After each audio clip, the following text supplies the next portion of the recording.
Hi, anyone, even if it's just myself. Um, yeah, so I'm gonna be continuing to work on this today. I tried doing it yesterday, but something was really up with my computer. I think I fixed most of the issue. Something with, hi! Oh my gosh, anyone? Something with the model. See, it's like, with my model in this program, it got messed up somehow, and I'm not really sure how to fix it. But I have to get this drawing done, so yeah, please bear with model glitches. But that's the reason why I haven't really done a official debut yet, because I really want to get the hang of things first. I don't want like a bunch of glitches and things looking tacky and all that. Yeah, and I'm also still sick, so my voice is still crappy. Yeah, so the other thing, why is this a thing? Like, why is it say, like, they always try to show related videos on the sides, right? Why am I getting a church service? Like, I know all the other ones had tarot card, like other astrology things, and I think like when I streamed the drawing before, it had like another draw stream. But for some reason, it's relating this to a church now. Am I just like holy or something? Oh, praise be to peppermint. So yeah, I worked on this a bit yesterday, obviously. I'm still not completely done with the inking, but it looks, yeah, it looks very different from the original, which I'm glad about. Because COVID has really kept me from drawing a lot. And, like, it's just been really hard to draw, like, extra hard. So, it took a lot of fixing this up. Yeah, and I still don't think, well, I maybe have like one person in, because I know two of those three people, two's me, because I have the window open here, which counts at one, and on my phone. Hi, Crypto. Thanks for coming.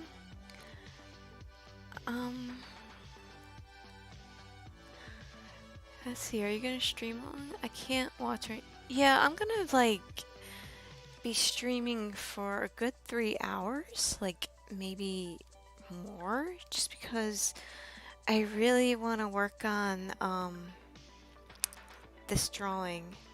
And if I'm not streaming, then I'll procrastinate. But thank you for the compliment and being here. But no rush to watch, no rush to come back. I'll be here. And like in my other video, if I tell stories, what I did, if you look at the replay, like I'll mark it. I put markers like at the time of when each story starts. So I'm gonna just be like talking, I guess. And then if you want to hear anything, you can watch the replay and hear the stories.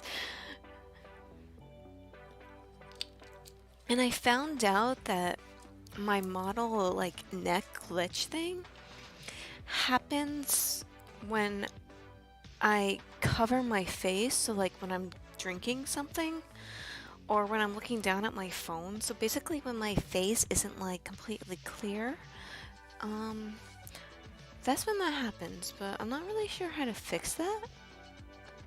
So, but yeah. Okay, so I'm gonna continue working on this now. I guess why like I don't really have any people watching. I'm just gonna talk about my cats.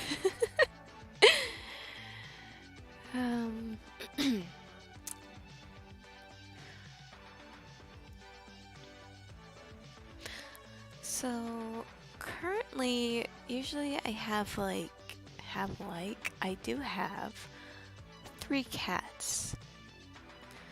But I'm gonna talk about all the cats I've ever had in my life.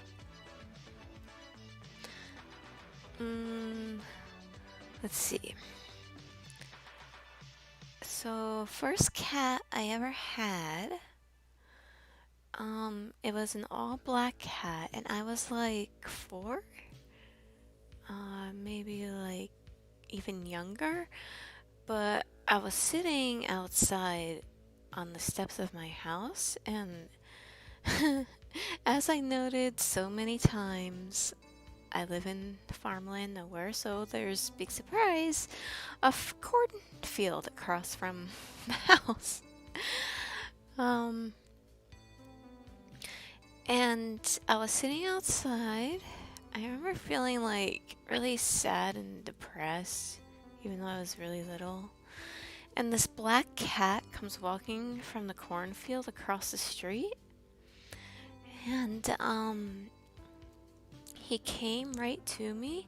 He was purring and rubbing against me and everything. And I was so happy. And I asked my parents if I could keep him. And they said yes. And I named him Happy. So I had him for like, I don't know, like maybe a couple years. And we were so close. We were so inseparable. And then I think I was in kindergarten or preschool, because I remember coming home from school and Happy wasn't there, and I asked my mom what happened to Happy, and she told me that he ran away. And at the time I was like, no, that can't be, because Happy would never run away. Like, Happy really loved me. He wouldn't run away. And she was like, he did. He ran away. And so I lived with that all these years. Like, it was something I always thought about on and off, like even as a teenager and young adult and late teenager. And I always had a suspicion that like something else happened. And I remember I was older, like much older, maybe like 19 or something. And I asked my mom about it. I'm like, did Happy really want to run away? And she was shocked that I remembered that. It's like, of course I remember that. And she told me that somebody who was also in the house, a family member, decided that they didn't want him in the house, so they took him and dropped him off at a farm. And when I found that out, there was no hesitation at all. Like, I went right to that person and I confronted the hell out of them. Like, I freaking yelled at them. I told them, I'm like, and we had no other cats or animals or anything. And I was like, I named that cat Happy because he made me happy. So that's what happened with that. I'm feeling a little lump in my throat thinking about that and thinking about him. But it kind of got okay, because I believe in reincarnation, and I believe your pets like will always find you again. And I think he reincarnated in a cat I later had, but I'll get to him in a bit. I need a drink.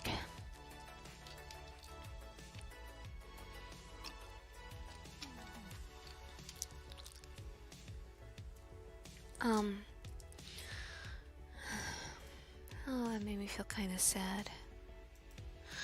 So my next cat I was still like, I was 7, 8. And,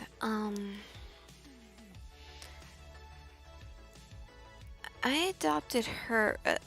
My sister's friend cat had kittens, and we were allowed to get one. So my sister was actually the one who picked the kitten out, but the kitten the kitten attached herself to me, which made my sister like really jealous. But anyway, so I named the cat too. Now don't laugh. Remember, I was like a little kid. I named her Pussy Willow. I say not to laugh, and I laugh. But because we had like a pussy, we had a Pussy Willow plant in the house, and and I always liked touching them because they were soft. So that's why, and her fur was soft. So that's why I named her Pussy Willow.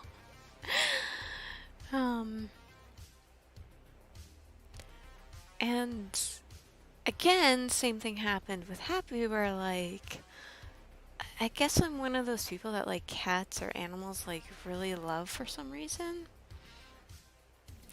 And so Pussy Willow really attached herself to me like Happy did. Again, like, we were always inseparable.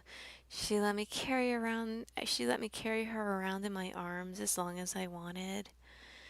And I would take her, like, with me everywhere, and she would never put up a fuss. And then I come home from school, and my mom's crying, and she's like, go inside. And I didn't know why. And actually, I remembered, like, that day in school, I had a really good day for some reason. I don't remember what happened that was good. And,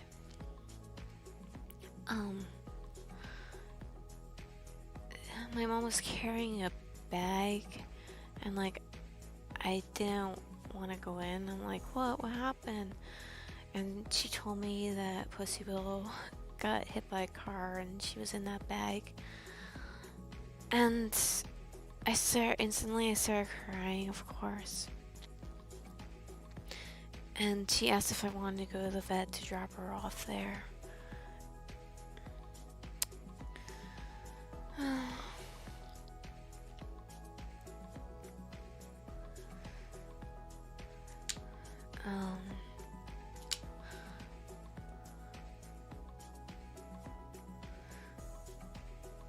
And I went with her, and I remember sitting in the car.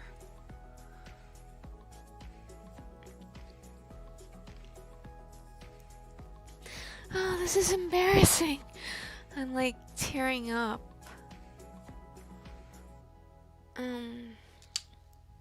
Should I cut this part out? So my mom's saying, oh, do you want to see her one last time? And I said, yeah.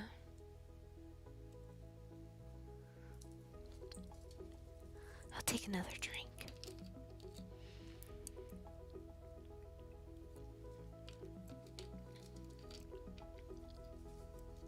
I'm kind of glad no one's really in here now.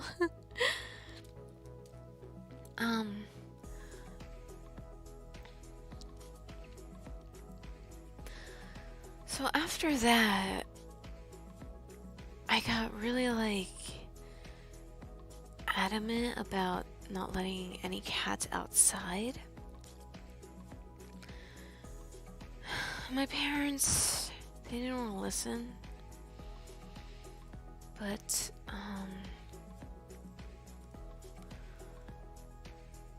after some time passed, we went to adopt, and I wanted like another kitten. And we went to adoption center. And I actually like fell in love with 2 cats. One was this chunky Siamese cat, and his teeth were all messed up. So, I got him, and he was like an adult. I don't know, maybe he was probably like 5 or something. But then there was this little baby black kitten. And it was the first one I saw when I went into like the cat room, and he meowed at me. And he didn't have like a lot of fur because some asshole like, I don't even know if I should say this, but somebody did an asshole thing to him and his litter, and they dropped while doing it. They did it in front of the shelter.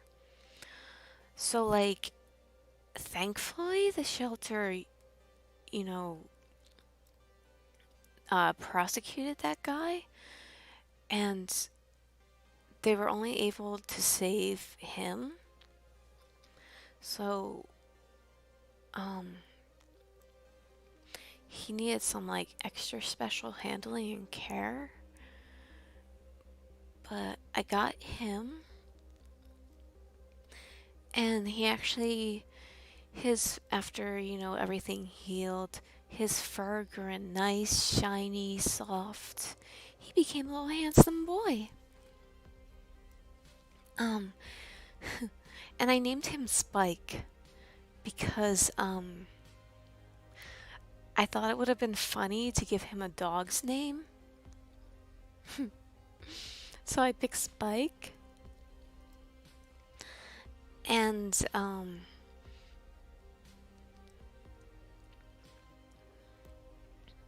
so the Siamese cat, I can't remember if I said it.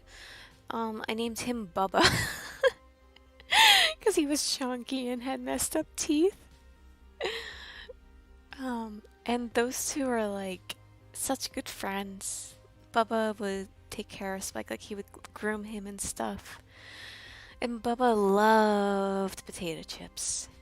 Like, I try not to I've never really let the cats have table food, but Bubba would like, if I was eating chips, he would jump and, like smack the chip out of my hand and then go after it.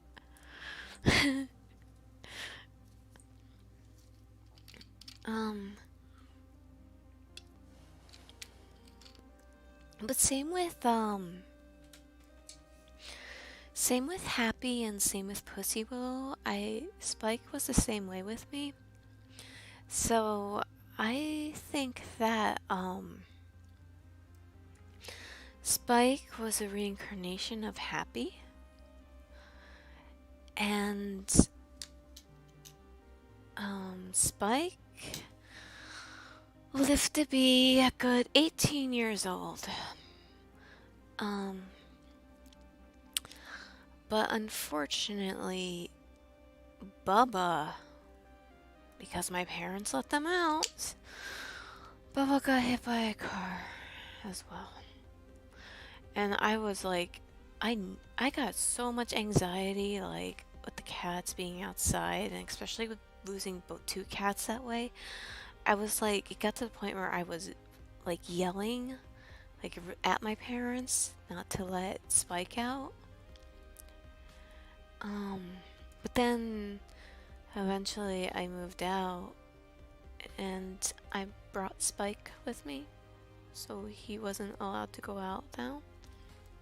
And he lived a long, happy life. And,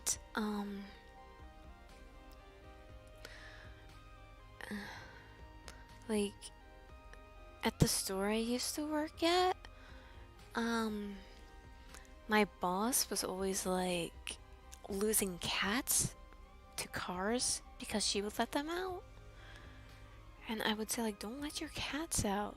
And she would get offended. She'd get really mad at me and say how it was cruel to not let your cats out because they belong outside and that it's in their nature. It's like, I don't know. I think it's cruel to keep them, to let them out. Um, but yeah, anyway. So that was Spike and Bubba.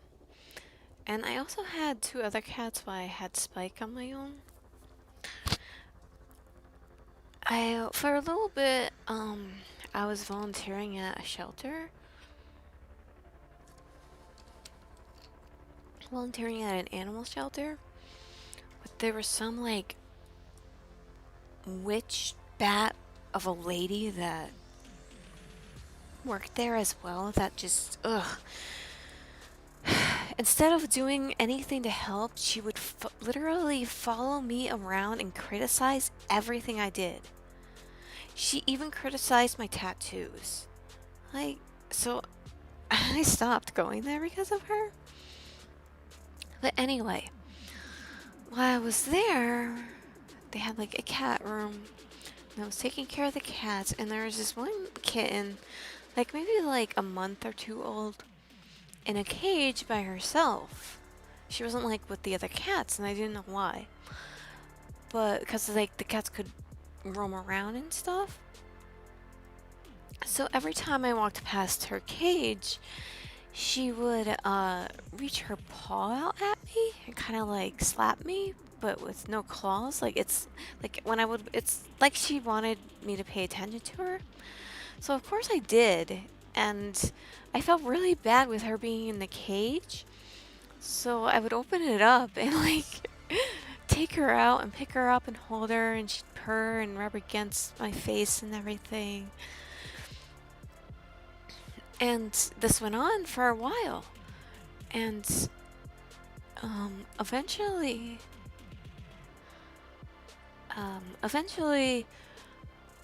I started to get like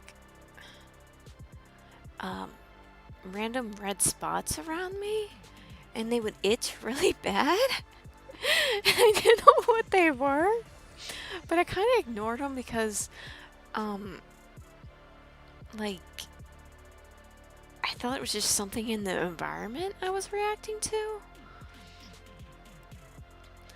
And I thought that would just, like, go away, like, because I don't react to, like, chemical. Like, sometimes I react bad to detergents or soaps if there's, like, some kind of chemicals in them. But anyway, so that happened, and I was still, like, taking this cat out every chance I could. And eventually I asked somebody, I should have done this sooner because I want, like, I didn't intend to adopt her because I already had a cat, but I kept getting, like, more and more attached to her, and she just loved being held so much. And she also looked like Pussy Willow, like exactly like her. So I think she's the reincarnation of her. So I asked somebody about her. I'm like, oh, can you tell me anything about this cat? Like, where'd you find her? Who brought her in? What's her history? And no one knew. Like, that shelter was kind of really badly disorganized. And, no one knew her history or anything.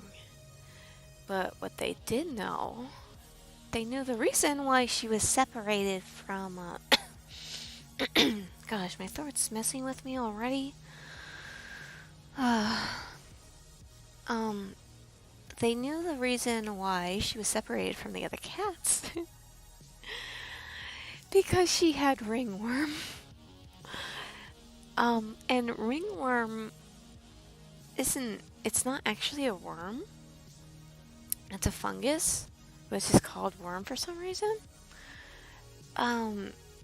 So those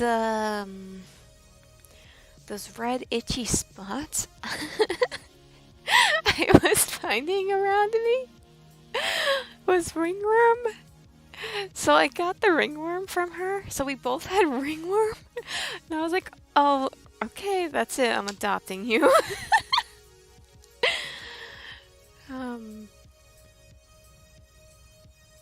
What is my model doing? Oh my gosh.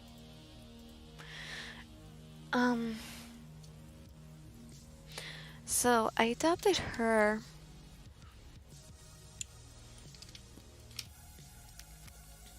And I named her Demon.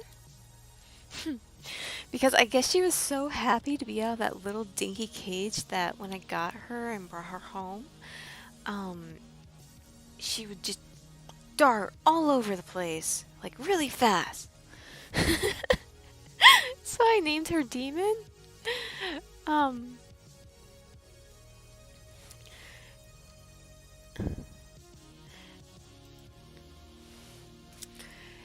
And she's still here with me.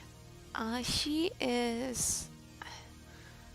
I got her in 2007. So what? 18, 19, 20, 21. She's 10, 11, 12, 13. She's 14. And then while I had her as well, I was at another shelter. Different shelter now. And I went into the cat room, and all the cats were around, but there was this one cat, this chunky big cat, that as soon as I walked in the room, she came right to me, looked up at me, sat in front of me, and just like stared at me. And I instantly fell in love. She was a Maine Coon cat. And I adopted her as well. So, because, like, Maine Coons are naturally big cats. So I named her Godzilla. She was such a sweet kitty. She, I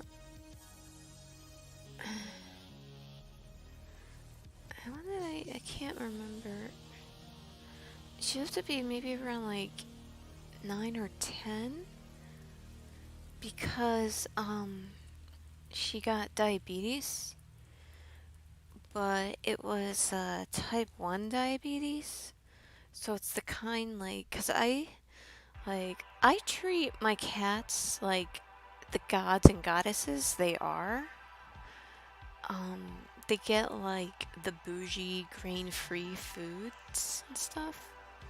And they have heated beds, like electronic heated beds, and all these nice toys. And even though they still play with like a piece of paper over their fancy toys.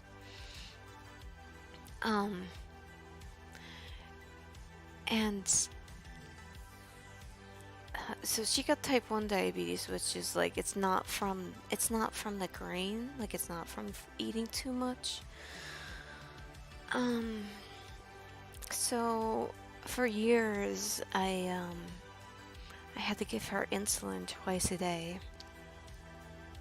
But eventually she passed just from like the diabetes getting too much and her body just getting weak.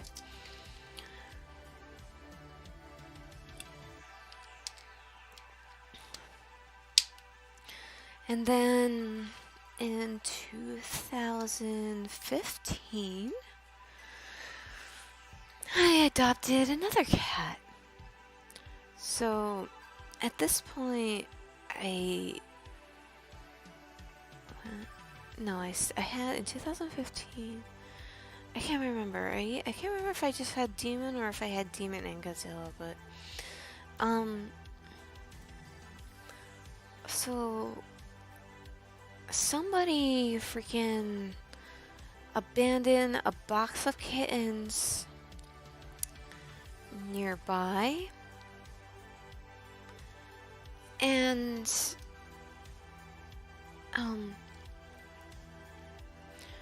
there were 3 kittens.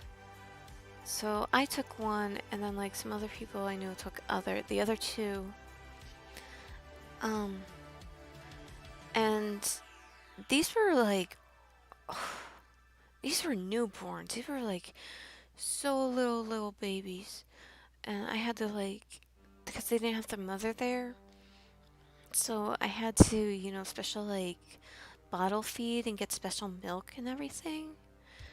And I had to teach the cat, the one that I adopted, I named him Hades. Because this wasn't like at a shelter, it was like outside. And I named him Hades because in in the tradition of having Spike, I wanted to give him a dog's name. He's a tuxedo cat. I said his name and he comes. No, Hades, I'm just telling your story. So I had to, you know, I had to take like really careful care of him and everything. And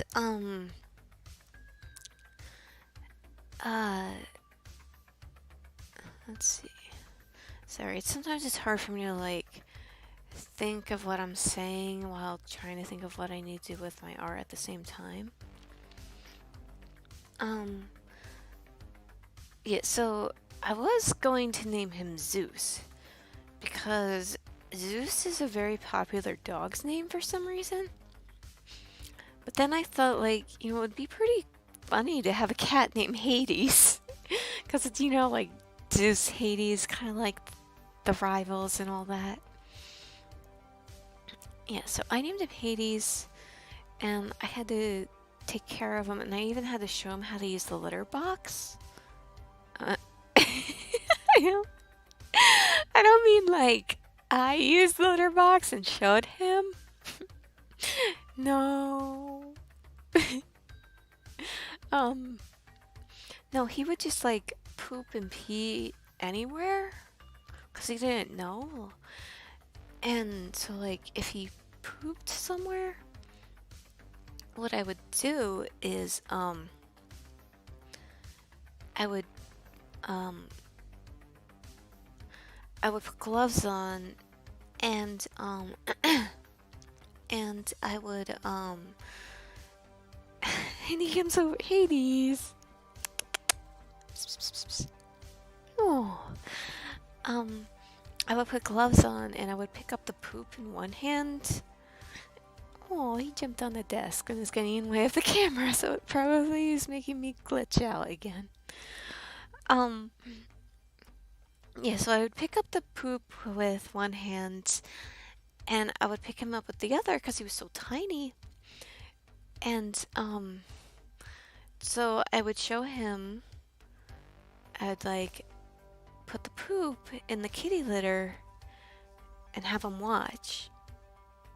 And then I would, as I put the poop in there, I would take my index finger and like bury it so he could see what he was supposed to do. Yeah, and he learned. It didn't take him long to learn that he was supposed to like do that. Aw, he's sitting at my desk right now. He's a good boy. He's a good boy. Now he's a big boy. He's getting a little chunky. I've been trying to put him on a diet. Because he's a tuxedo, like short hair. He's not supposed to be chunky.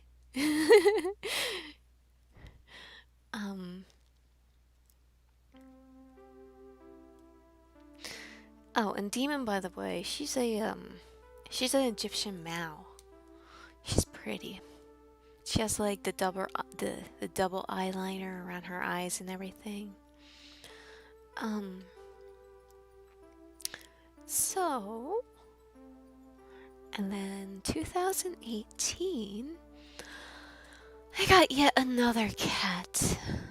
So I have 3 cats currently. Demon, Hades, and Rosie. I've been told that, and Hades walks across the camera again. What are you doing, good boy? Where's my good boy? Where's my good boy? He's still standing in front of the camera. Can you move, please? Okay, he moved.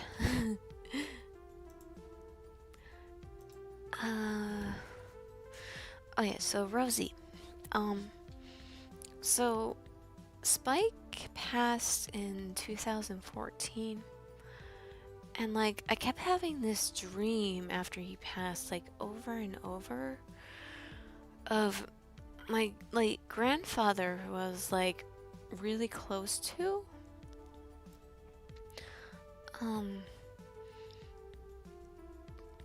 I would have this dream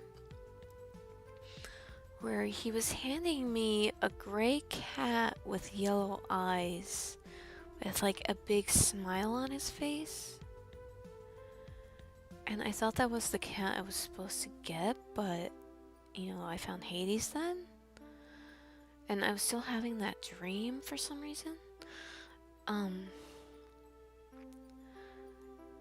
And so there was that. And so I went to a cat cafe in one of the few cat cafes in the US. I got to go to. And there is this really pretty little gray cat sleeping in the corner. And I didn't want to wake her up, but I just kind of looked at her. But then, like, after a while, I was sitting there having my my drink. And, she came to me. And she jumped on me.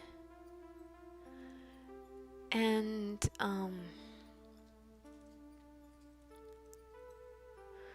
I really, really fell in love with her. And then when I went to leave, she, like, wouldn't let me leave. She ran across my feet, like, you know how they try to trip you sometimes? She did that, and like, she stood in front of the door, and, like, she wouldn't move. And I really, you know, I was really hesitant about, like, getting another cat. But, so I left. But I just kept thinking about her over and over. And I decided, like, I really wanted to adopt her. So I contacted the shelter. And they asked about her and, like, for the adoption, if they could email me the adoption form.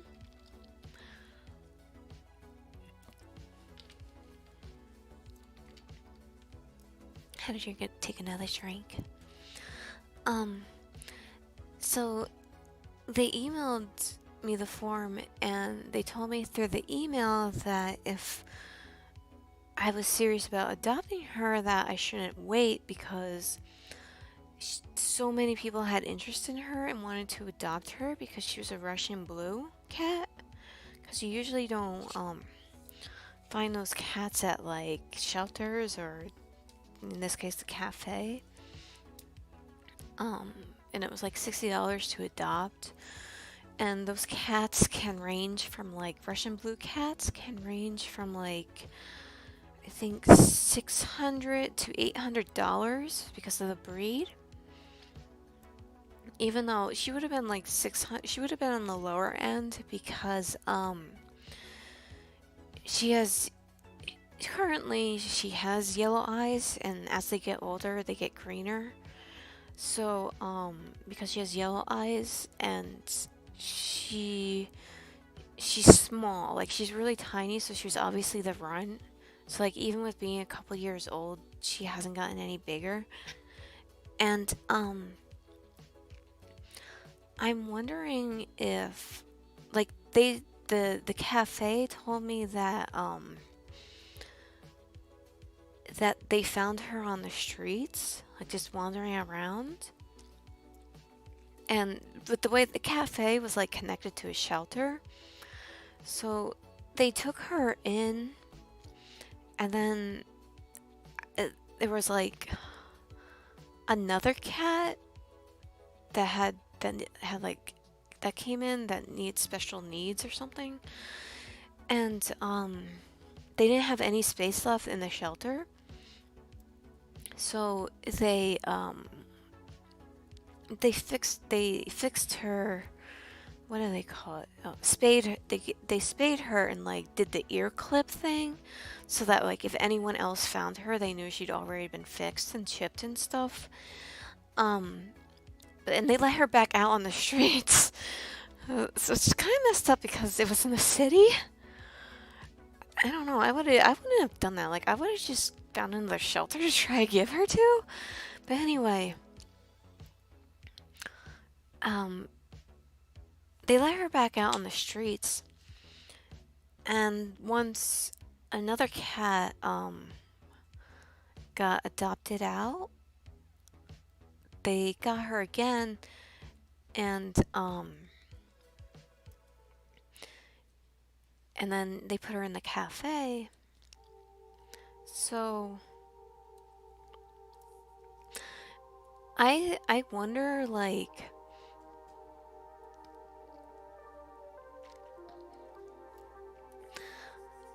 I wonder if a breeder or somebody like had her, like if somebody had a Russian blue cat and they bred it and they didn't want her because she was the runt. Like that's what I think. And they just kind of like dumped her. Like maybe they felt they couldn't sell her or anything.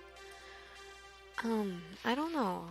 I mean, it's possible she could have just like gotten out and like somehow and escaped. But she shows like really no interest to escape, to jailbreak. Like sometimes she'll put her paws up on the door because there's like a big window on the door and she'll look out. Or maybe it's just like the house she was in was shitty or something. Or sorry about cursing. I don't know. But so anyway, the cafe told me that I should act quickly if I wanted her because they were getting like a lot of applications for her. So they had to make a decision.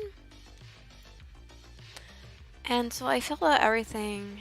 Honestly. I put my vets down. I really didn't think I would get her because I'm one of those people that, like, not to sound dramatic, but like I don't win anything. Like I never really won stuff, and I don't get picked for things and stuff like that. But somehow I ended up getting picked for her. And so I named her, originally she was named in the shelter Siri Luna, which I kind of really like. But then in the cafe they changed her name to Flipper for some reason. Maybe because of gray, like gray dolphin? I don't know.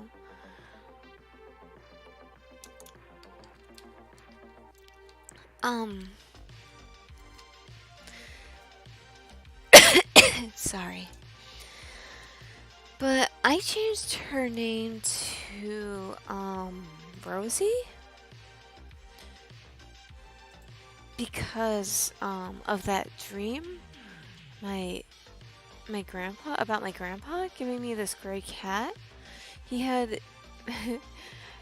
always had beagles. Like, he always had two big bagels. No, not that. He always had two beagles. And he named them the same thing. Like, even when the beagles would pass, he always had a boy and a girl beagle. And he'd always name them the same thing. The boy was Benny, and the girl was Rosie. So because of that dream I had, I named Flipper Rosie. So there's that. And I've been told that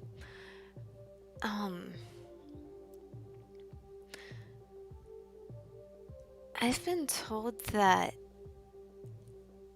I that I favor her, even though I try not to. Like, I I I love the cats equally, but everyone thinks that I favor her just because, like, I guess whenever I get them a new toy, I always give it to her first. She's just really special to me. I mean, the other ones are really special to me too, but I don't know, there's something about her.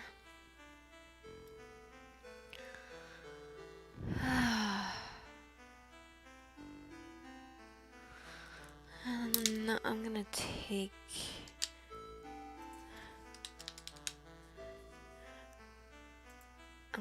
like a couple minutes breather from talking.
Okay.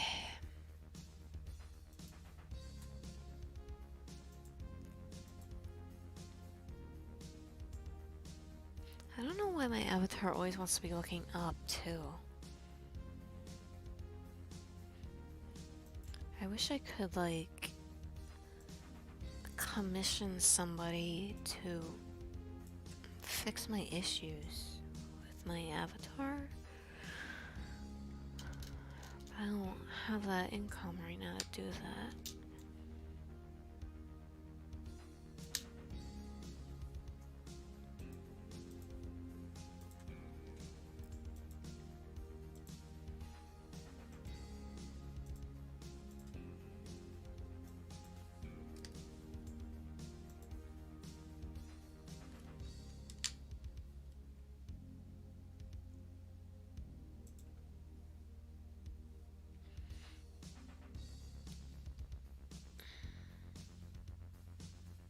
Yeah, I'm not going to be pushing myself as much today to be talking the whole stream, because I really did a number on myself with that. I mean, I don't, as I say, like, as I was going to say, I don't think I have that many people in here. Like, I think I only had like a crypto in here. The other two people were me. And then somebody else comes in. Hello, new person.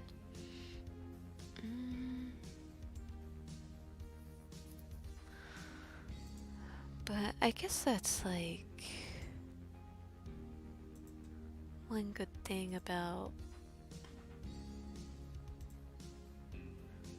not having a large following.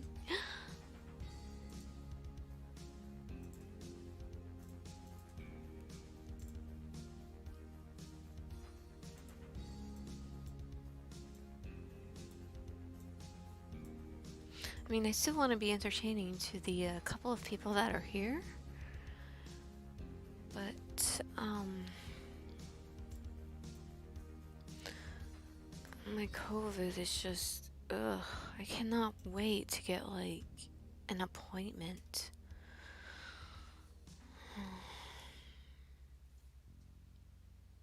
That's the other thing, like,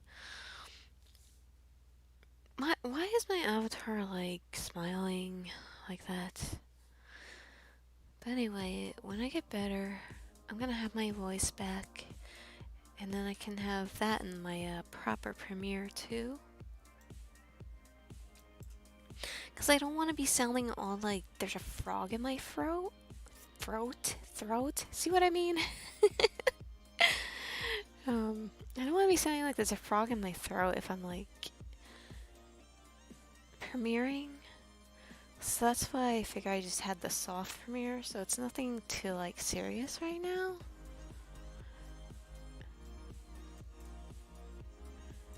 And the fact that like I'm struggling with Twitter, because I can just not with social media.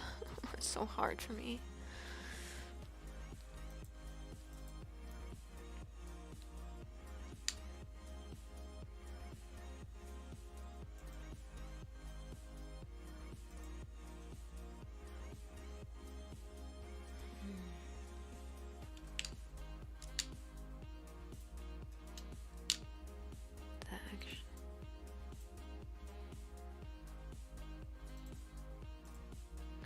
Is there a way to make like a perfect circle and paint I'm losing my ability to talk already.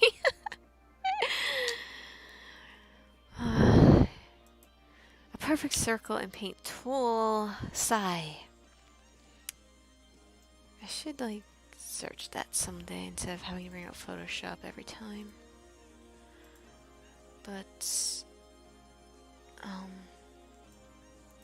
I know how to make a straight line inside. I don't know about a circle.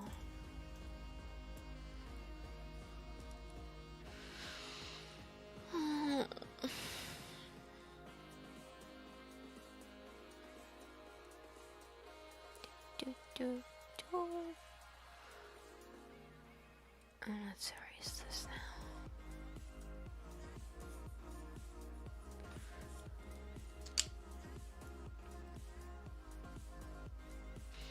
This is her button.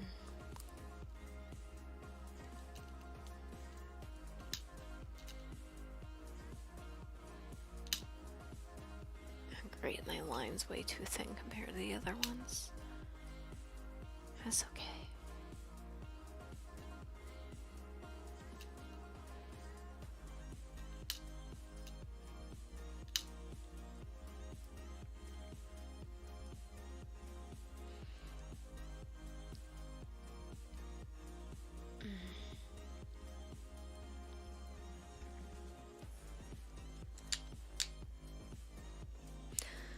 I can't wait to start coloring this.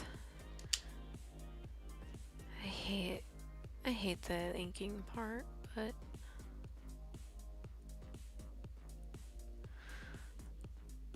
coloring's hard for me too, but it's not as stressful as the ink.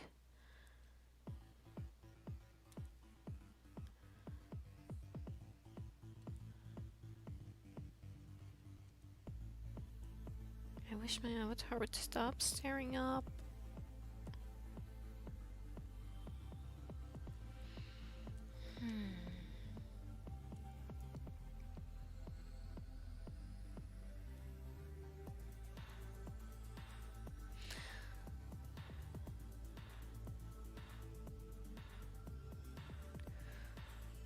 So, how about that stuff going on with Wall Street bet? Seems like I need more of a break of talking. But as I was going to say, how's that stuff with Wall Street bets going on? I don't think that I've ever had a worse case of FOMO than I do with this thing going on.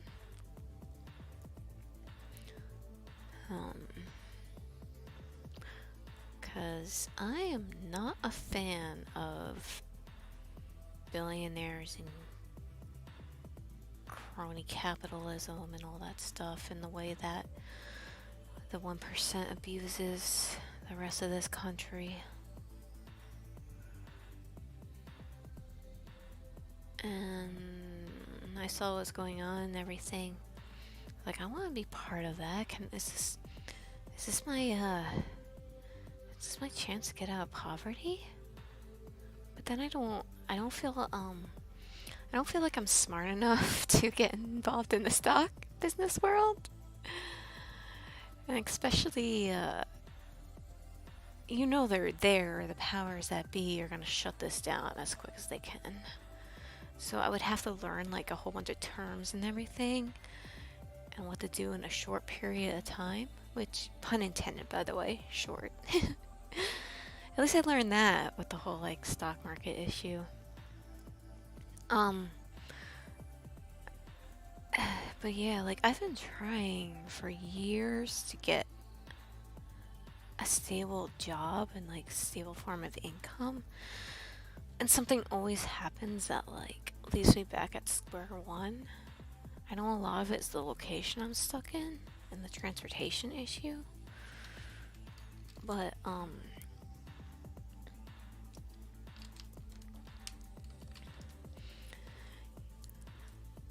yeah, so I'm like, can I just make a few thousand on this whole GameStop thing? But at the same time, it's like, the reason I'm not jumping on board is because, like I said, I don't really feel confident enough in myself. I have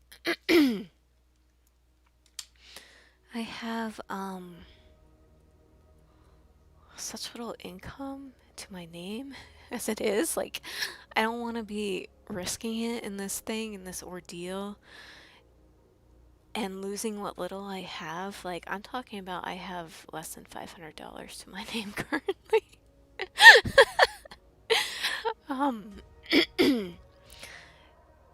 So like, I don't want to do something wrong as a newbie and just go into negatives. Like, no. So there's that, and then like, I'm not trusting the powers that be, like those running the scenes, behind the scenes and everything, that this isn't some kind of psyop. Like, I already advertised on my Twitter that I'm a... Okay, I have to slur this word as I say it because, I know YouTube has, like, bots that they listen to sounds, like, and if you say certain words... oh my gosh, my throat. 1 second.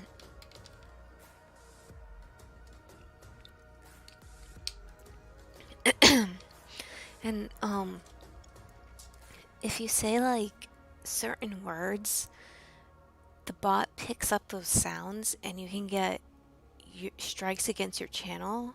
Like, even if you're talking about a topic, like, something bad, like, say if you're talking about a negative thing, but your argument is that, like, yeah, this is a bad thing. Like, you're agreeing that this is a bad thing because of this reason. I've seen people that, like, will get their channel shut down just because the bots, like, they think they're encouraging that bad thing, even though they're not. So, I'm gonna say one of these words that I think a bot looks out for. So I'm gonna have to, like, slur it as I say it. Alright. So, I already, said on my Twitter and stuff that I'm a conspiracy theorist.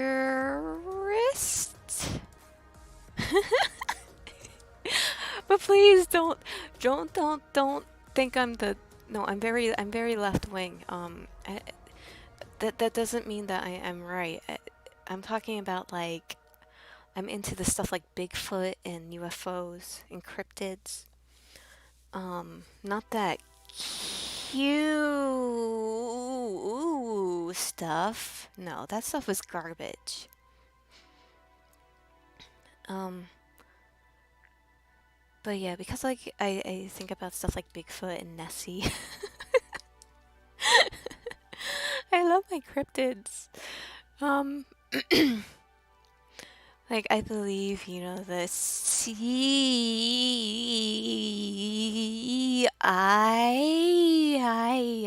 I see CIA um has been hiding stuff about UFOs and aliens. Um, and you know, like stuff has come out, like you know, like they reveal documents and everything slowly.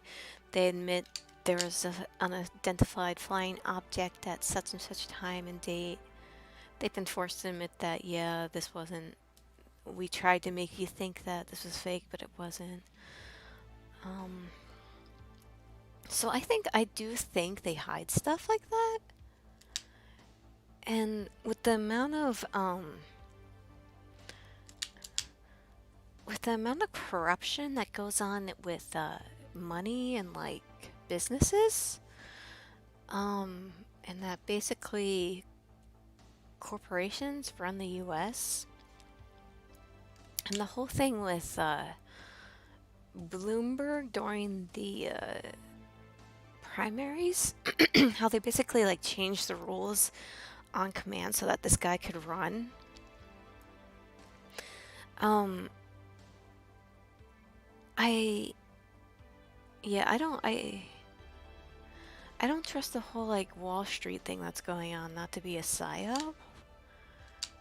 Um, because the 1% needs the 99% to thrive. They're like parasites, the 1%. Like, we're their hosts. So, like, what if this whole thing was started because they want to implement these rules against, you know, the average person? Like, they want to make it so the average person can't invest in stocks and stuff. So the whole thing is like people are being played. I already saw, I don't know if this is real, but like I saw on the whole Reddit thing that somebody like in the powers or whatever, they were thinking about my throat. They were thinking about like whatever happens with this GameStop and AMC thing, that whatever funds or incomes that's getting made from this, they're gonna make illegal funds. So like people are going to have to pay it back somehow.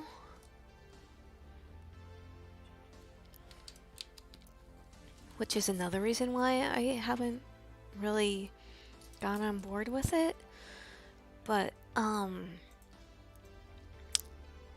then you know that they're probably going to make like rules up so where the average person can't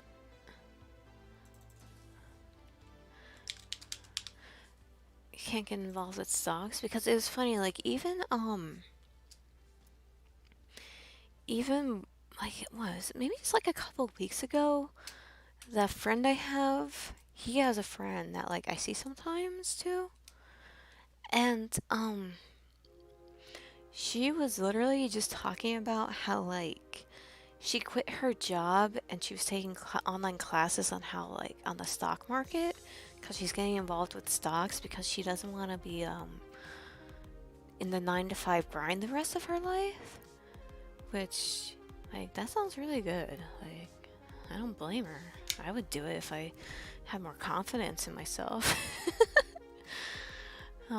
But now with this whole thing going on, like I guess several people started thinking that way. I guess like several people, and with the stimulus checks, I guess people were investing them in stocks and stuff.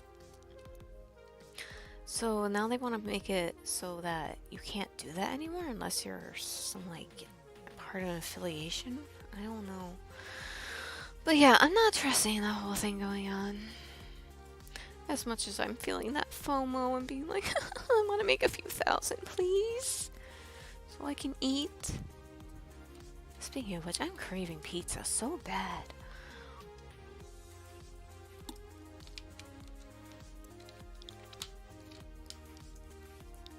I want... This is probably gonna sound really gross, but I want banana pizza. Pizza with banana, peanuts, and curry powder. It's a Swedish thing. Cause, I'm half Swedish. So, like,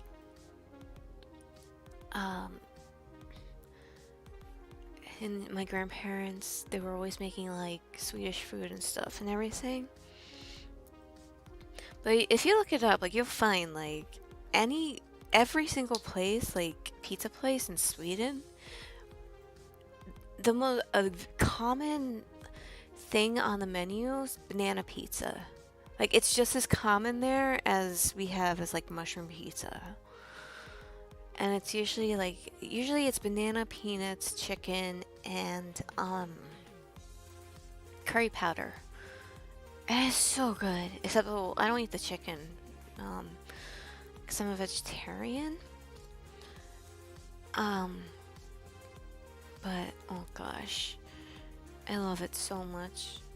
And like, I've asked places before, like if they could make me banana pizza, and I get the weirdest looks.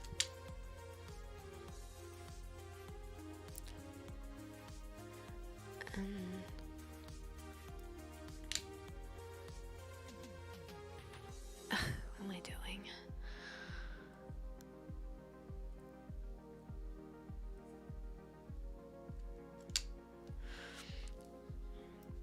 But I have not been able to find it anywhere. Unless of course, you know, I make it myself.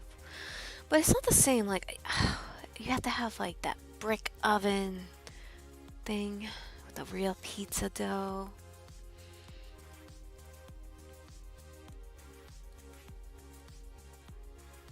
It's not the same having like frozen pizza and putting banana on it and then sticking it in your oven.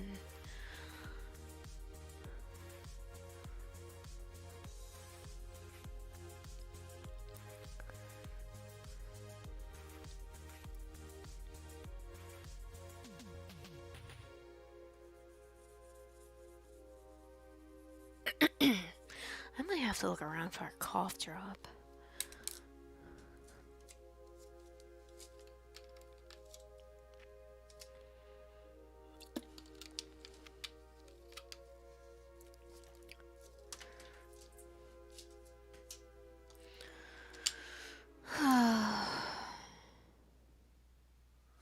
Can my avatar like stop looking up? If I maybe move my webcam down a little bit? Or would that make it worse?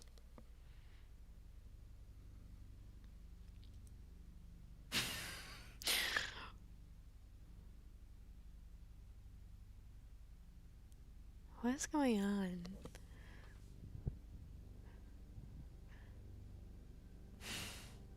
I don't get why like it was working okay-ish the other day in this program, but then suddenly it's not.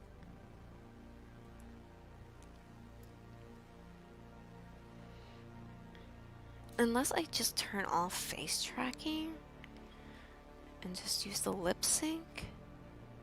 I don't know. Anyway, I was talking about food. Yeah, so I really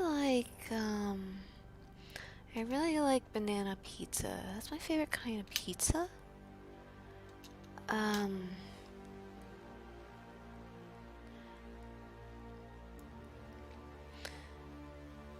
And my favorite food...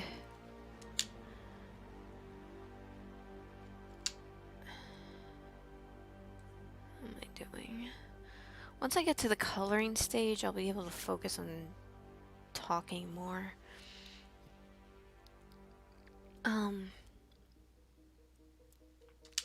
My favorite food out of everything in the world? I think it's ice cream. If you can count that, even though I'm lactose intolerant. But I'm so picky about my ice cream too.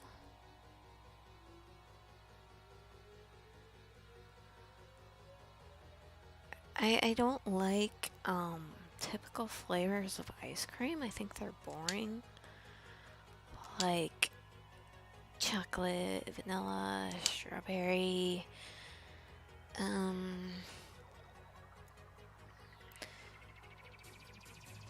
Even stuff like Rocky Road and Moose Tracks and Rum Raisin, they're kind of boring to me. Like, I will go completely silly for floral flavor stuff, though.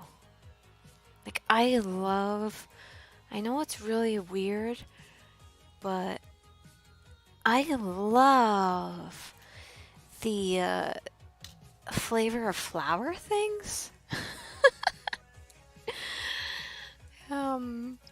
Like I drink, like every night I usually have lavender tea with orange blossom flower water added and rose water in it. So like I absolutely adore floral ice creams, which again are like really hard to find, but it is possible.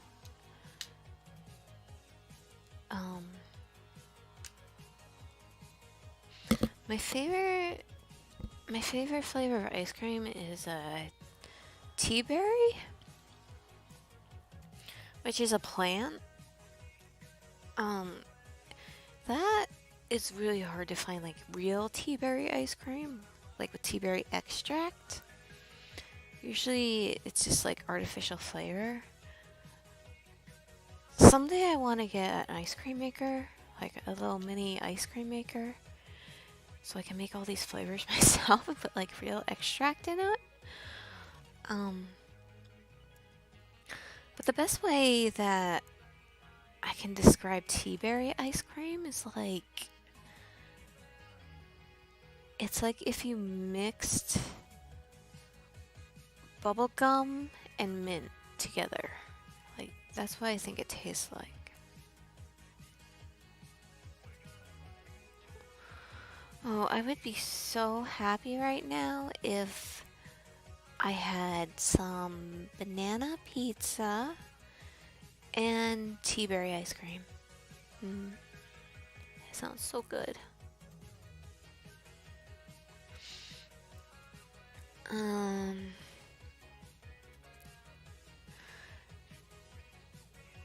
So I guess like after that, like my favorite real food after ice cream. Okay, so I know I said I'm a vegetarian, but I'm a fake vegetarian. Because I eat fish. So I just tell people I'm a fake vegetarian because I'm not like obviously I have, as of late, I've had trouble pronouncing words because of my lungs hurting in my throat. And so, I know there's a word for like,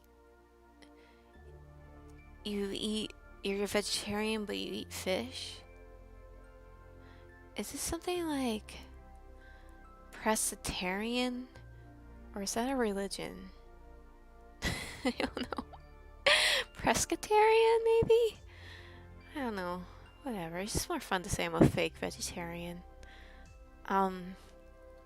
So yeah, after ice cream then, I think my favorite real food is lobster. And I feel so bad eating them though. So I don't really eat them a lot because I feel bad and I can't really afford them.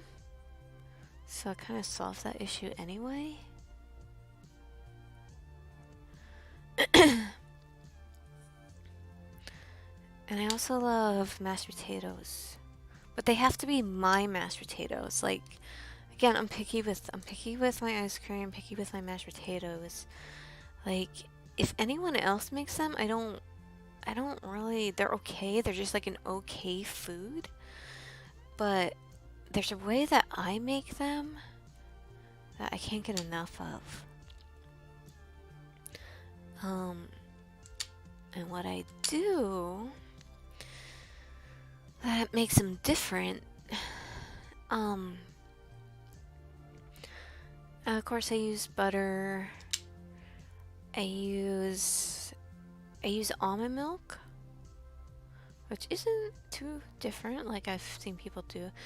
But my little trick is I put cream cheese in my mashed potatoes too, and like before I mash it. So I put all those things in, and then I put the stirrer on, and it makes it so good. I had a family friend teach me that.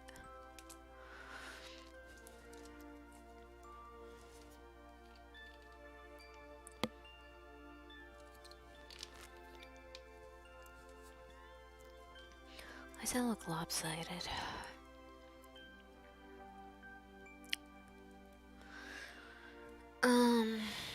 The other thing I love, the other kind of like food thing I love peppers. Like spicy hot peppers.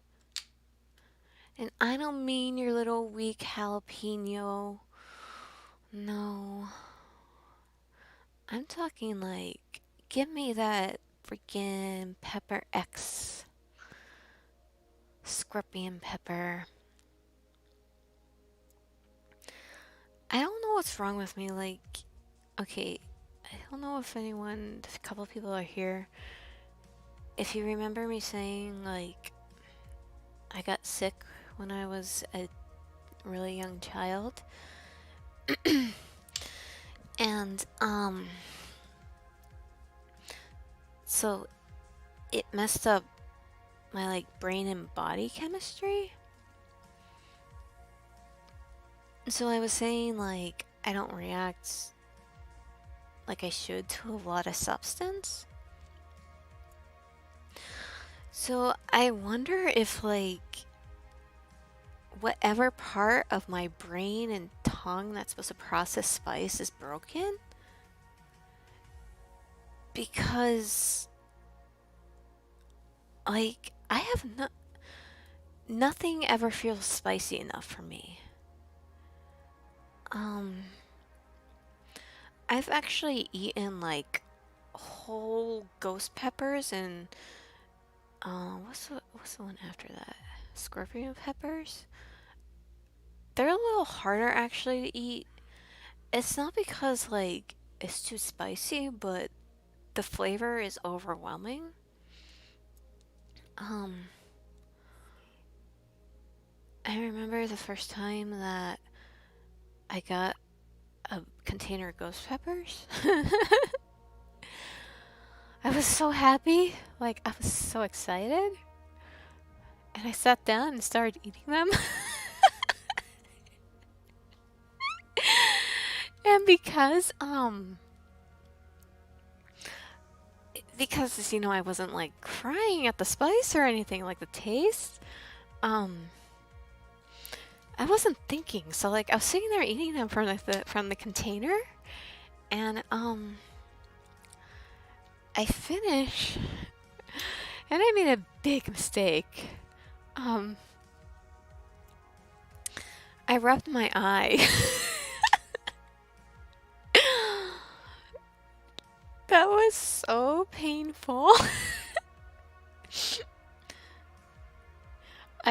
was so scared. Like, I thought that,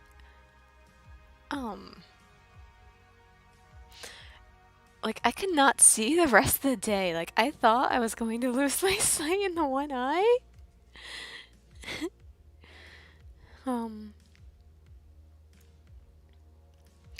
But luckily it was just temporary. Temporary.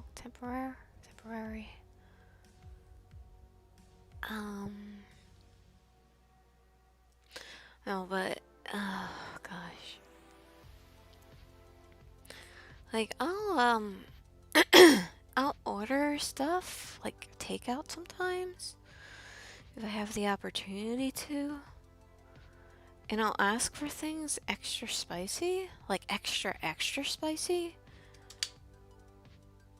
And I only found one place that actually spices like nicely and correctly. All these places, they don't spice at all.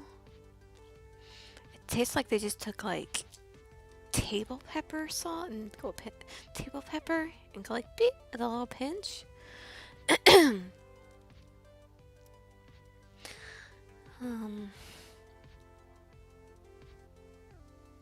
I remember one year when I was brought out for my birthday to like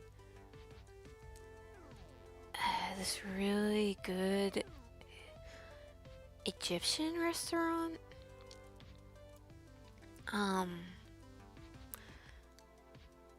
I asked for my food like super spicy, and the waiter was laughing at me. It's like, oh, no, you don't want it that. You don't want the most spicy level. I was like, yes, I do want that. And my friend at the time was like, yeah, she can handle it.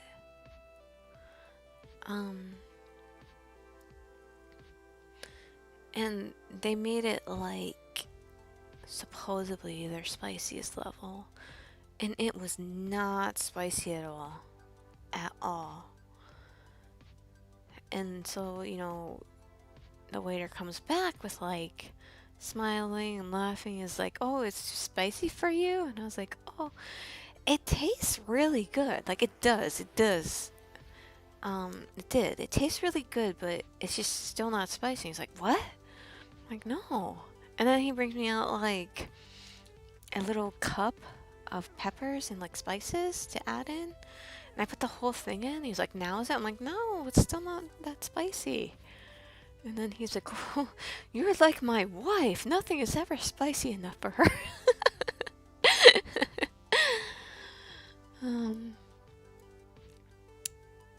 One of my dreams is to... Did I freeze?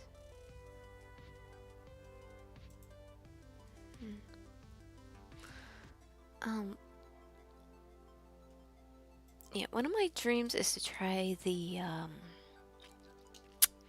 hottest curry in the world. It's located somewhere in New Jersey. Or New York City, or both, or something. I don't know.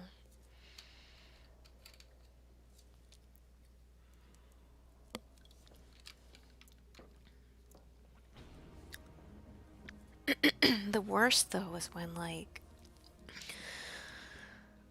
when I asked for something extra spicy, and they think it means extra salty, because I hate salt. I can't stand the taste of it.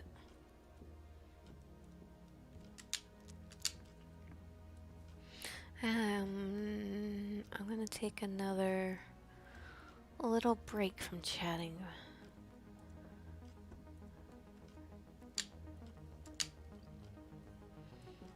What the hell?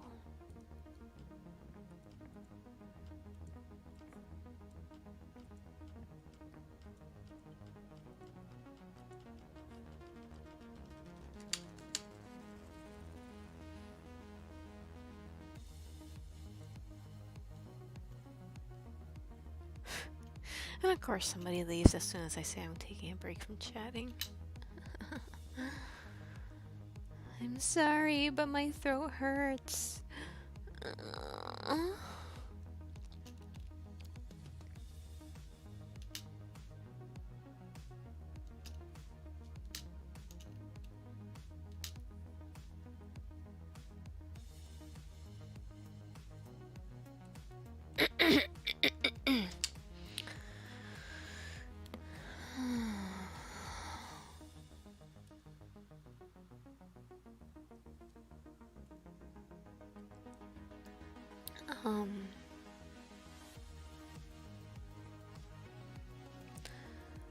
So I don't like the taste of salt, and the other thing that I hate even more than salt.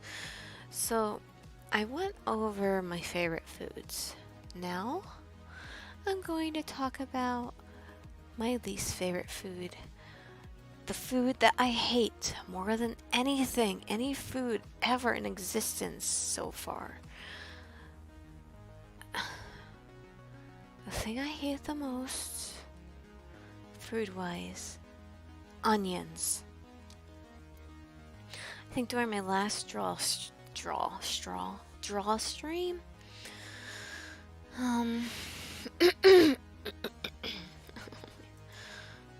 no, I didn't mean to click that. Ugh. Damn it.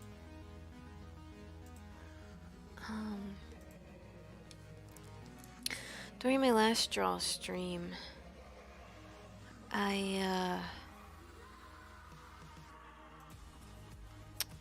on. I said I would rant about onions. I can't stand them. Like, they make me irrationally angry.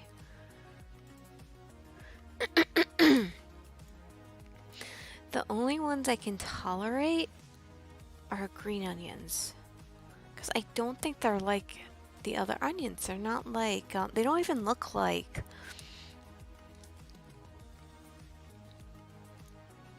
They don't even look like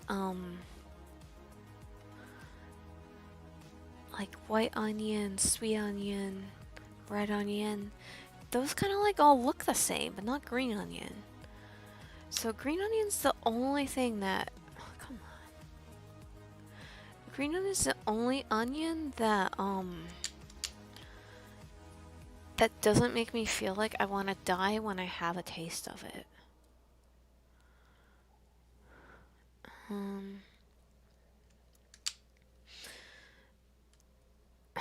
It's like, you know that meme picture of like that medical test dummy and it says this kills the man?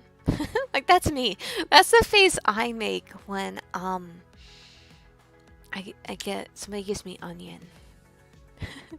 Like, I don't know if I'm allergic to them or something, because if I have more than just like a tiny piece of onion, I will get the worst heartburn for like a whole 24 hours later.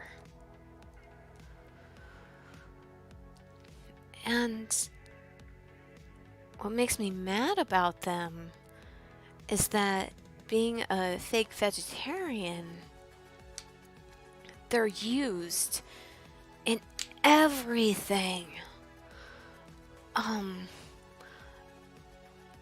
Like, if something says under vegetarian section, like mixed vegetables, you can be sure it's like 2 pieces of broccoli, about 4 pieces of carrots, and the rest is all just onion and red bell pepper, which I can tolerate red bell pepper, but it still pisses me off for the same reason onions piss me off, because they're overused.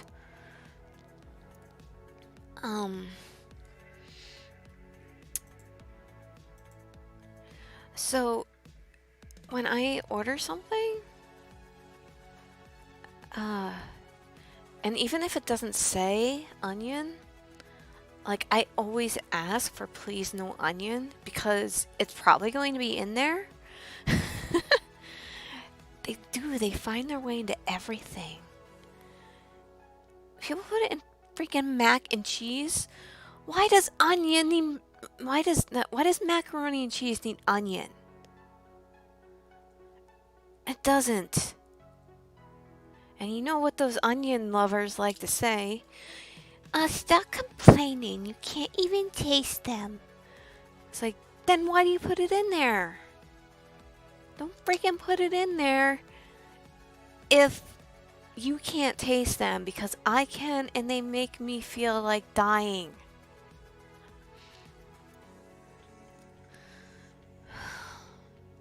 And then so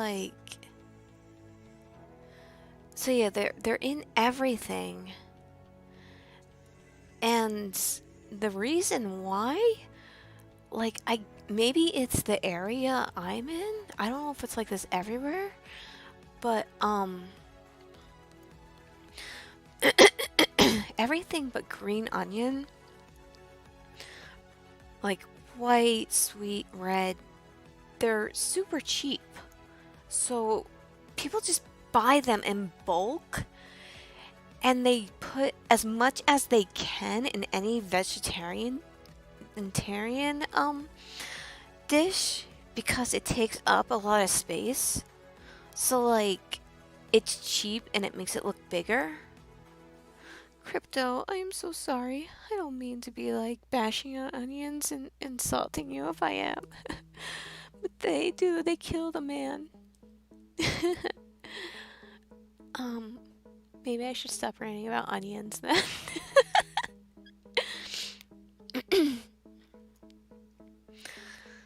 How about Crypto, do you like red bell pepper? Cause that's another one that pisses me off. Like I'm not even that big of a fan of the taste of red bell pepper. Like, I like green bell pepper a lot. They taste nice, but for some reason, it's always red. It's always red bell pepper. Like,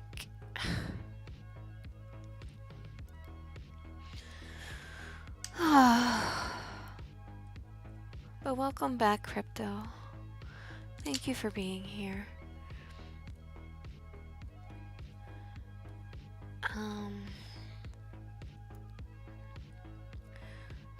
My favorite vegetable that I really love and that I can't get enough of are mushrooms.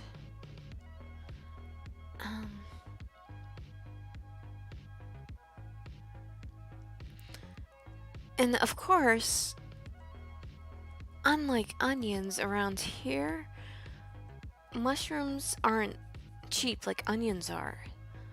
So like, compared to anything, they're the most expensive besides like avocados. But like, they're more expensive around here than broccoli and carrots. So when I get a vegetarian dish, there's the least amount of mushrooms in it, and they're my favorite. I like all kinds of mushrooms. There's not one kind of mushroom I don't like. Because, with being a fake vegetarian, I feel mushrooms, they're like meaty for me. Like, fake meat is a thing, but, like, I used to eat meat. Like, I used to eat meat up to age 12, and then I stopped. So I remember, so like mushrooms, they're like, their texture is like super meaty. So they give that kind of like filling that I need.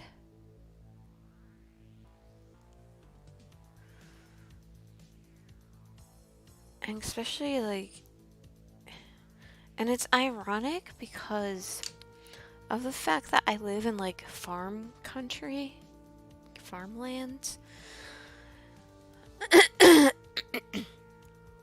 People are so like, I don't know what word to use, sheltered, traditional, closed-minded around here, that even extends to foods.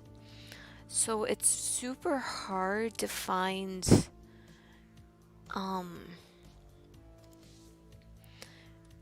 any kind of like exotic or rare or interesting foods around here.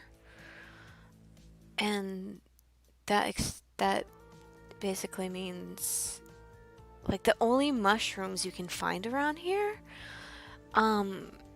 they're the little white button mushrooms, and occasionally, if you're lucky, some portobello and once in a lifetime shiitake.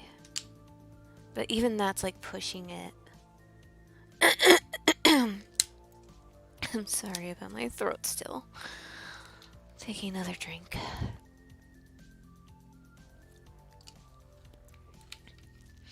So I actually have to travel about like 2 hours out if I want to find somewhere, a grocery store that has more than white button mushrooms.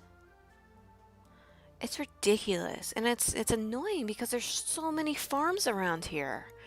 Like so many farm stands, and like you would think they would have a variety of vegetables to choose from, but they don't. Because I guess it wouldn't sell, because people like my mom, she's like that. She doesn't like to try new foods or anything. She's very traditional, like she wants only what's familiar. So she won't even like I love oyster mushrooms and beach mushrooms so much. Like I adore beach mushrooms. And she won't touch them. Like, how do you know you don't like it if you don't try it? I mean, I understand that's saying something like that, how do you know you don't like it until you try it, is valid for certain situations, but not when it comes to food.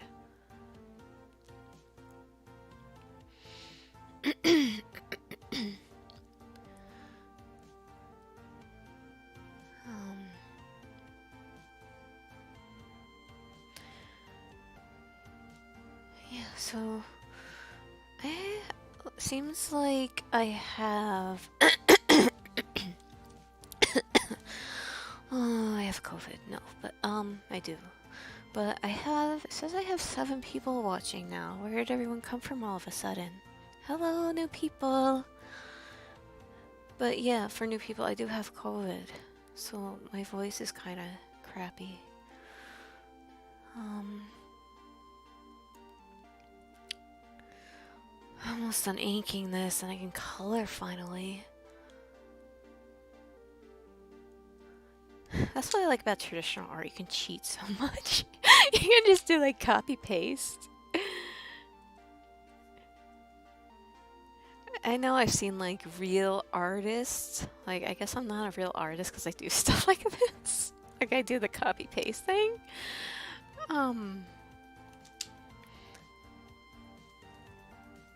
And I've seen like people argue online about how you're not supposed to you're not supposed to do that. That you're supposed to draw everything like individually. But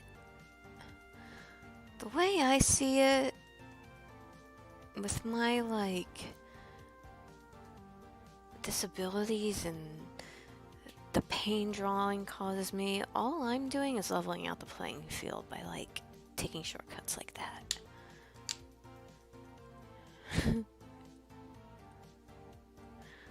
It's like, when you draw, do you get like, do you feel like your body's being put in a vice that's tightening slowly? No? Okay. But I do, so I get to copy and paste things. It's only fair.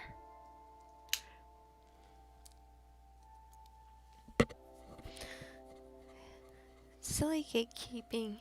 Yes. Well, actually, 2 people just left as I started saying that. I guess they didn't like me saying that. But still, 5 people's good.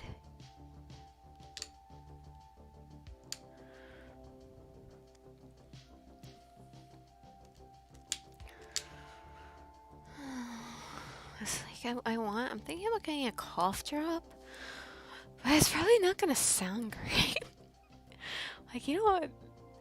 Me having that in my mouth and talking at the same time are like the noises. I don't want to do that.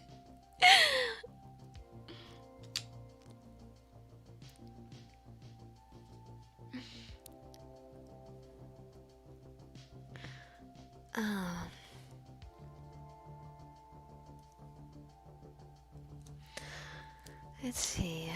You say this is hard to translate into English, but you're supposed to make life easier for yourself, not harder. I think that's fine. Like, that's to the point. That's fine. That English is fine. Like, yeah, why make things harder when it's not necessary? Of course, I guess some would argue what is and isn't necessary when it comes to art, though.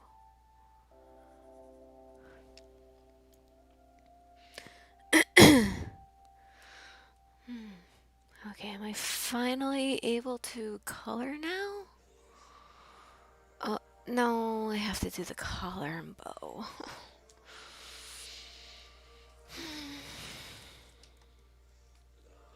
What should we name her? What should we name this fox?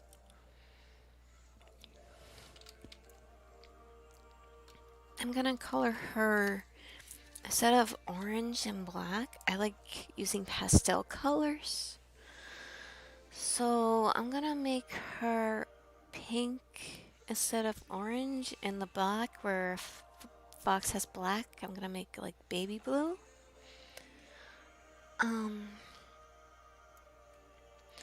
But let's see, let's name her.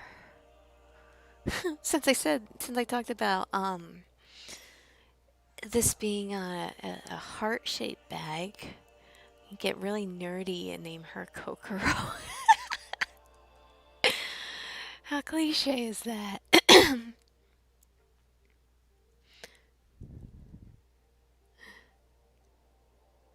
Or she can just be Foxy. Which is, I don't know what's worse, Kokoro or Foxy.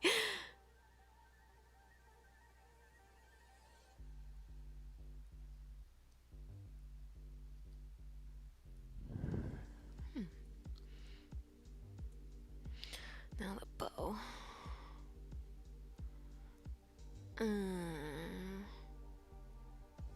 I deleted my circle, didn't I? That I used for the buttons. Ugh.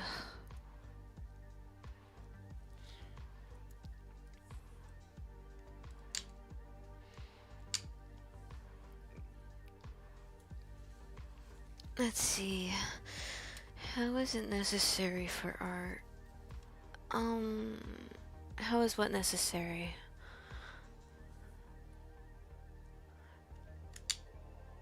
I think it was something. What was I saying?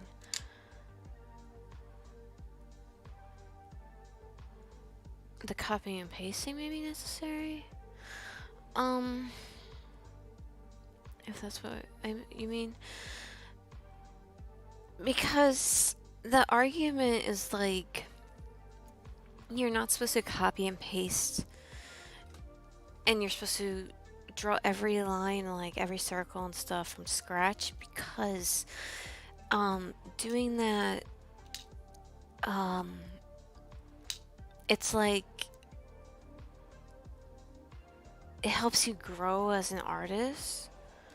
Like, it helps your skill set and your like, supposedly you have hand memory, like hand muscle memory, which, you know, which I don't, or my because of the dyspraxia. But thank you so much for liking my style. That makes me happy, so happy. Just because I've been told, like, people online before have said my style's ugly.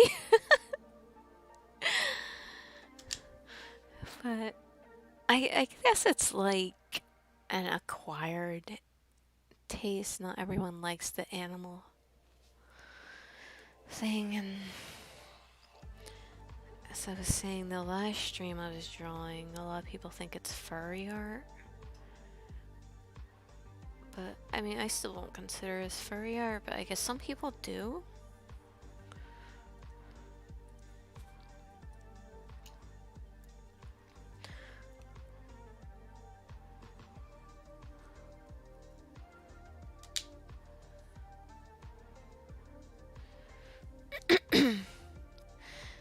Thank you for thinking it's cute. That's what I'm aiming for. I mean, I kind of want to...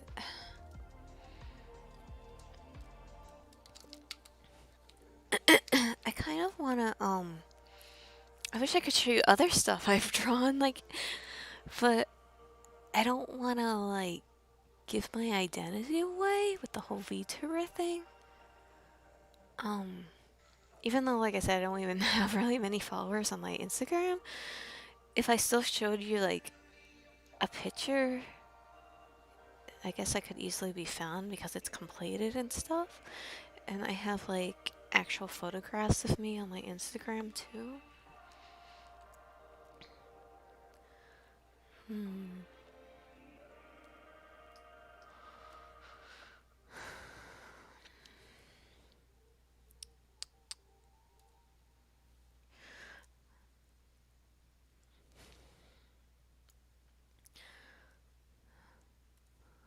Let's see, what else can I talk about? Let's see, I did my favorite foods.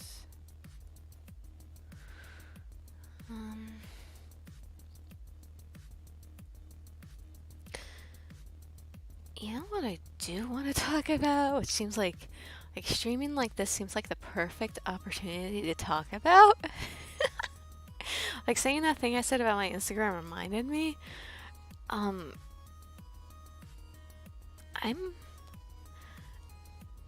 I ship a lot.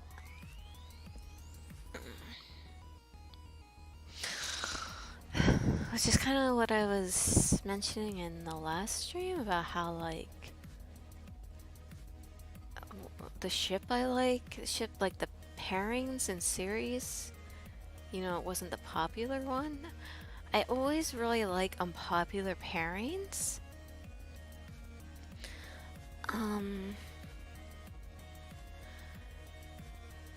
And I always really want to talk about my favorite ship, which is, like, called your OTP, which means one true pairing.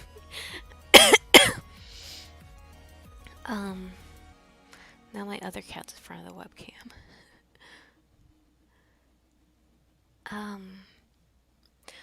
But the pairing I like is so rare.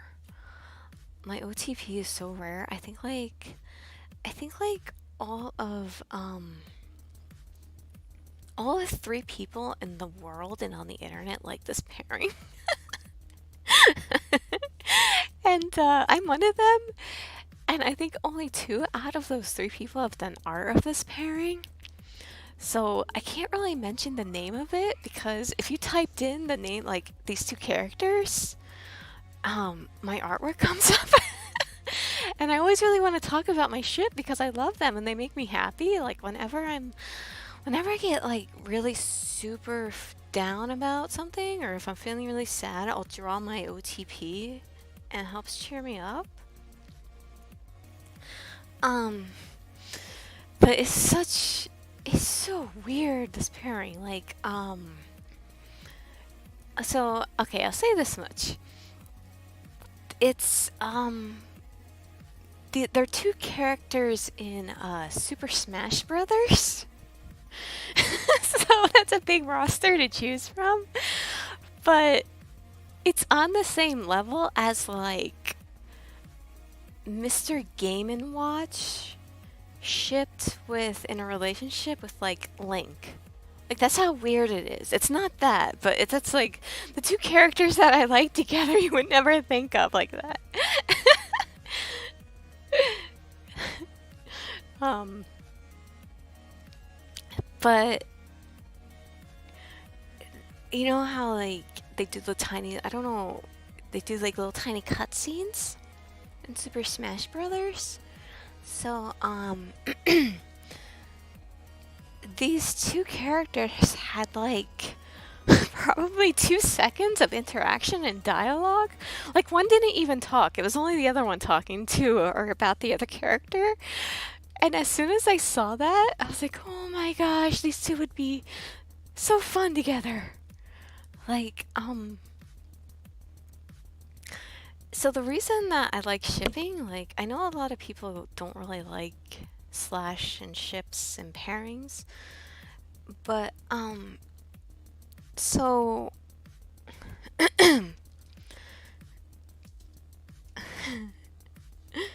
no, it's from a video game, Super Smash Brothers. Um, so like I said, because I didn't, like I said before, because I didn't have friends growing up, like, or even in my adult life, really. Before I got into like focusing on my artwork more, um, I used to RP a lot. Like that was the main thing I did. Like I did that all growing up. Like I started RPing at 13 in like Yahoo when Yahoo Chat used to be a thing. They had like the Yahoo Japanese anime rooms and I would RP in there. RP's like, role play. But it's not like I don't let's see. Like it's not like this. Like I went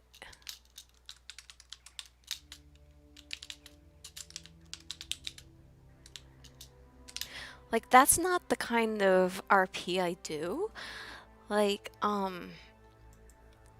what I did like I haven't RP'd in like 3 years maybe, and I miss it so much. But anyway, um, I do like it's basically co-writing fan fiction. The way that I RP, like each turn, you take turns posting, and each turn would be like 500 words for me.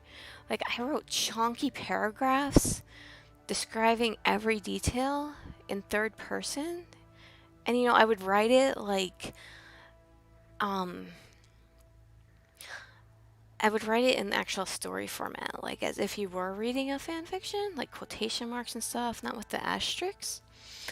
So there would be like chunky paragraphs, and I described like the character I'm writing. I would describe everything like who, what, where, when, sight, sound, scent. Like just I would just go into so much detail. Um, and I actually forgot what I was talking about RP. I remember I was talking about a ship. And why did I start talking about RP? Oh my gosh. I am so sorry. This brain fog. This COVID causes that too.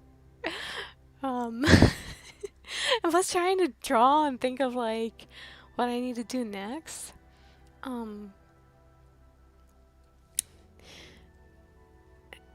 uh, I was talking about why I like ships, right? Okay, so yeah, the RP relates to that. Um, so that's how like I got really interested in writing that way through the RP. Like I actually studied the art of writing and everything. Um, and one of the things that stood out to me and that I really like is about like upping the ante is the term. Um, and the idea of putting a lot of conflict in your stories, because that's what can drive a story forward and make it interesting. And I know recently, the reason, actually, that's the reason, a lot of the reason why I stopped RPing was because there was this movement within, like, Twitter or Tumblr or something, where people suddenly decided they didn't like having conflict in stories. Like, they wanted, like, with the RP community, they wanted, everything to be sunshine and lollipops. And they didn't want to write, like, anything that would make a character uncomfortable, even if it's fiction. So I got really bored with RP because everyone just wanted to write stuff about, like, my character's making a sandwich and sitting on the couch with the other character, and they're watching this movie and it's making them feel emotional. Like, I enjoy writing a lot of drama, you know, fiction, of course. And so one of the things that I was taught, because I even went to, like, a little extracurricular school for a while, for writing, for screenwriting, and one of the things that was drilled into us there is, like, okay, this thing is happening in your story, how can you make it worse for the character now? So that's what I would always do. I would always think of, like, the worst possible thing to put the character through and do that. So, and people didn't, it used to be fun to do, like, but then, you know, like I was saying, people didn't like that anymore. And so I was having harder and harder time finding people to RP with. And plus, the amount, like I said, I would write about, like, 500 words per post, and no one really writes that much anymore. So anyway, so that's how I got into, like, shipping. I know there's a term like fujoshi or something like that, where it's like a girl that's into yaoi or like gay pairings because they think it's sexy or they think the characters look cute together, and that's their, like, shipping wars and stuff like that. Like, that's not why that I enjoy shipping and, like, quote unquote romance, because the kind of romance I like is not romance. I like it in terms of creating conflict for the character through relationships. So I'll look at a series, like any series, and I'll actually be like, oh, these two characters would be so bad in a relationship together. Let's write it. That's what I do. So, like,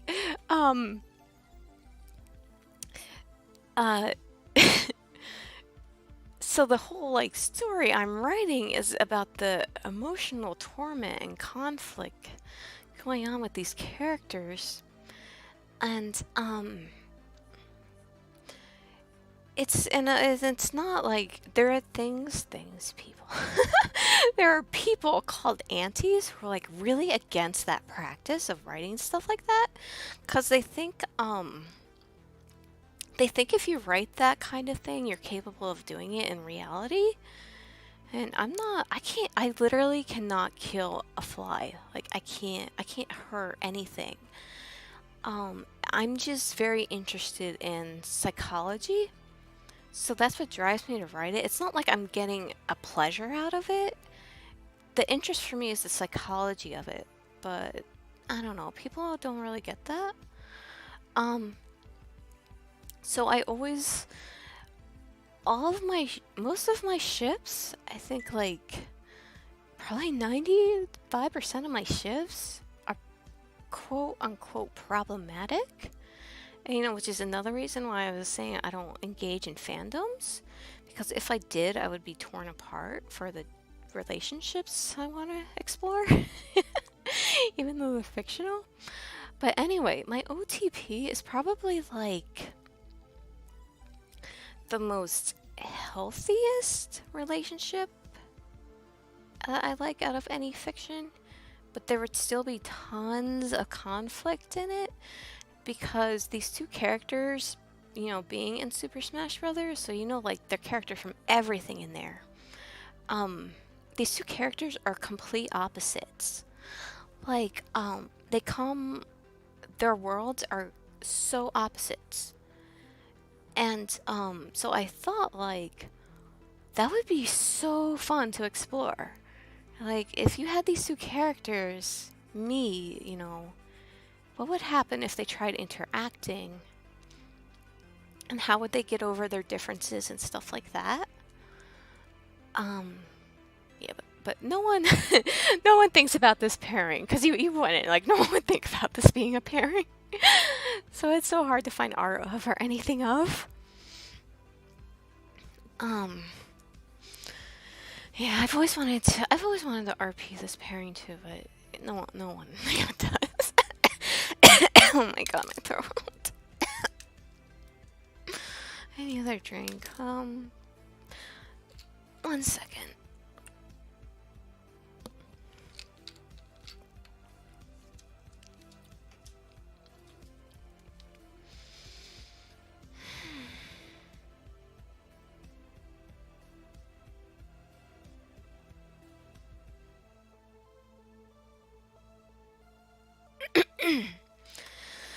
Okay. So,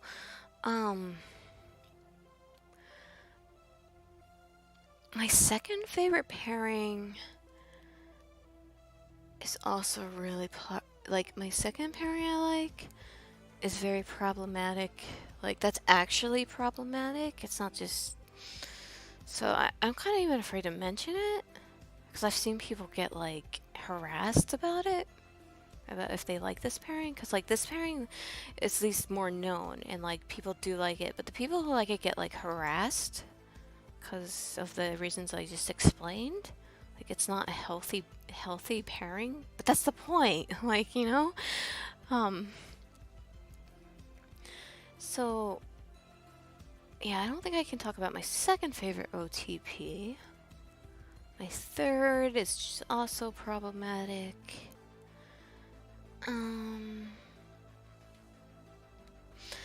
It says, I've never really been part of any fandom, so most of this stuff flies over my head. Like, I get it. Oh, well, thanks for listening to me ramble anyway about it.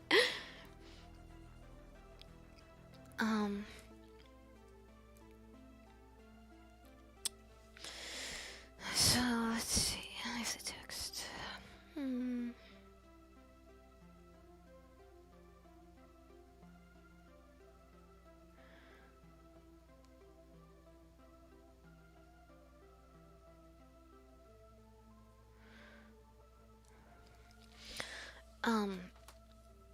I think, okay, so I think the safest pairing I have that I can talk about is probably,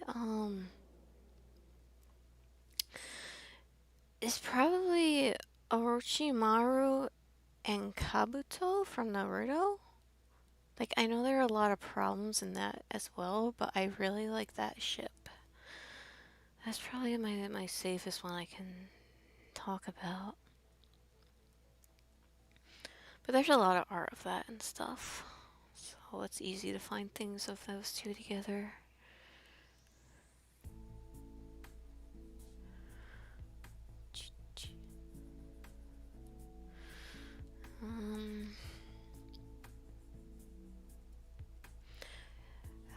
There was, I remember I was talking about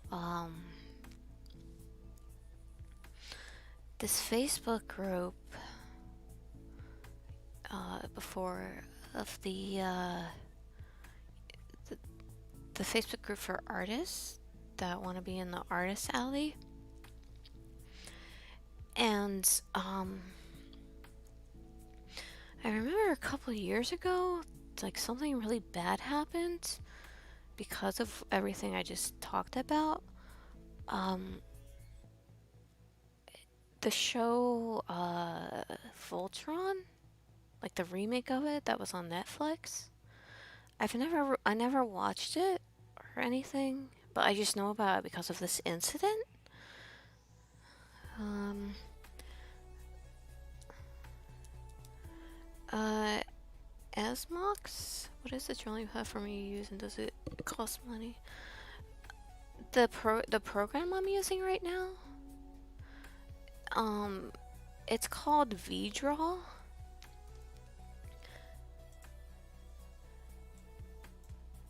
It's right here.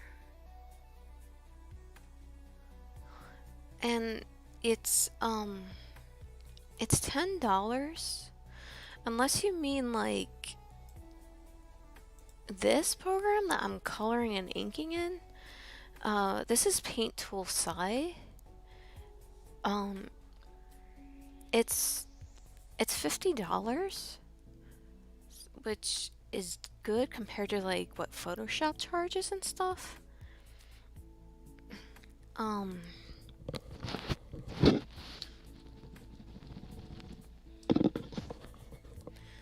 But you can get a trial of it.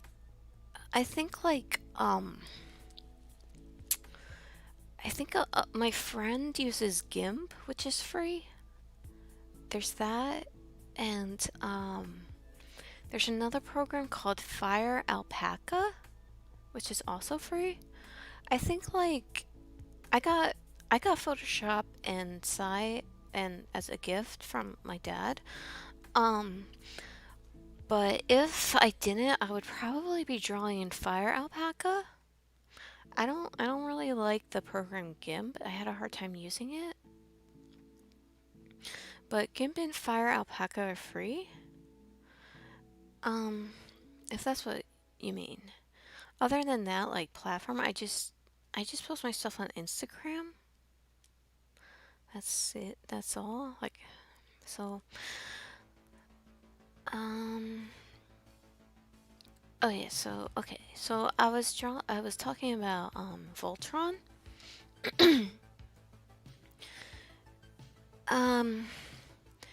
So I am vaguely familiar with the show and the characters, but not much. I know there was this like the whole thing I was talking about with like unhealthy relationships, like unhealthy fictional relationships. Like people got really, really serious about it. I don't know if they still are, but this was a couple of years ago. And there was like the main character's name in that is Keith. And there's another character in that. I can't remember his name. But he has like he's part of Keith's team that run the robots, and he has like brown hair. But it was like Keith and that other character. Let's just call again. Let's just use the letters. Let's just call him B, character B. Like the only relationship you were supposed to draw or make content of that was only acceptable was Keith and B. Because if you made content of Keith and any other character, like the fandom deemed it unhealthy, like an unhealthy relationship, so you weren't supposed to endorse that pairing or like it, because if you did, that meant that you support that kind of unhealthy relationships in real life. Like that's what they thought and think. And like the one that caused a lot of problems was this other character. So there's just another character in that show named Shiro, I think, who's like Keith's commander, I think, or trainer or something, but he's a lot older than him. Like maybe 20 years older or something like that. I'm not sure completely. But anyway, there was like a big movement of people who said that if you liked that pairing if you liked Keith and Shiro in a relationship, it meant that you were like an abuser, and that you were somehow like supporting unhealthy relationships because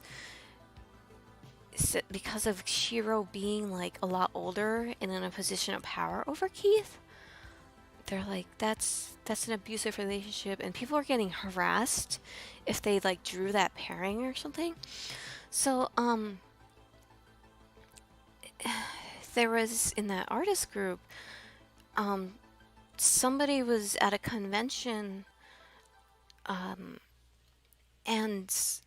you know, she had artwork of Keith and Shiro, and somebody came up to her and gave her like a bag of cookies, homemade cookies, and they're like, you know, this is for you as a fan. I'm a fan of your artwork.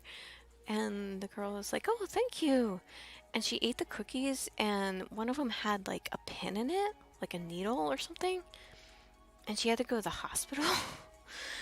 And the person admitted they did it because that person drew Keith and Shiro, and they're like, they thought that that person deserved it because they drew that pairing. Like, I think that person's okay now, but still, that's like so scary. Again, that's like why I don't want to do fan art. I'll just draw my little fur babies. But yeah, it gets so intense like that.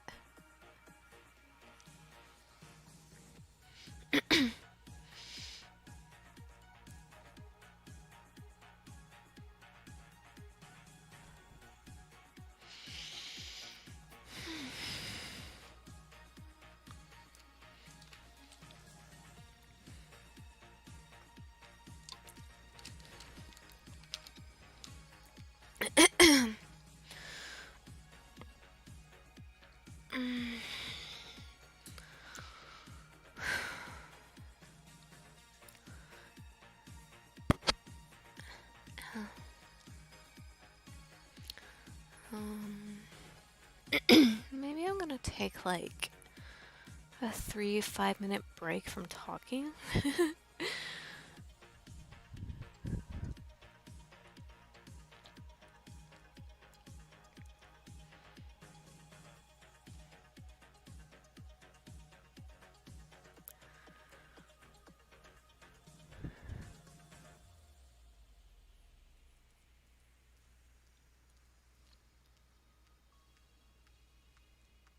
Crypto, do you have a channel? Like, do you VTube?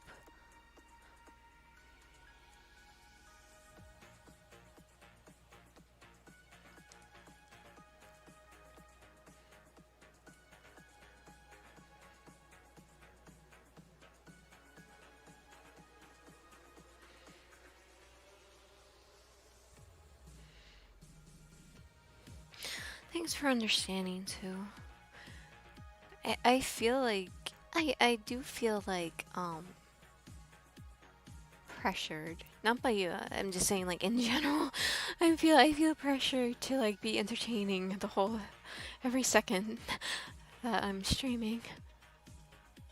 Even though I shouldn't, because I'm not even officially, you know, debuted yet. But I still want to like be entertaining for the people here supporting me and watching me.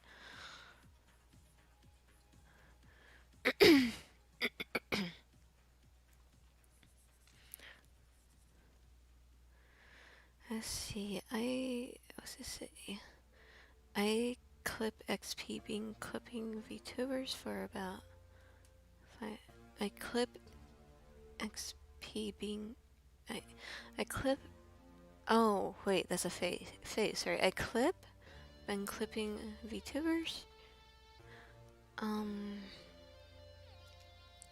I focus on indie VTubers because everyone always clips the people with like 300. Oh, that's so nice.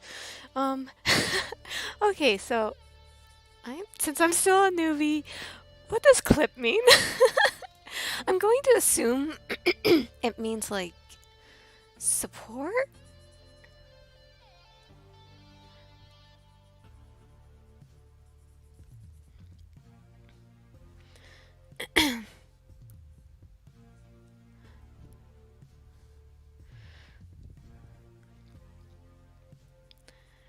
I mean, I understand, why popular VTubers are popular. Because, I guess they're popular because they are offering, like, content people want to see. But it's still, there's still so many people that, like, still so many VTubers that, you know, like you're saying, aren't really noticed, and they offer just as good content. I'm just so bad at marketing myself. Like, I know the whole Twitter thing, like, 100 subscribers, 100 followers, and I'll show this new skirt I'm wearing, or I'll show my arms. 500 subscribers and I'll show my whole self. Whereas, like, nope, I just went up and posted the model without any tease. I should have, like, marketed it better. But, maybe I'll do that later. Like, maybe when I'm feeling better, I'll make a new outfit for her, for Peppermint. And, I can do a tease that way.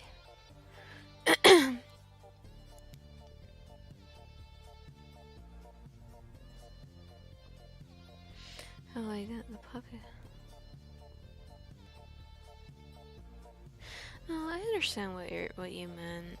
I probably just came off wrong.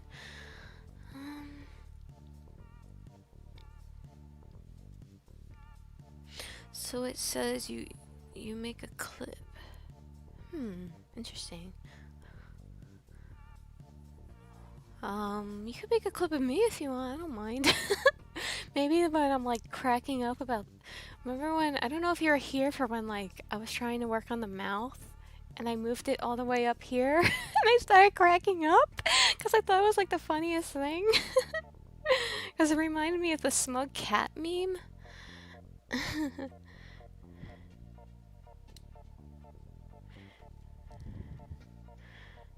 Let's see. I'm probably gonna pronounce your name wrong. Humaria? I've been watching since an hour ago, and I think, but I really enjoy you and the things you have done. Oh, thank you. I'm always so worried about being boring because I think that's part of my anxiety about this whole thing stems from my sister. Like, she would tell me growing up, she always tell me how boring I am because I was so quiet all the time. And she'd be like, why are you so boring? Why don't you talk more? And she's also, like, complete opposite of me. Like, she's, you know, I was the little nerd into anime and, and, you know, drawing and comic books and all that stuff. And she was into, like, every sport and had lots of friends all the time. So, but yeah, because she said it so much to me, I'm always so worried about being boring. And especially with being sick as well. Like, I know the COVID's making me feel like if my body was a computer, it would be lagging right now. And I'm trying to force it to defrag, and it's not. I'm still getting, like, fragmented pieces. It's like, I can't wait to feel better when I can actually be 100% cognitive and have my voice back.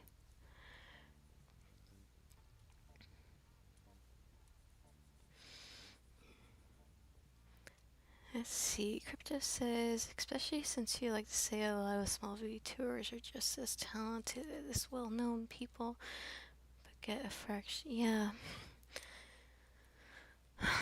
It's hard. It's like, so much of it comes down to luck, you know? Like, you have to have that one little thing go viral. Or, like, the Twitter bot or whatever they call it, a lithogram, like, randomly shows something you made to a popular person and they retweet it. But that's why I was saying blur, right? But if you're not on social media a lot, you won't get shown like that because they punish you that way.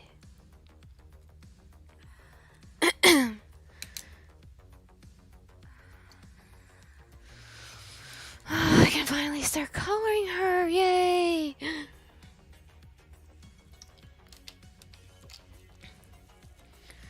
My favorite color, pink, too. So let's lock the layer.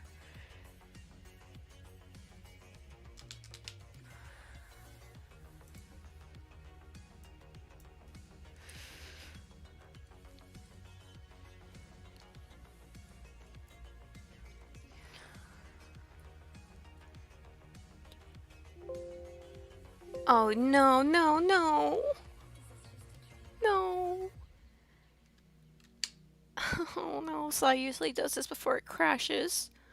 And I haven't saved. Don't. Please don't.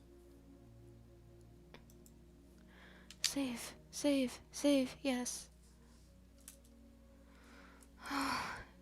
Phew. Okay. I saved it. But will it not let me color now because of not enough memory?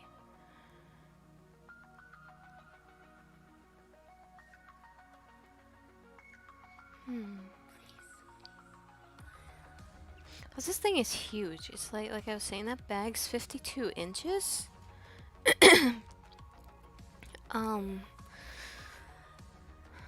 So this that I'm working with, I think this is like 37 inches. Cause you know, you always have to work big and shrink it. You can't work small and blow it up or else it will get like pixelated. But this computer, even though this computer is like better than standard, I think, it still can't handle too much. So I can't work as big as I want to.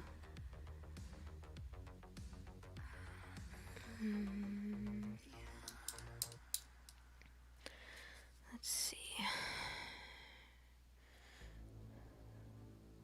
I have to look at something on my phone. Reference of, I can't remember, like I colored something similar before and I can't remember if I was using a soft or hard brush, so I have to look at that other thing I made.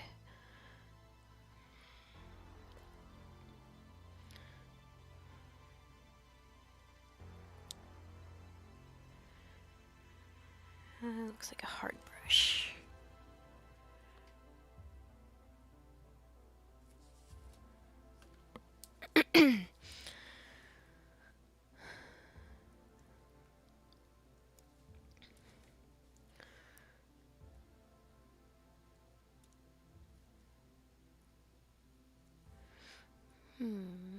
This needs to go under.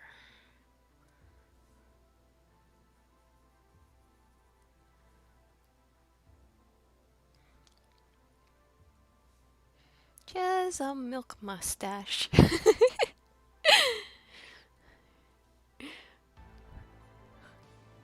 I shouldn't laugh at my own silly jokes like that. It's not even funny. Just that easily entertained.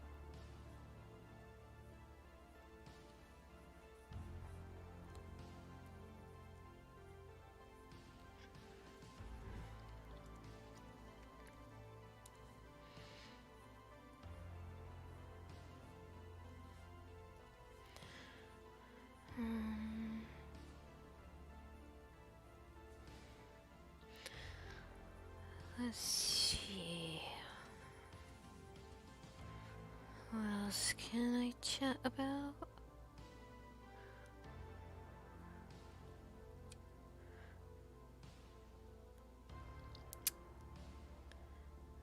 Oh.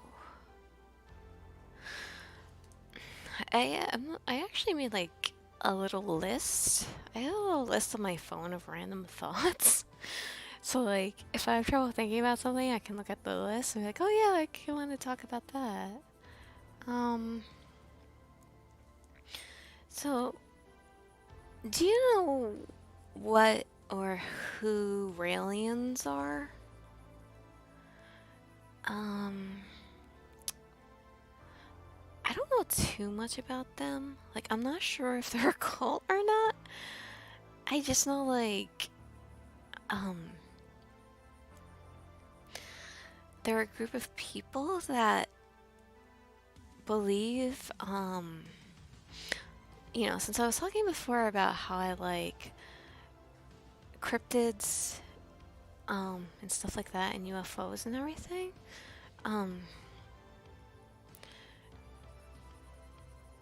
they're a group of people that, their belief is, that humans were put on Earth by extraterrestrials. I gotta save every second because I don't trust Sly not crashing.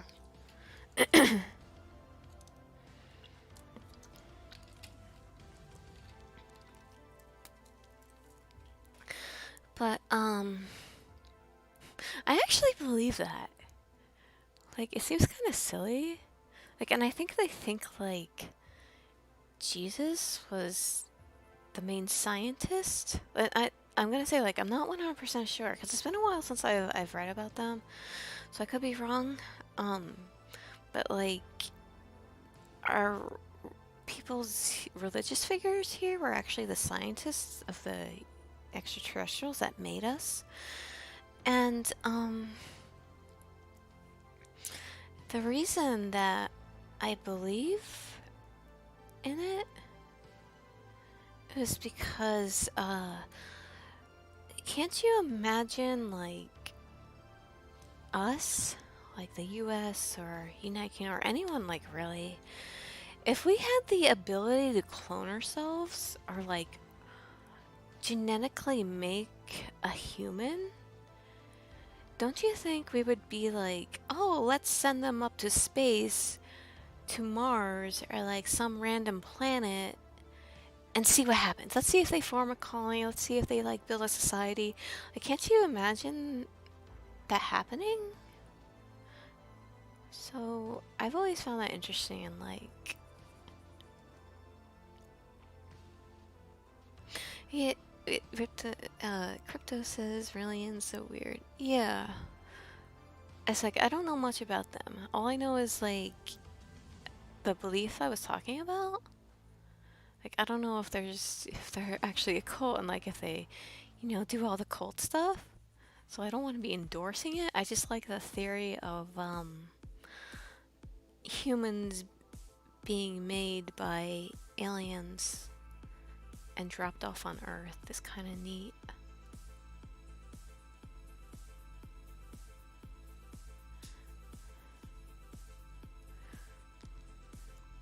And then you can get into all that, like, reptilian stuff.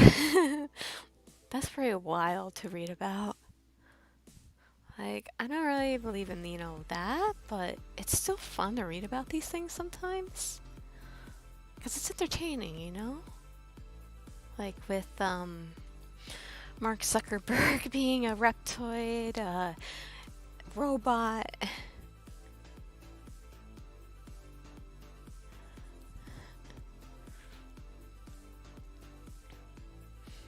And that there are like, oh, this is another word I have to slur because this word is a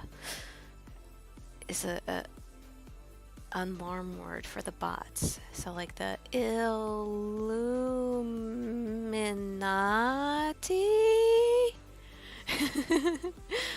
You know, the reptilians being part of that and everything.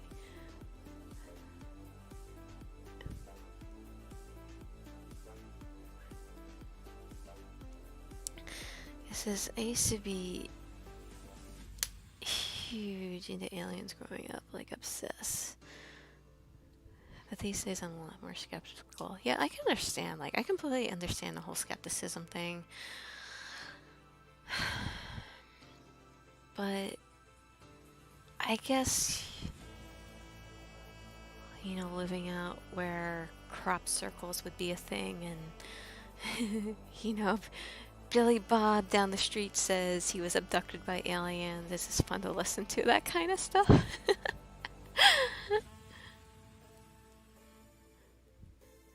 Then you have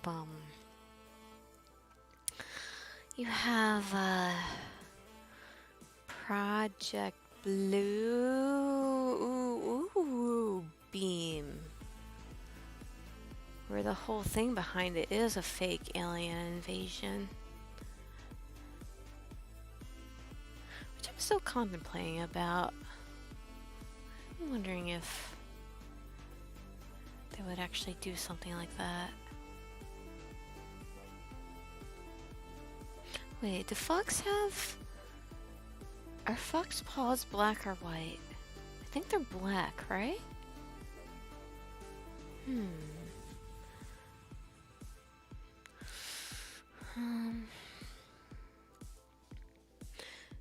So this is my CYMK chart. Because if anyone does art, you know, like... On the screen it's RGB, but your printers print it out in CYMK. So these are like, so you could be using a color on screen and then we'll print out like completely different. But these are the CYMK colors the printer can handle pretty well. So that's why I bring this up.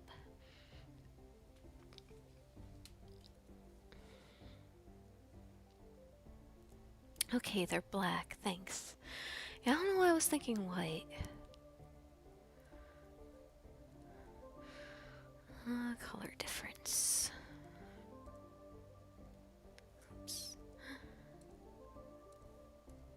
Damn. Let's see. Am I gonna have to do that all over again? No. Should I go with a lighter blue? Let's see.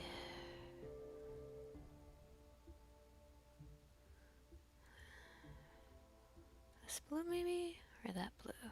That blue? Let's try this one.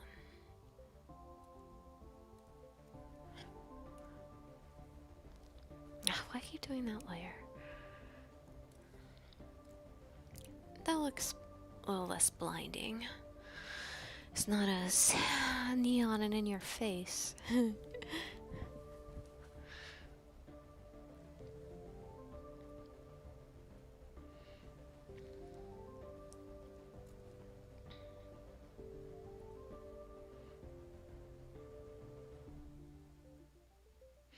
Let's see. Cryptid says my grandma and my mother actually have an alien abduction story. Oh yes, I would love to read that. I love like seriously, where I live is like so cliche out of a movie. We have like an independent public access station. Like both on TV, but I don't have TV, and radio, and there's this radio show I listen to sometimes, and this guy just reads alien abduction stories. It's pretty funny, and it's like I would love to do that on this channel, but I don't want to be copying.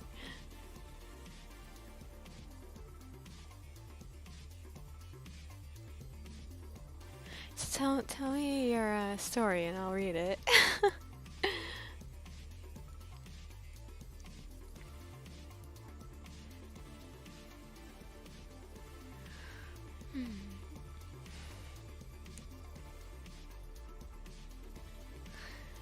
I can't. So, while you're typing that, it's okay. Whatever you want to share or don't share is fine. If you want to cut, whatever, it's all right. But yeah, the way I got into like UFOs and aliens and cryptids and traditional conspiracy theories, I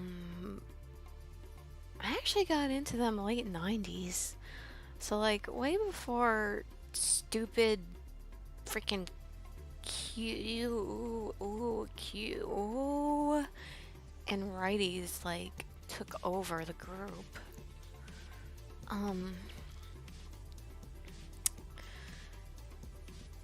Yeah, I got into them because again, I'm not do I share this story? Because I've told this story on my art account. And I don't know if I should be like, but then again, like no one knows me there, so whatever. So I couldn't ride the bus because no one would let me sit with them because of, you know, my issues with speech problems and not being able to walk right and everything. And so I was getting in trouble a lot by the bus driver because kids would like, I try to sit down, the bus was full, and kids would, you know, yell at me and give me mean looks like not to sit with them. And so the only option I had were the way back seats of the bus, because there was this rule like that kids couldn't sit in those seats for some reason. I'm guessing it's because like if somebody crashed into the bus, you know, there wouldn't. Yeah, but whatever. So kids weren't allowed to sit in those seats, but it was either me sitting in those seats and getting yelled at by the bus driver, or like possibly risking getting beaten up by my peers. So this kept happening like every day, and even though I was like just a little kid still, there was a public library in walking distance of school. So when school ended, I would go there. I would walk instead of going on the bus to go home, I would go to the library.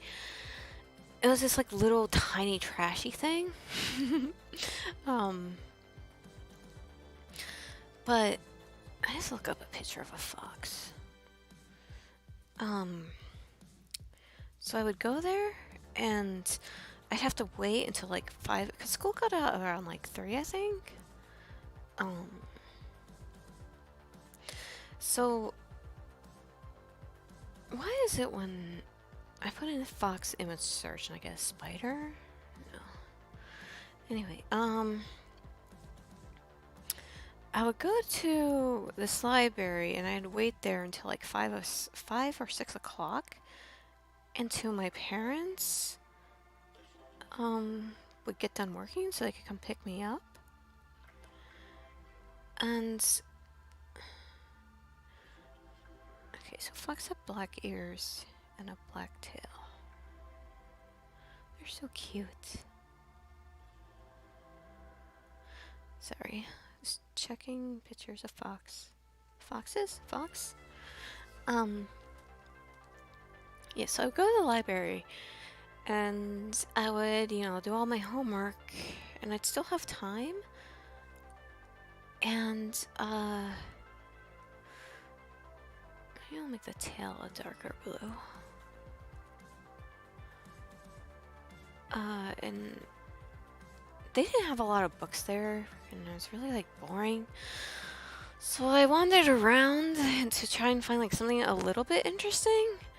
And I ended up in the, paranormal and conspiracy section. And for those of you who are here and don't know why I'm saying that word like that, if you weren't here earlier, it's because YouTube has bots that like listens for certain sounds and words, and they'll shut your channel down or give you strikes if you say certain words, even if you're like not giving out misinformation that involve those words. But yeah, so I found that section. So I would just read those books and like look at those pictures. Your classic Roswell, your Roswell photographs. And I just got really interested in it and read all those, well, after school for several years until I got to high school. Which I still didn't ride the bus, but thankfully, my mom's work schedule had had changed by then, so she was able to pick me up after school when it ended. And then, like, I just couldn't drive because I, can't.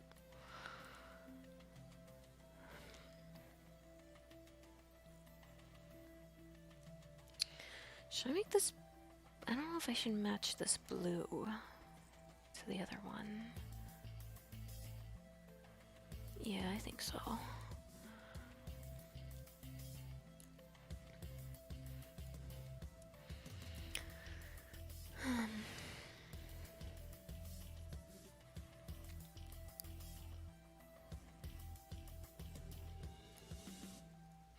And then, like, I would always get a bunch of little no-name off-brands extraterrestrial toys and play with them. And I had this little, like, classic, gray type alien looking thing that I drew. And his name was, I named him, like, I just named him Alien Friend. I drew comics about him, like having a hard time on Earth, which I think I was just, taking experiences that happened to me in school and stuff. I always wanted the aliens, the extraterrestrials, to come to Earth and take me home, take me away from here.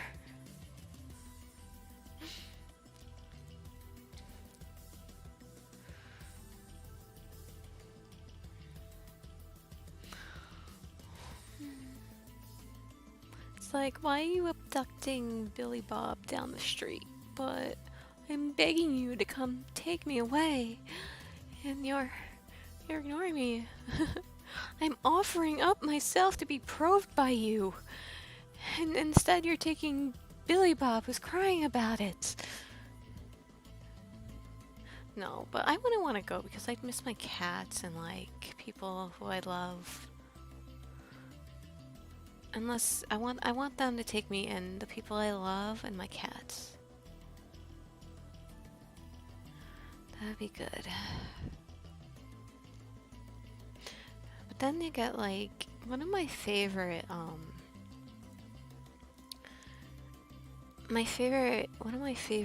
manga series.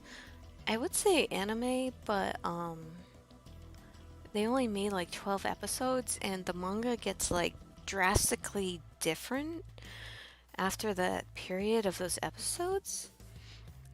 So I think my favorite manga, like my favorite anime / manga is actually Yami no Matsui. But after that, the one I'm talking about that like gets different is GANTZ. I love GANTZ so much. Like, I know I say I like cute things, and GANTZ is far from cute. But the story is so good. Like, and the change, like, I really like the change in the protagonist. Because, I don't know, people have probably seen the anime more than they read the manga, but, like, in the anime, you have Kei, who's, like, your typical horn dog anime protagonist who lusts after girls and is frustrated and everything and doesn't want to do anything and just wants to slack off and, but it's so nice because, like, he gets character development in the manga where like he actually ends up with, and I haven't seen this in other mangas, like he ends up with this chubby, they call it, like she gets made fun of in the manga for looking plain, so they call her like a plain girl, and they actually draw her like a little chubby even. So she's not like the big tittied anime hero, you know, typical. And you know, and like Kei, he like takes responsibility and everything. So but yeah, that manga gets to be about an alien invasion. And the aliens in there, the extraterrestrials, are giants. I'm gonna take another drink.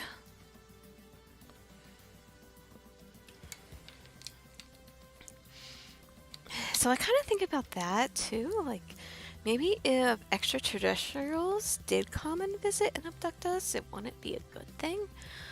Like, after the way humans act, I feel like it's pretty hard to top that in being sadistic. But like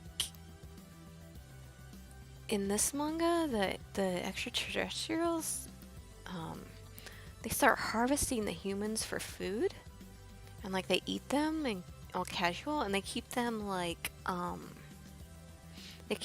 pets, like a lot of imagery is kind of like in hamster cages and everything, and then they eat them so casual, like sushi and chopsticks. And it's disappointing because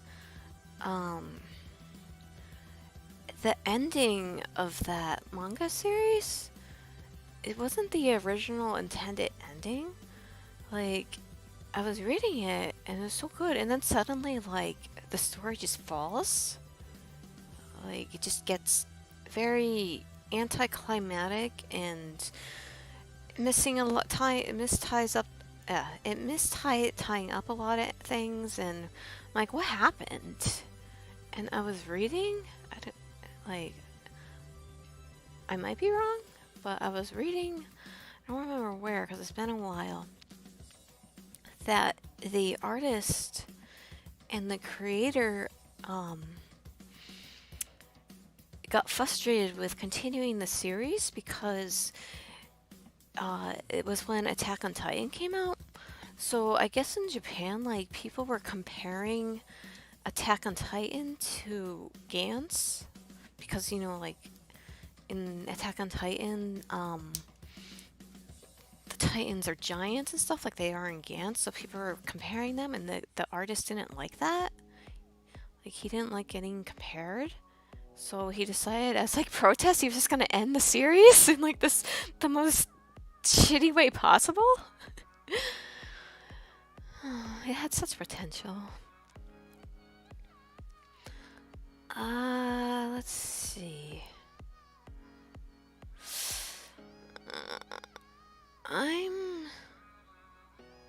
Okay, so it looked like Crypto typed your story up. I'm going to have to be right back because I drank all my tea and now I want something else to drink, and I have to visit the little kitty litter room. So in case, give me like 5-7 minutes and then I'll come back and read your story.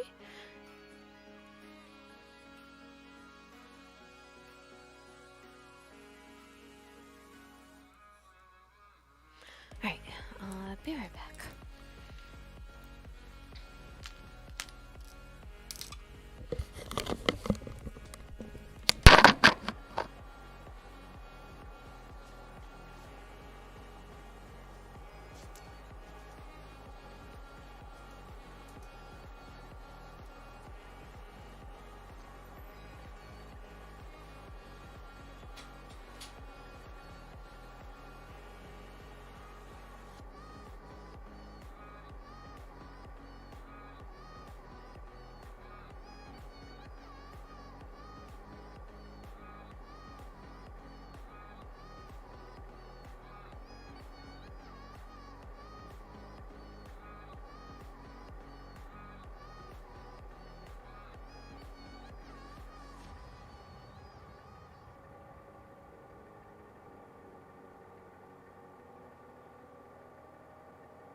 Yeah.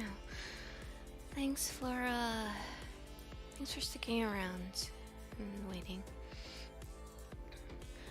Am I okay? Eventually, oh boy. Oops. I guess you see my name now. Oops. Maybe I'll cut that part out.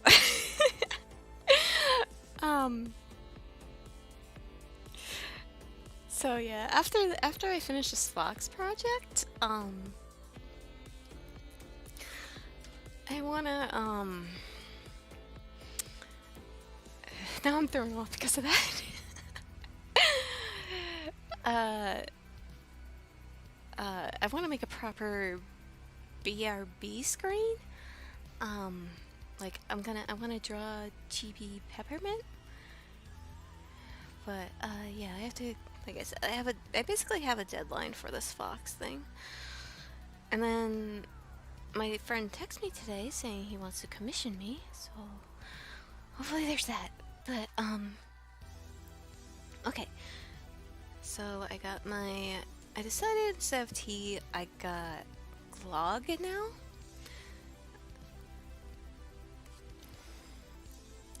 I'm like twitching again. Oh no. What if I just turn off face tracking and let's see.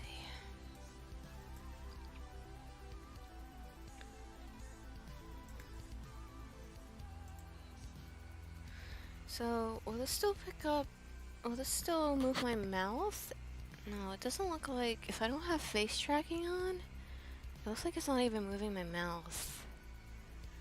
It just gets the cursor. Like, I even changed this stuff. Like, set the ease of movement and face position if your avatar head moves too much.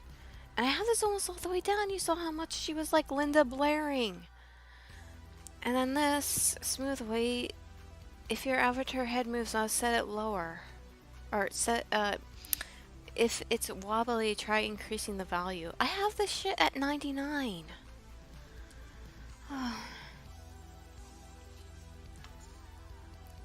Maybe I have to turn it all the way down?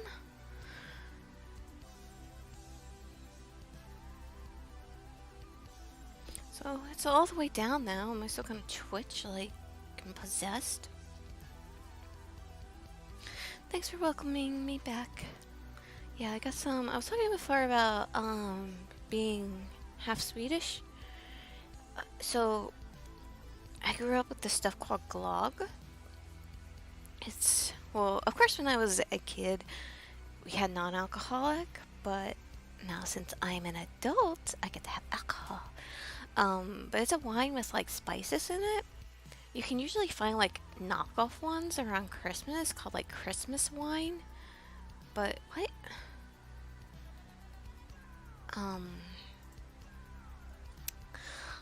But they're really like, they're bad. They're like all sugar. The ones in this, you have to find a certain one called Hetta.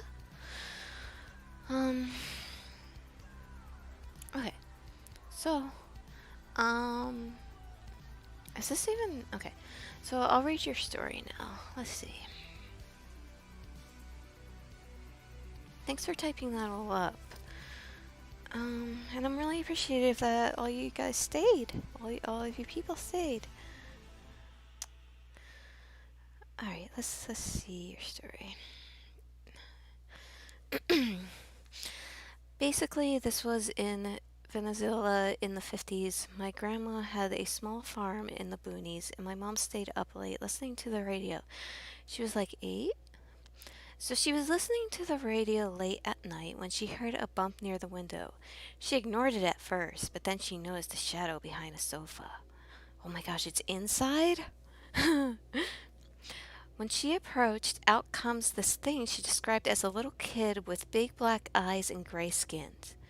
Obviously, she screamed at the top of her lungs. So my grandma and grandpa came running. And when they came, they see the thing dragging my mom to the window and my mom fighting it off. Ooh. That's super creepy.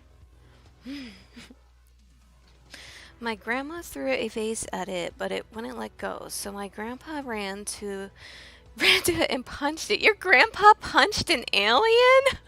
Oh my god, that's awesome. Like, if I meet people, I would introduce myself by that. Hi, I'm Peppermint. My grandpa punched an alien once. Okay, sorry. Finally, the thing let go and jumped out the window and into the bushes. The next day, they drove away and didn't go back to that house for several months. I don't know what to believe. Wow. Well, thanks for sharing that. I actually really enjoyed that story. Like I said, I love reading stuff like this.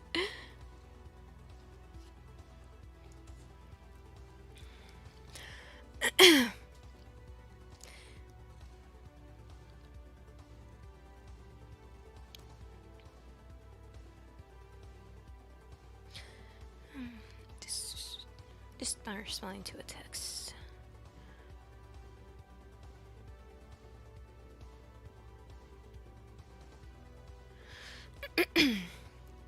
Alright, let's start up drawing again now. But I believe that. Like, if you hear that kind of story from one person... Sorry, kitty, you have to get off my lap.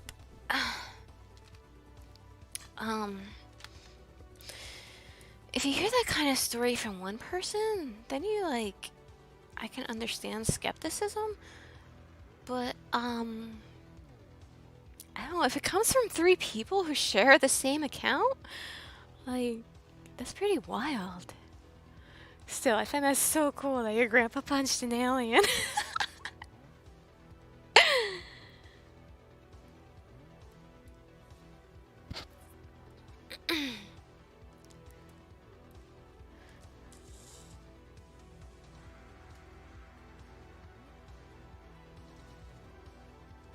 Well, I appreciate you telling the story.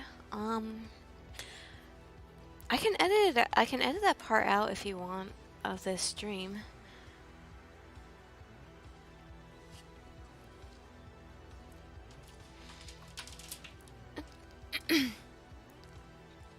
I personally believe it, but you're free to believe what you think happened.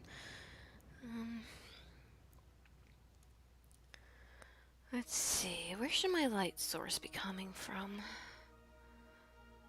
I guess my light should be coming from this way.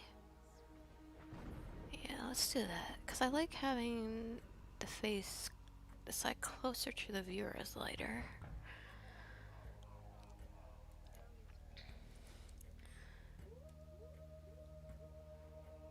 Whatever song is on now sounds kind of like UFO-y. Is this music working, by the way? Like last time I could not get my background music to work.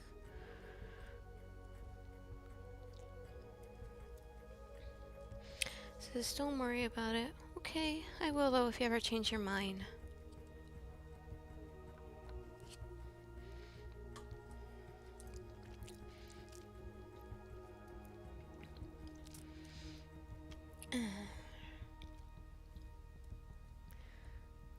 Alright.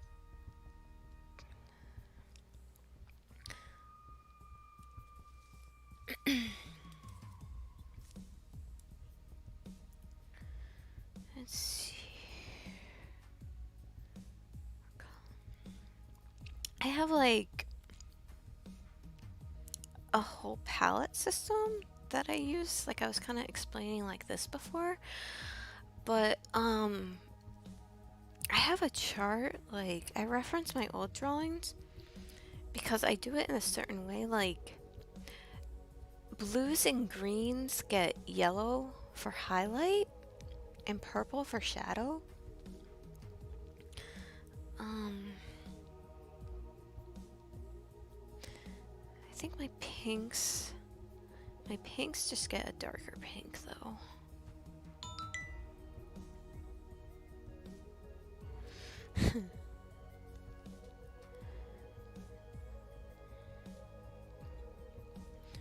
Just checking my chart. been so long since I drew, like, my memory's a little cloudy on my coloring.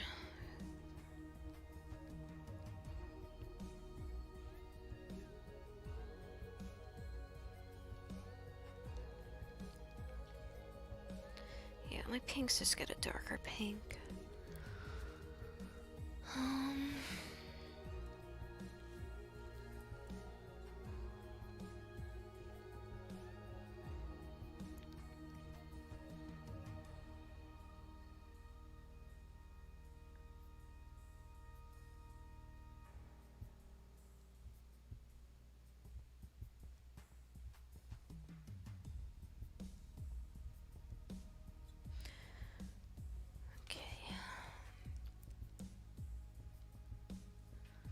Let's see, this is this pink, so I want a darker pink for the shadow.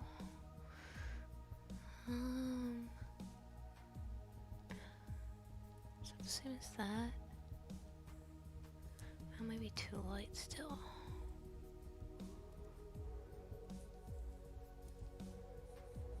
I guess that's okay.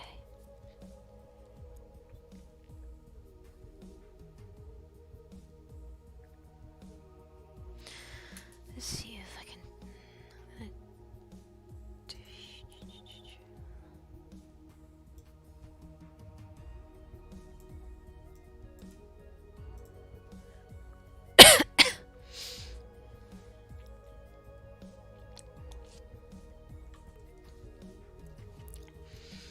All right.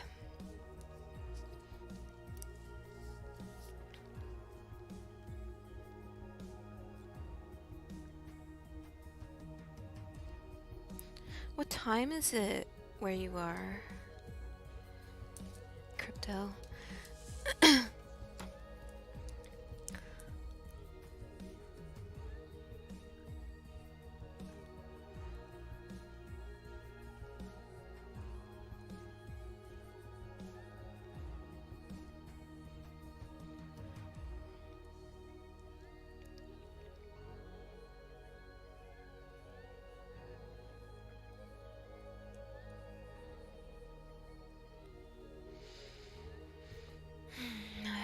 Let's see, now I need to think of something else to talk about.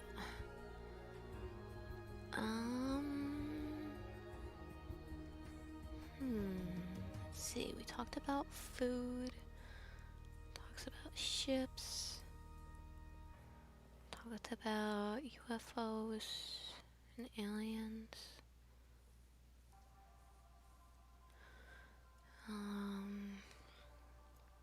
Guess I can talk about more of the animes I like. So I was saying that my favorite anime ever is Descendants of Darkness. That's like, I think it's from 1997. But I really like the art style of it.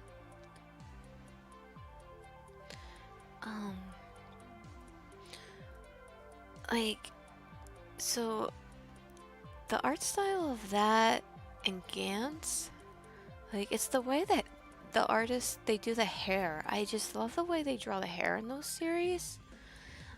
So when I'm drawing like human art, the Yami no Matsui and GANTZ have been like a really big inspiration for me on how I draw hair.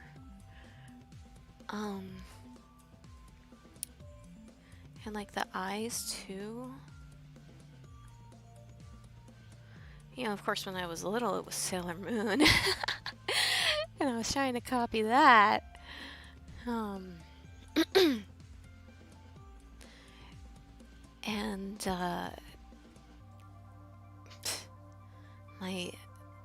I mentioned in another stream about my art teacher. So, and having like how I drew really crappy anime.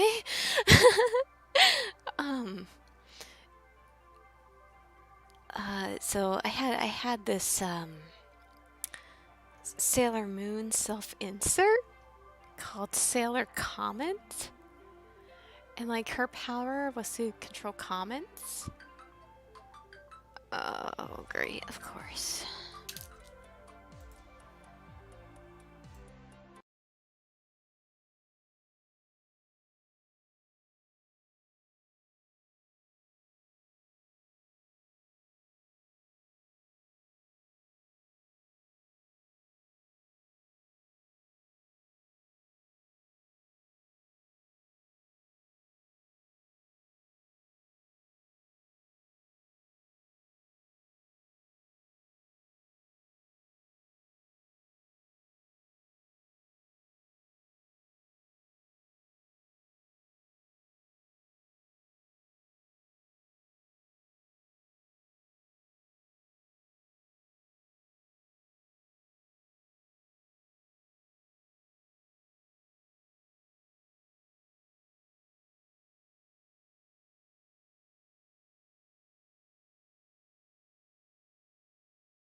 Alright, so sorry about that.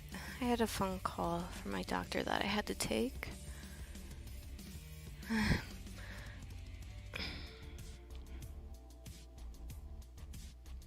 Hi, Hugh. Yeah, sorry about that. I've been, as I've been whining about past several streams, I have COVID, so I've been trying to get a doctor's appointment. And I finally got a call back from my doctor, and I had to set up an appointment so I can get like some kind of medication or something.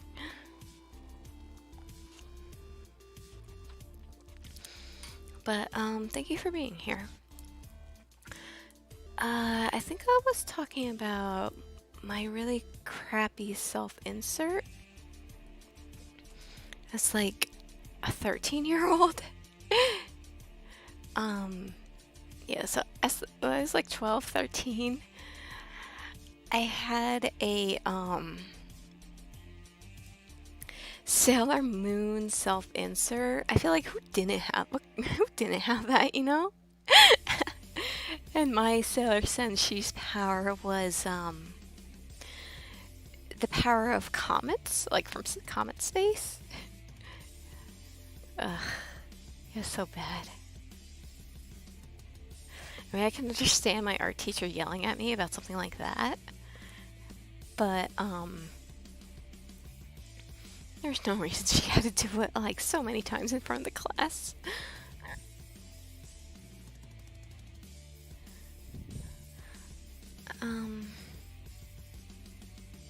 Yes, this was very good.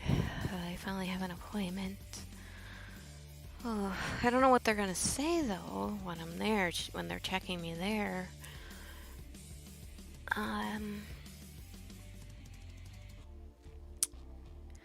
So, and then let's see. I was also talking about why is this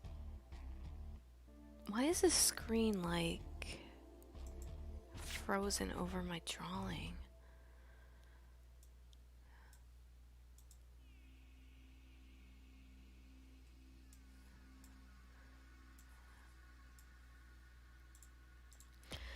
See another example right there as to why I don't want to officially debut yet. Because I didn't know that would cover my other screen.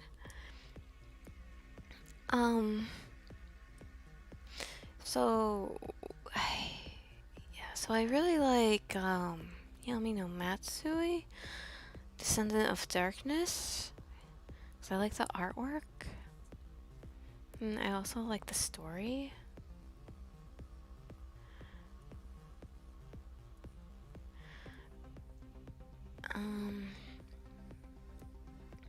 So those two animes, Descendants of Darkness and GANTZ.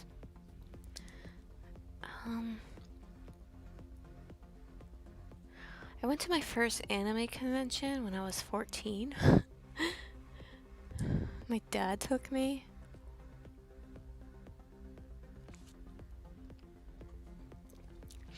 It was actually KatsuCon. It's like one of the big ones in the United States. That's another convention that I've been trying to get into for years. Like, get into as in,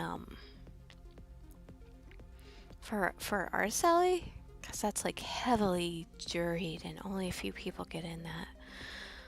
I haven't gotten in it, obviously. Maybe sometime in the future. Who knows now what the future of conventions are, though.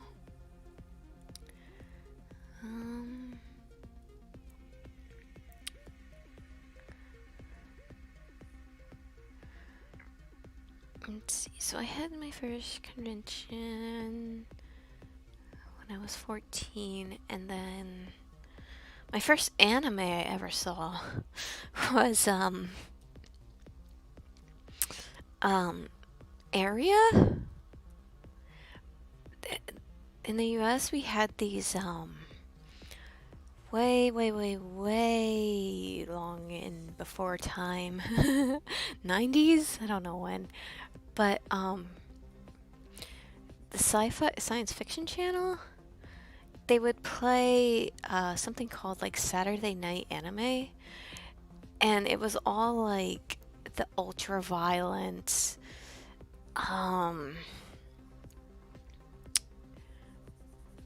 gory, edgy animes. And the first one I saw, I was so little, like, there's so much my dad let me watch. There was so much my dad let me watch when I was little that I shouldn't have. But I think, like, I don't know, I appreciate that I was able to watch these things. But, yeah, so my dad would watch the Saturday Night Anime, and, the first one I remember seeing was Area, and I remember, like, laughing so much at it and thinking it was the funniest thing ever because their mouths didn't match their words that they were saying. And as like a little kid, I thought that was hilarious. And I didn't understand the whole like dub thing. So from then on, I started watching all the like Saturday night anime, which is stuff like Ninja Scroll, Dark City, Akira, like stuff, you know, an 8-year-old or something should not be watching.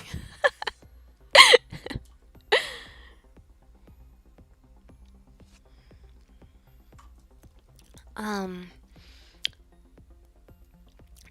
and then as I watched like more and more of it, I think like the one that I remember the most that really turned me on to it was Fatal Fury movie.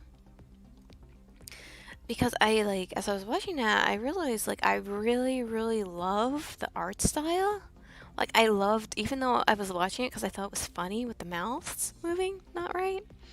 Um, you know, this was a couple of years since, I was like 10 or something. Um, I remember thinking how much I really liked the art style, and I remember noticing like how it didn't really look like cartoons I was familiar with. I already knew they weren't the same. They weren't the same as cartoons, you know, Saturday morning cartoons because of all the blood and cursing. But the art, like that was the content, right? The cursing, the blood, the violence. The artwork itself just felt like it was on a whole nother level. And that's how I got interested in it. And how was that store? Sam Goody? Do you remember that?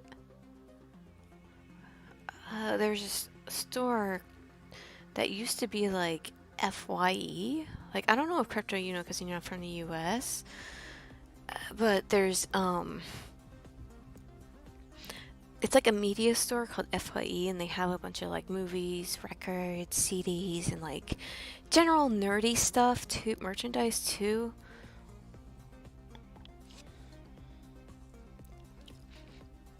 And there was another one like that in the 90s called Sam Goody. And I remember going there into our little trashy mall that had like 8 stores. And I would go to the anime section. I would look at, you know, all the anime tapes, like VHS tapes. And I was looking, and I remember purposely looking for ones with the biggest eyes, because I really like the eyes. And I guess if you see as I color this, you'll see how I like still focus on the eyes a lot. And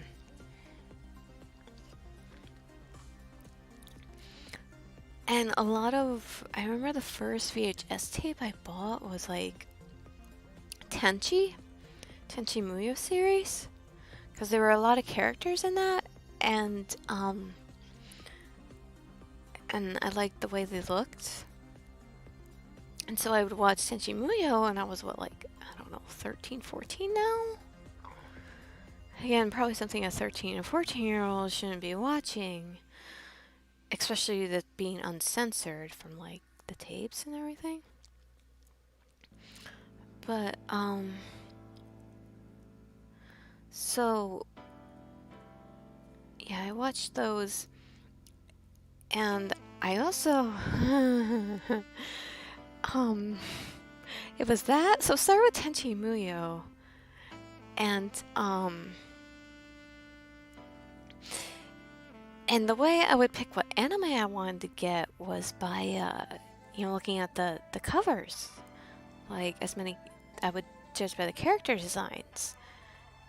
And of what I liked. And a lot of what I picked up, unbeknownst to me, was hentai. I didn't realize like what was on there.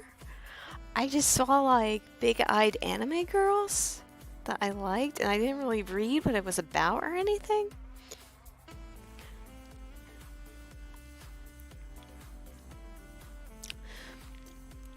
And you know, I would save up from allowance from like doing chores around the house.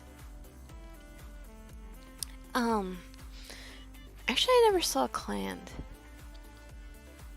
But I would save up from getting money from doing chores, and then I would buy the anime tapes. And I bought a couple hentais, like not knowing what they were. And the people checking me out at the register, like they didn't care, they didn't question, even though I obviously was not 18.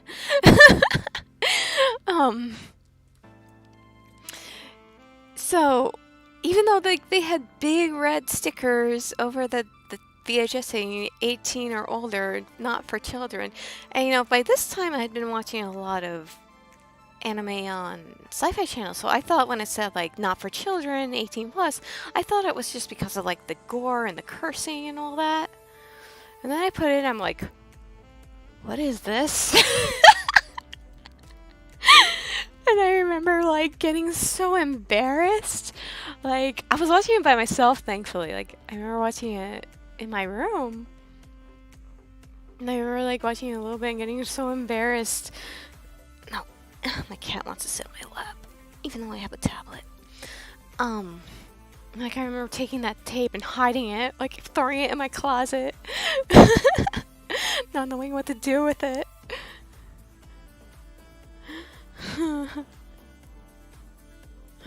I don't even remember what hentai it was.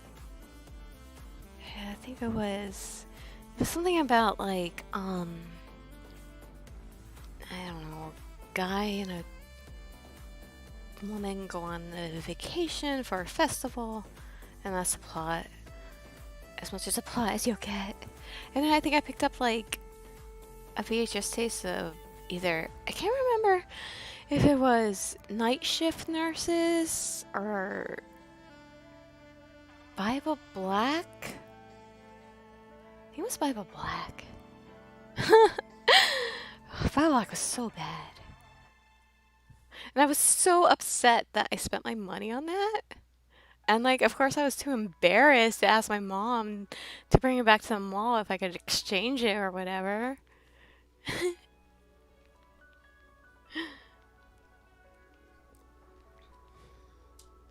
Like, no, I had to save up weeks again for an anime tape that cost $30.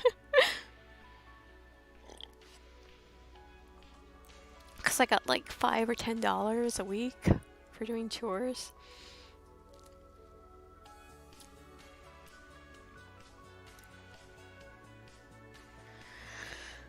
So yeah, that's some adventures of me growing up with anime. And of course, my first cosplay was a very, very, very bad Sailor Moon outfit.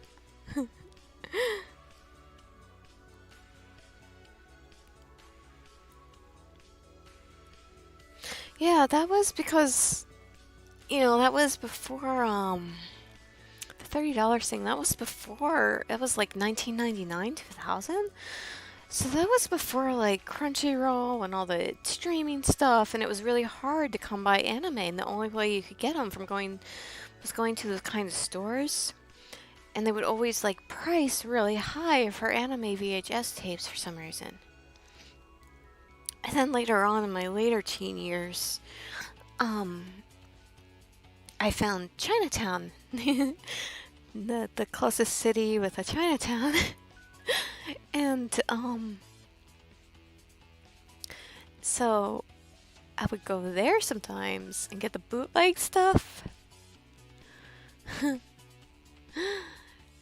And you know, by that time I was into the subtitles instead of the dubs. So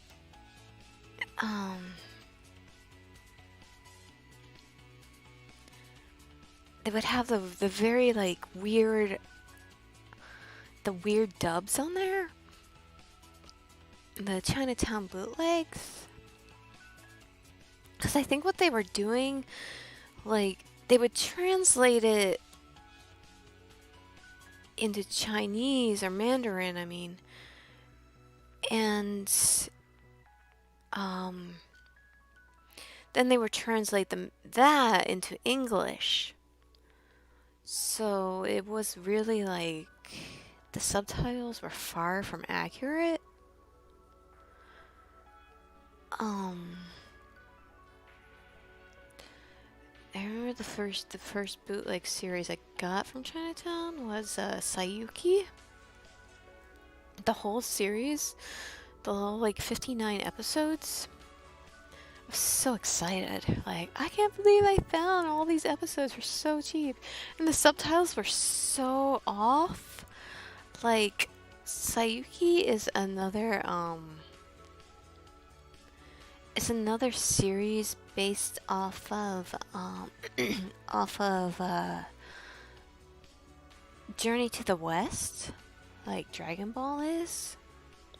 So the main character has the name Goku because of that. That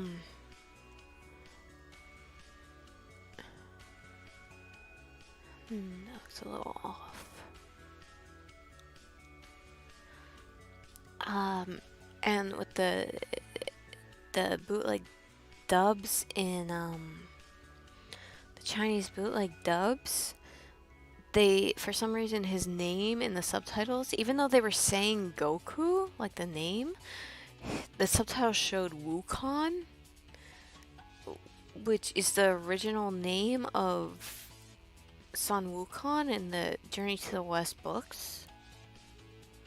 So that was interesting.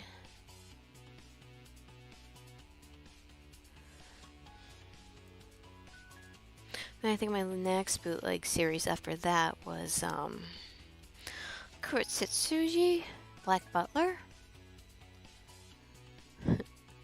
And I think those subs were a little bit better, but there were still some errors.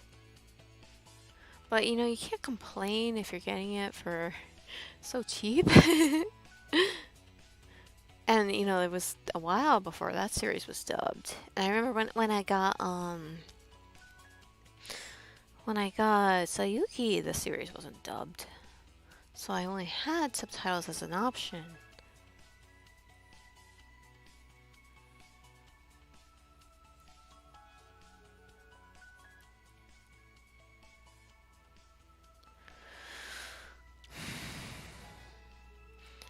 Crypto, what was your first anime?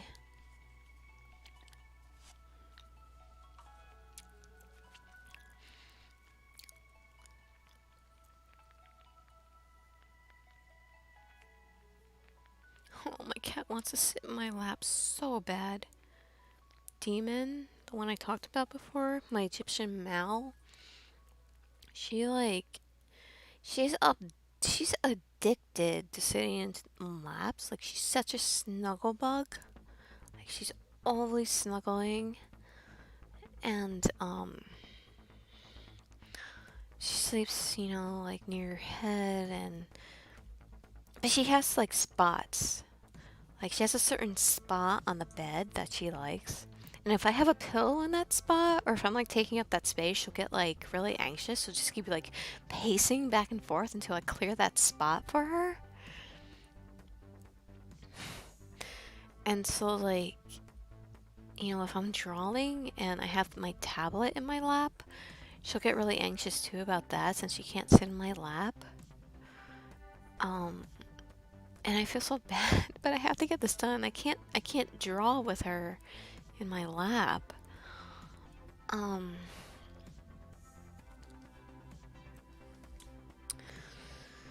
Crypto says it was probably either Dragon Ball Z or Saint Seiya. I remember Saint Seiya a little bit. Yeah, I think Sailor Moon was my no. Sailor Moon was my first like TV series. You know, I had the movies that Sci-Fi Channel played, but as far as like series went, Sailor Moon was mine. And I also watched like Dragon Ball Z, of course. And then there was another channel, I can't remember the name, that also played like anime, and they showed what was the name of it? I can't remember. I remember the name of the like main character, that was Kusaragi. But I can't remember the name of the anime. It was about like, it was some like series about global warming? I don't know.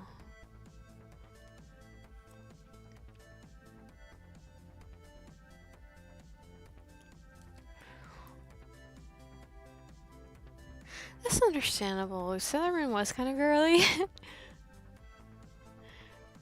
I mean, I actually like, I don't know if this is an unpopular opinion or not, but I like Sailor Moon Crystal more than the original, because I like the art better in that one, because I think it resembles the manga more, and I think it's really pretty. So like, I'll go from watching that to watching GANTZ within the same day.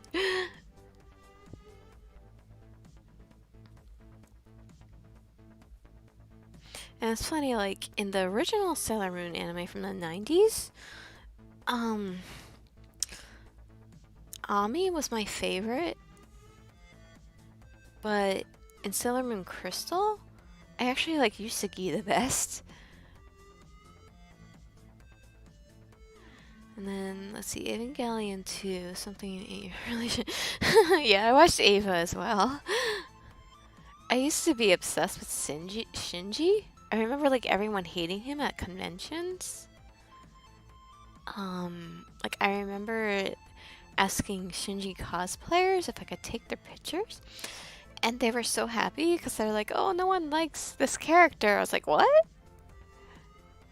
And he was my favorite character in that show. Because I related to him the best. I'm like, oh, I mean, I guess because I'm a whiner, obviously.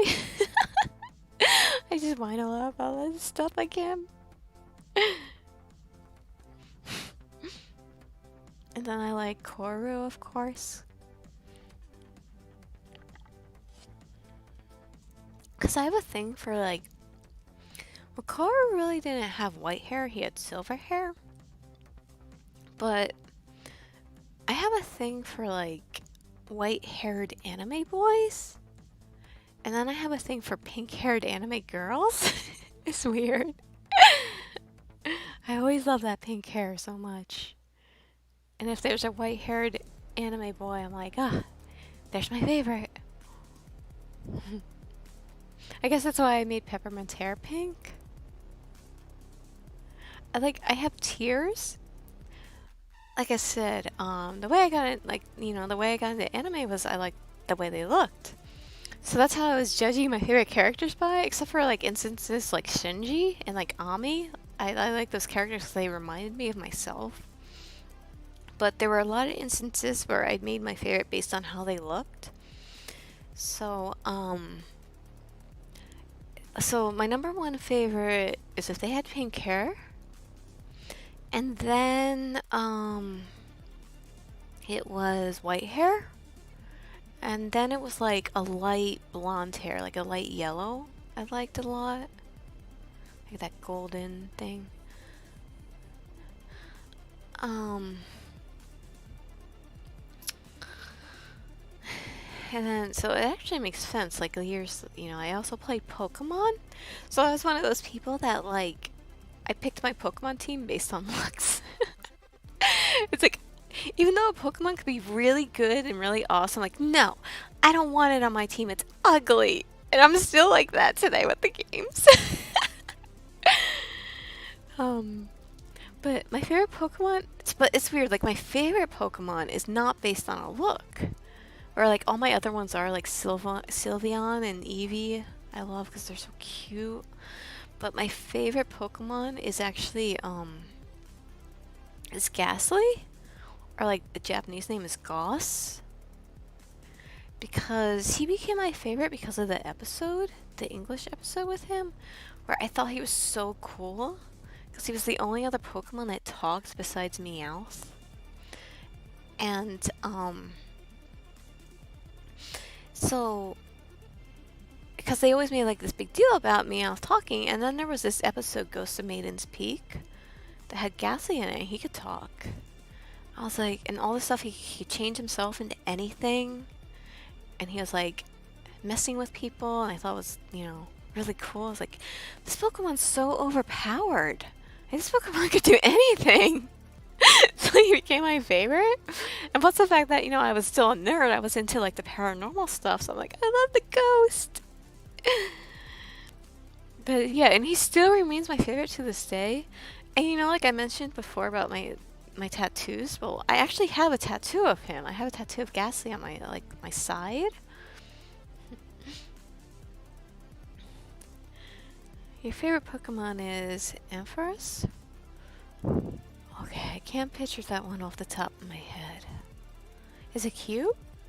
It's like how I know them by not. How I know them or not is if they're cute.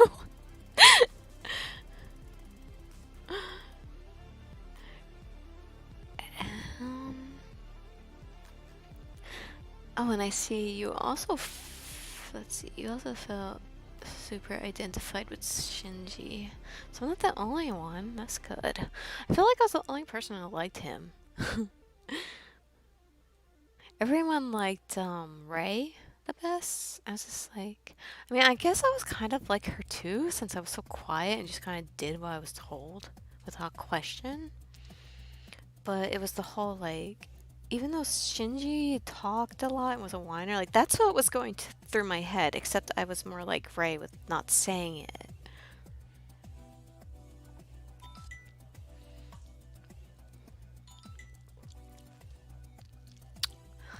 My text noises. It's that noise and like my phone ring is the least annoying one I found. Because I'm so sensitive to noise. So I get like irritated by a lot of pitches. Because my eyes are so bad that my other senses are like hyped up obnoxiously.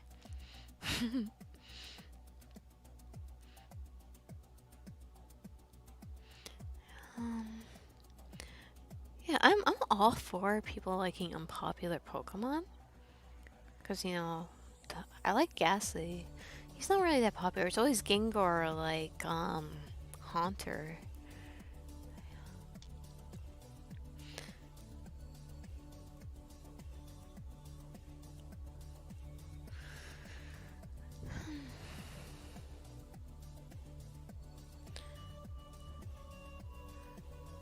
Yeah. What are some other things I cosplayed as after Sailor Moon? I think my next cosplay after Sailor Moon was Gohan from Dragon Ball Z.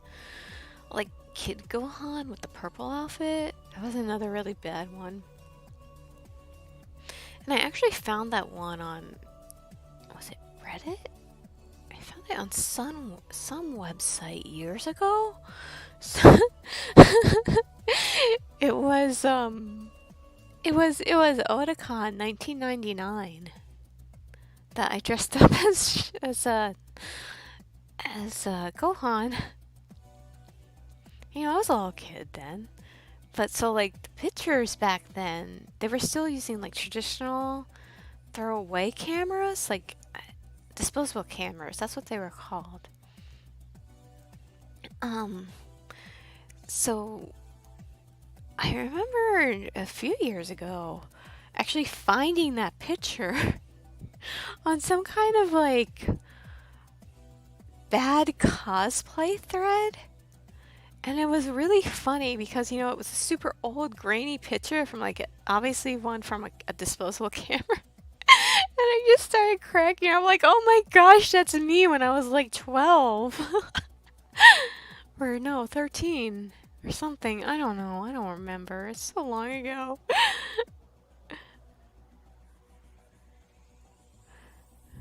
It's like, why would you have that picture still after all those years?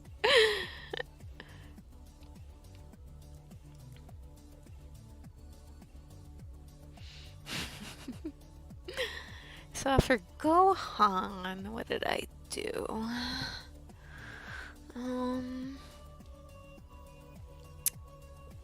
Let's see, Gohan. Oh, I remember my next one.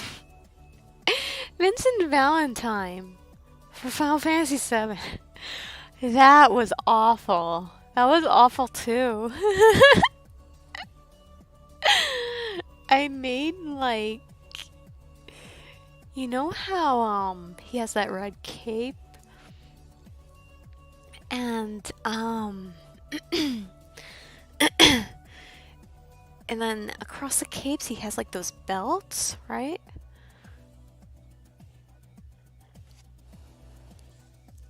Taking a drink. So what I did for that was I like made the cape very badly from fabric and some pattern, but those belts, all I did for that was I got like felt, like the material felt, and all I did was like cut long oval shapes and I drew on it like the holes and the lines that a belt has. And then I glued them onto the cape. It was so bad. And I did the same with his arm. Like, I made that arm out of felt. So it didn't look right at all. Saxophone. It was like, I had a glove. And then I put yellow felt around the glove to try and make his arm. And I remember the convention I was at. So I was cosplaying him, and there was this other guy, like this much older guy cosplaying him. And his cosplay was so good. But, you know, I didn't really process it at the time of cosplay good, bad. I was just like, oh, same character I am. So we were both these characters, and I was like, I was feeling so bad because no one was asking me for pictures, and they always wanted pictures of this guy. Well, I was like 15 or something. So I didn't really like get it. And, you know, con culture was still relatively new back then. And it was still this like a niche thing of anime fans. It wasn't mainstream.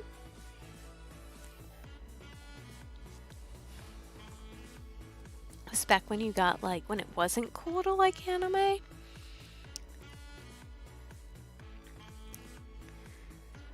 Oh my gosh, streaming while like working on this, it's made me feel so much faster and so much better. Like usually I'm working on this art, just listening to music, and I'm like, ugh, so slow. Why is this taking me forever? But no, this is fun doing this.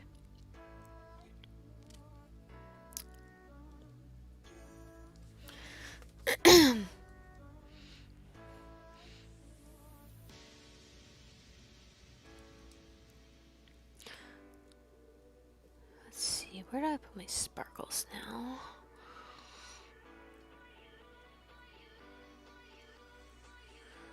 Do like a little, you know that clamp thing? Where they do those white dots? I like that, so I use that too.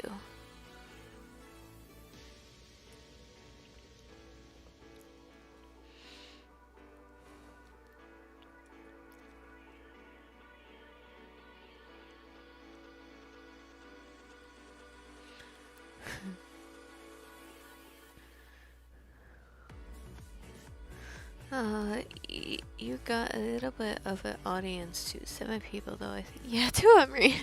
2 is me because I have it on my phone so I can read the chat. And then I have it up here too. Right?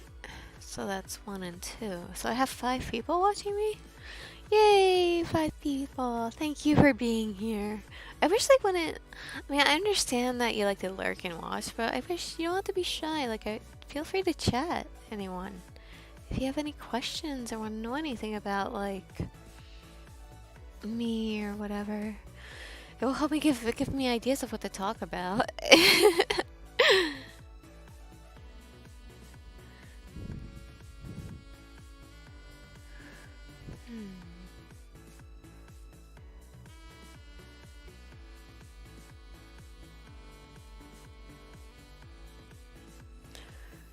Let's see. So yeah, there was Vincent, and when did my cosplays actually start getting decent? Like I said, I hate sounding self-centered or like that I'm bragging or anything, because I know I'm far from being the best, and I have a lot of flaws, and I can fix a lot of things about myself and things that I do. But there was a point where I got the hang of cosplay a little bit more. And like I won a couple cosplay contests too.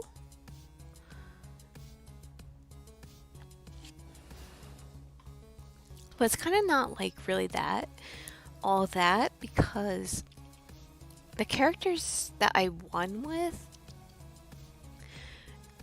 they weren't that detailed. It was just like the little detail they had, I paid a lot of attention to, so I made it look good. Because they were characters like a lot of people cosplay, but they just didn't put any thought in. Well, I'm not gonna say they didn't put any thought into, but they skimmed over the details they had because they appeared to be simple. So, like for example, I won a few times with my car cosplay. I know Homestuck, right? But like I said, I didn't really get involved with fandoms. I just really liked that character for a bit, and I cosplayed him. And like I did so much research into doing proper makeup and sealing it, and how to do shadows and highlights with makeup and everything. So like I won with him, and then I won with like there's this game called Off. It's like a French game. And I cosplayed the batter. The like main character is a baseball player. So like on the surface it appears simple, but there's little details you can really like ramp up. So like instead of using like both with Carcat and batter, like Carcat Homestuck, he's an extraterrestrial, so his skin's gray. And like with batter, his skin is like pure white, like this color white. And like instead of just using like Halloween paint, I went the professional route, and I used like latex paint. And then I did a bunch of shadow, like and highlights with stuff like eyeshadow, put it around my mouth to make like shadows. But yeah, so even though it was quote easy unquote cosplay, but doing Carcat was so exhausting because it took me 4 to 6 hours to do that makeup. I would have to get up so early to do that makeup. And then I saw a lot of things online about like Homestuck players not sealing their makeup, so it got all over the place. I'm like, oh no, I hope I'm not part of that.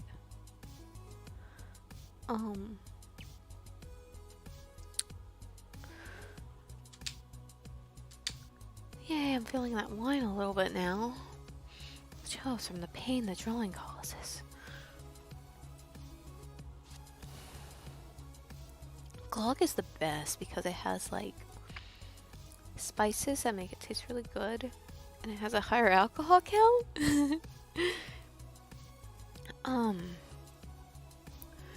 So yeah, so when did I start? And I think before Carcot, what did I do? I did Sebastian from Black Butler, which I made sure like every little detail was right about that.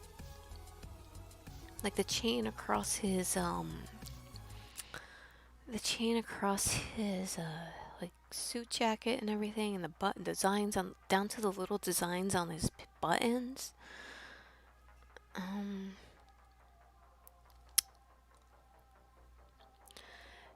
So that was my Sebastian was decent, and I remember Cosplaying him and being that was Anime Boston years and years ago, even before Black Butler was dubbed.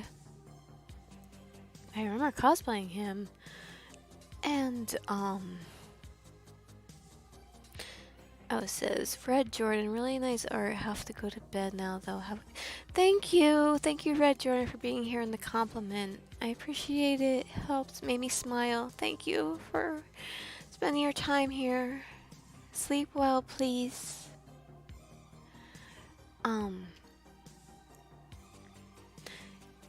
Yeah, so Sebastian, yeah, I cosplayed him at an Anime Boston. I don't remember years and stuff like that. It's just kind of like all jumbled together. But when I went, like, where's my hole? Oh gosh, that sounds bad saying that. Where's my hole? No, but with the way, like... Oh, that's why I'm on the wrong layer. There we go. Yeah, I remember going there and, like, a bunch of people wanting their picture with me then. And, I remember there was this girl that was, like, following me around for a while. I didn't know, like, she was dressed as Seal, the, like, other character in that show.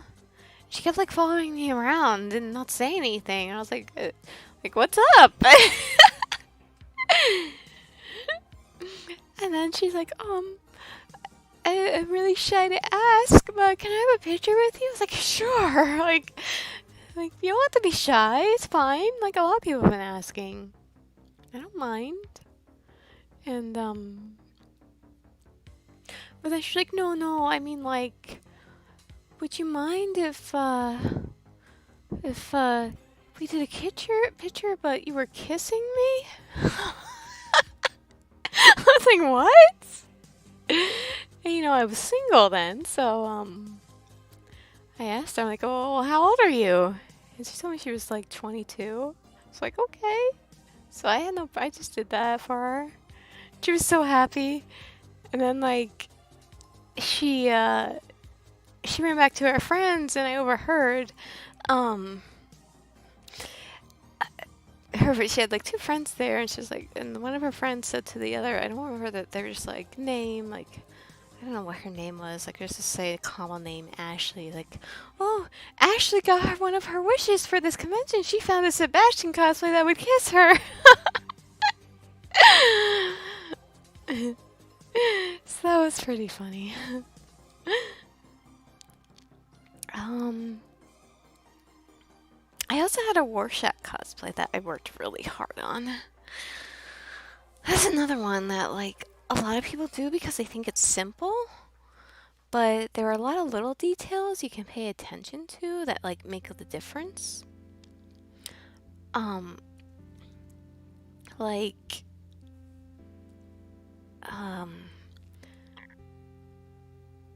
Like the little, his hat, for example, Rorschach from Watchmen, it has a lot of, like, crinkles and stuff, and, like, the fabric shedding, at the rims and everything. So, I cosplayed him, and, like, I paid a lot of attention to the details with that, like I took, sandpaper and rubbed it around the rim of the hat so that it looked like all, you know, old and used and everything. And you take some acrylic paint and you dab it here and there, and it makes it look like dirty. And instead of just like wearing a trench coat, you do the same thing with that, where you take acrylic paint, like a brown, you kind of like mix it with water and wipe it around the coat so that makes it look like dirty and grungy. And same with the sandpaper, like around the cuffs and the edges of the coat. And then like I took a couple panels from the comic, the graphic novel, and where like he was covered in blood. So I did that. Like I took the exact pattern of the blood stains on his jacket and I painted that on the jacket so that it looked really grungy and grimy and stuff like that. And like people loved it, and I got stopped a few times, and some guy was like, "Hey, dude," like thinking I was a guy. I was like, "Hey, dude, thanks for doing it correctly." That's what he said to me. I'm like, "Oh, no problem, though I'm a girl." And he was like, "What?" Because I had the mask on. So, and of course I did the cat face mask that he has. But that was another fun one. And like a little thing I did that was if you've read like the graphic novel, the Watchmen novel, there's like this very subtle thing. Vite, the antagonist in it. There's like a can of something, like a can of spray paint or something. And so I made fake cans of spray paint and I put his logo on it because that's what it was like in the background. So just like little stuff like that can make a difference. And it's fun to do, like, cause I'm not good at sewing. I have trouble, like I said, with my fingers. And my hands having a mind of their own, and it's hard for me to like thread a sewing machine.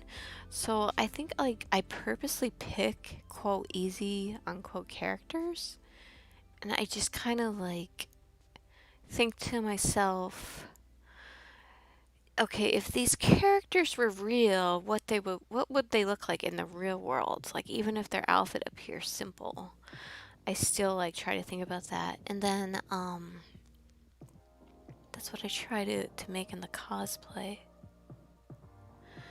And so my last cosplay before I stopped because I got too tired, because like it was either one or the other. I would cosplay at conventions or I would do Artist Alley. I couldn't really do both at the same time.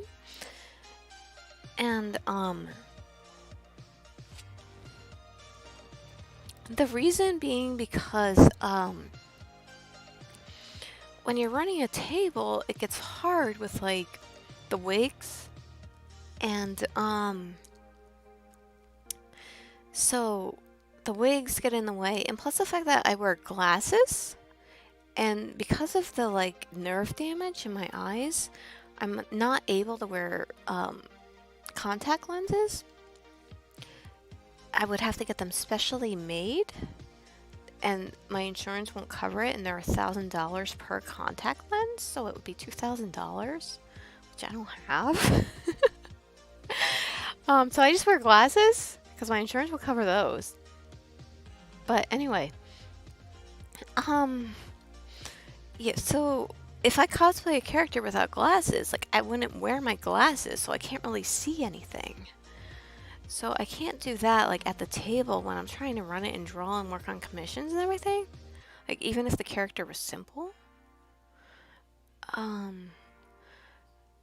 But the last character I cosplayed before I got back into doing Artist Alley in 2017 was Nico D'Angelo from Percy Jackson.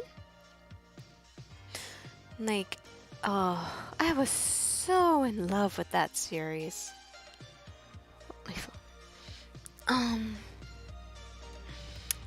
I was obsessed with Nico. Like, I was talking before about, like, Shinji and relating to him. Well, that when I was, like, a teenager, but more as, like, a young adult. I related a lot to Nico D'Angelo, even though, in the series he starts out as 14 or something. But, like, even little things, the similarities were kind of creepy. Like, if you believe in the multiverse theory, which I do, because it's fun. Like, it's fun to believe in. So the multiverse theory is, nothing is fiction. So, like, if it's possible if it exists, like, in our world, if there's a fiction, it is real in another universe, in another dimension. So like the idea with the idea with the multiverse theory is that like, so people who write or create fiction, like stories and stuff, what's happening is energy from other dimensions where this stuff is actually happening gets transferred over to our dimension. And what they're doing is they're like picking up on that energy and those thoughts from the reality of the other world. And that's what they're writing down and creating. Of course, like some stuff isn't completely true, like it gets distorted and everything. But so then if you go like a level deeper than that, you have these things called splinters and parallels. So parallel, if I can talk, parallel, well, you know what I mean. I can't talk. It's like you in another universe. I think sometimes they use the word like otherkin, or is it like fiction kin, I think? Which gets a lot of heat.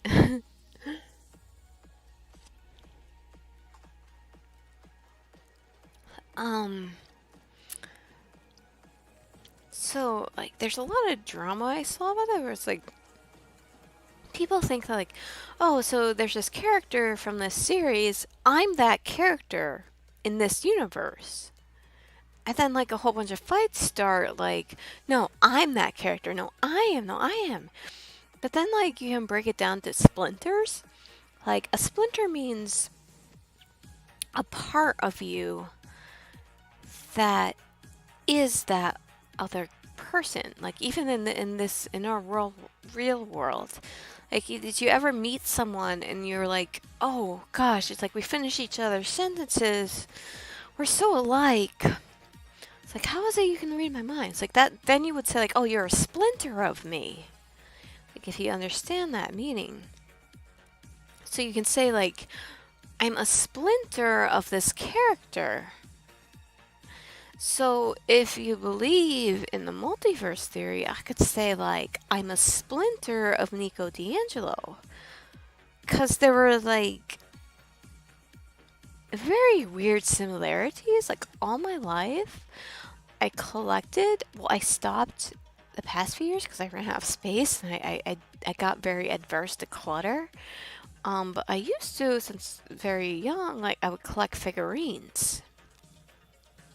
And this character, Nico, he would collect like cards and figurines as well. And one of the things that I would get mad like at, if somebody saw my collection, be like, "Oh, you have dolls," because they're not dolls; they're figurines. So I was reading those books. Well, actually, like I use audiobooks. So I was listening to those books, and Nico said the exact same thing as me. I was like, "What?" Like somebody called his figurine dolls, and he's like, "They're not dolls. They're figurines, right?" So and you know, because he was the son of Hades, like he felt very different and like very outcast, and like people would look at him with aversion.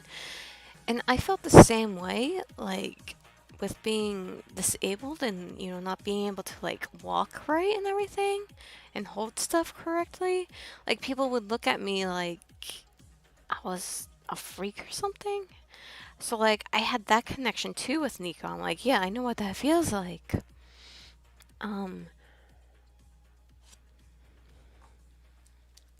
So I connected with him like really deeply. And so I wanted to cosplay him. And I did the same thing with I did with the other characters where I like amplify the little details. Like, one of the things about him was that he always had like dark rings under his eyes. Like he always looked tired and stuff, which I do too. Because I can't sleep right. And So instead of like, and same with Karkat. Karkat had that too. Like they would say he has dark rings around his eyes. And what people were doing, if they cosplayed him, they would just take like black makeup or black mascara, like pure black, and they would just like rub it around their eyes. And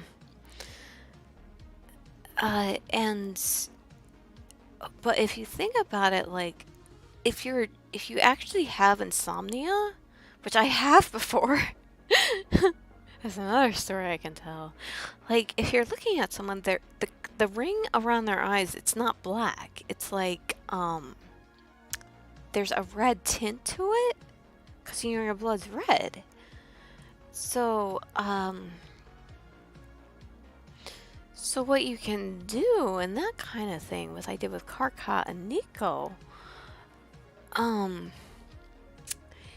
you use the black mascara, but you don't use a lot of it, and you take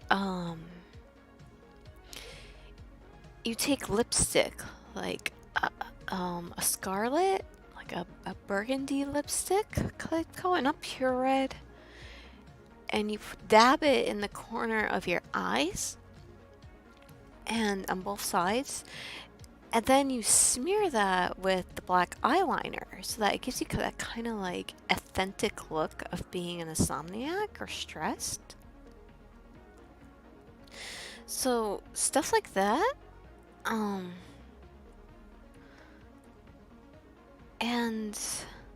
And like I was one of those people that, and also like that, I explained before, like I look and sound really young for my actual age. So I was passing for like, I mean, it's been a couple years, but back when I did Nico, I could pass for like a 15-year-old. Especially if I did like the really good makeup and stuff. So I cosplayed him, and like I actually got posted on Tumblr with like a whole shitload of notes. Sorry, poop load of notes. I was like, this is Nico? But I deleted my Tumblr like a long time ago, because of fandom issues, like I said. But that happened, and so he was the last character I really cosplayed. Because then I just got into Artist Alley too much, and I got, I couldn't really like, because I still wear a wig for him and stuff, because my hair was longer and blonde, and he has like neck length black hair.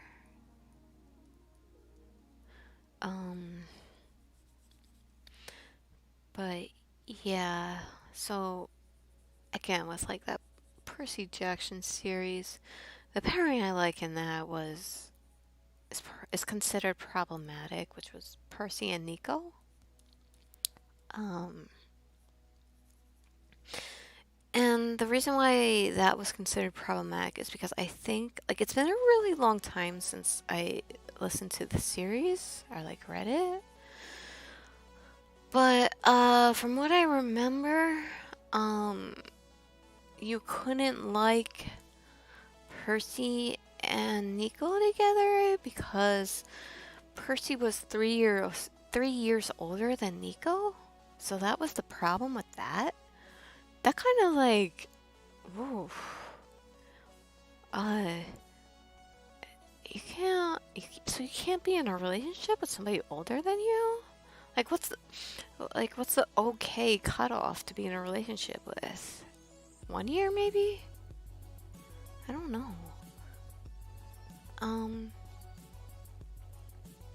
But yeah, that's why that pairing was problematic according to people, because Percy was older than Nico. And then, so like there was the Percy Jackson series, which got continued into Trials of Apollo, which is still going, but I stopped reading because I got really mad at, I didn't like Nico's, because Nico was my reason for reading that series and getting into it. And I didn't like his character development in the last book of Percy Jackson. Because what happened was, like, so all these books, I think there was 8 books total. They're like building up this angsty relationship between Nico and Percy, about like how Nico feels about Percy, and there's all these like inner thoughts that he has, that he's conflicted because he knows he's not like heterosexual like all his peers, so he's like feels tormented about that, and it's really good because it goes deep into that. And he knows he's not supposed to like this guy and everything. So they built that up over the series over years, like actual years, like not book years. And then this last book comes out, the last Percy Jackson book comes out, and it gets, something weird happens. Like, I really think the author had somebody ghostwrite that, because the writing was not like the other books at all. Let's see. Crypto says, I really wanted to cosplay back in high school, but I'm disabled, so I never really found a character that I liked and that used a cane to walk with. Aww. Yeah, that can be tough. I mean, I personally think that if you have a device, whether it's a cane or oxygen or wheelchair, I think like it shouldn't matter. Like, I think you should still be able to cosplay a character you want to. But I mean, I really do understand the just being self-conscious about that kind of thing. Even though there's like really no problem with still cosplaying somebody like that who doesn't have that. I wish more people did, because I am so passionate. Like, part of the reason why, like I said, I used to be really embarrassed about admitting I had a disability. But what finally pushed me to embrace it was I got really fed up with the way people who are disabled got treated and thought about, or I should say lack thereof. So I felt like if I could be more vocal and true about the disabled community, it's something at least to bring a little bit more attention to what's going on. But yeah, so with the whole like ghostwriting thing, like, that's just my theory. That's my conspiracy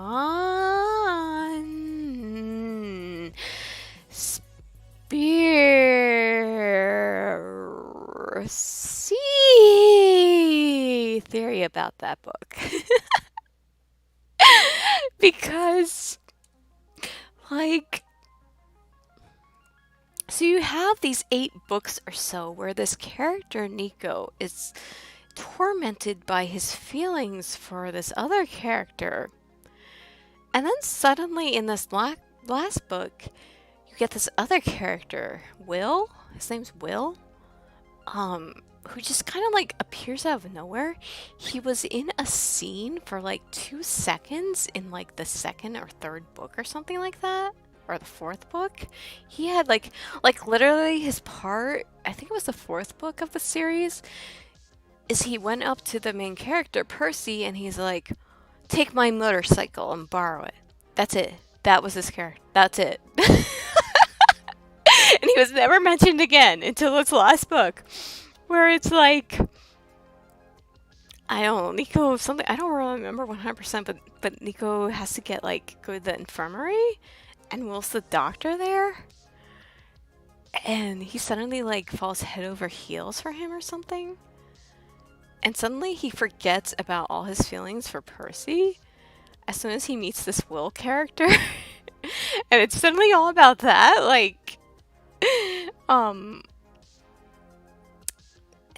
and he literally says, like, so he gets this Will character as his boyfriend now, and they're the same age or something. I don't know, or they're like a year apart, so that pairing's acceptable among the fandom. And that's the one everyone likes because it's canon. But so at the end of the book, Nico decides he's going to confess, like, how he felt, past tense, felt about Percy to him by simply saying, I liked you once, but you're not my type. Which he realizes that within, like, a few chapters. Like, it would have been okay if he realized that over a series, like a few books. But he realized that, like, within a few chapters. It's like, what's all that build up for nothing? It really got me mad. And so, like, all these books, Nico, he's like, he has depression. And he's depressed both about, like, his feelings for Percy, but, like, he's really depressed about feeling like an outcast and being a son of Hades. And then as soon as he gets in a relationship with this guy, he suddenly doesn't feel depressed anymore. Like, this is bad. Like, this is, you know, I talked earlier about how I like writing relationships because I like the psychology of it, but I like taking it from A to Z. Like, I like going through A, B, C, D, E, F, G, H, I, J, K, L, M, N, O, Q, R, S.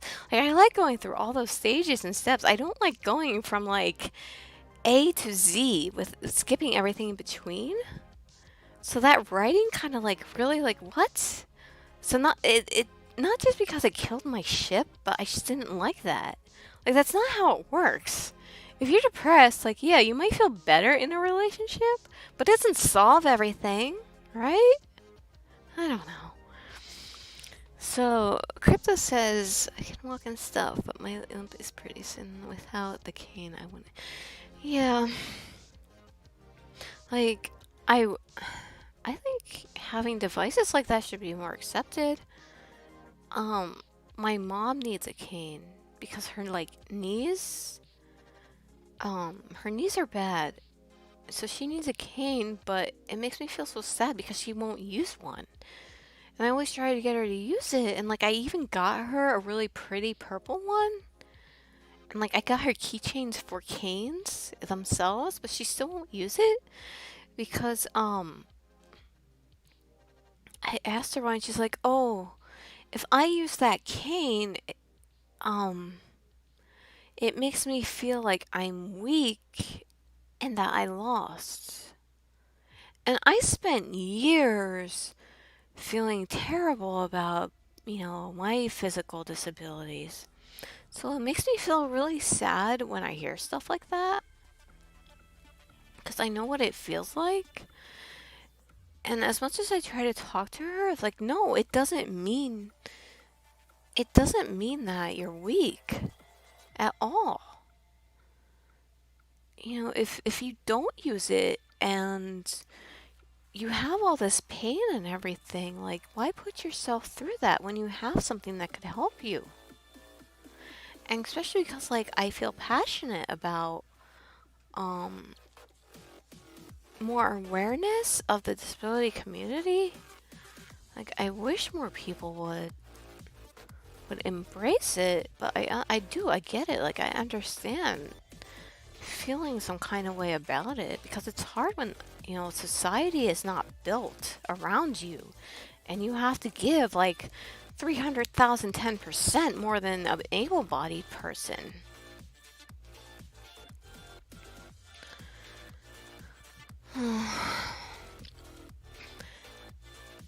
And just so many, like, there's so much stuff that makes me feel like sad about everything with the disability community. Like, in the US, I'm not sure how it is in your country, but, like, if you're disabled in the US and it's severe enough to where, like, you can't work to make a living, like a livable wage, or if your disability impairs your ability to do any kind of work, like, for example, you know, let's just do this as an example. I'm not saying it's true for me, but, like, so for me, for example, like I can't drive because of my disability, and I live in somewhere that has no public transportation. Um, so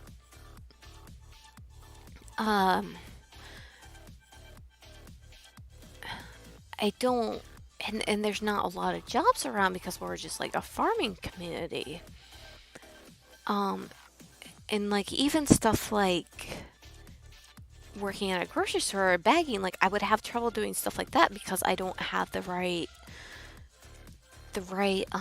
ability in my fingers. So like I can't open bags and stuff like that. Like I can't do zippers and buttons and things. So like I actually need help like getting dressed and everything. So so if you're in a situation like that where you can't get to a job and the job's available you can't do, or like you can only do so little of it, there's two programs you can go on. I'm gonna take another drink before I get into this rant.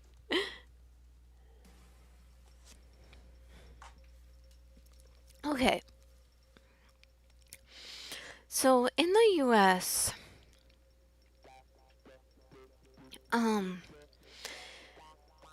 if you're in a situation where you're disabled and you can't work, the two programs you can go on. One is called SSI, and the other is called SSDI. They're two different programs, but a lot of people confuse them and think they're the same thing, but they're not. And the way that is easy to explain it is, so not all the time, but this is a way you can explain it. Is like if you were born disabled, right? And you've never been able to work, so you would go on SSI. But if you were born like able-bodied or neurotypical and you've had a quote unquote normal life and you've had a job or whatever for a while, and you've worked and something happened where like you later became disabled in life, then you would go on SSDI.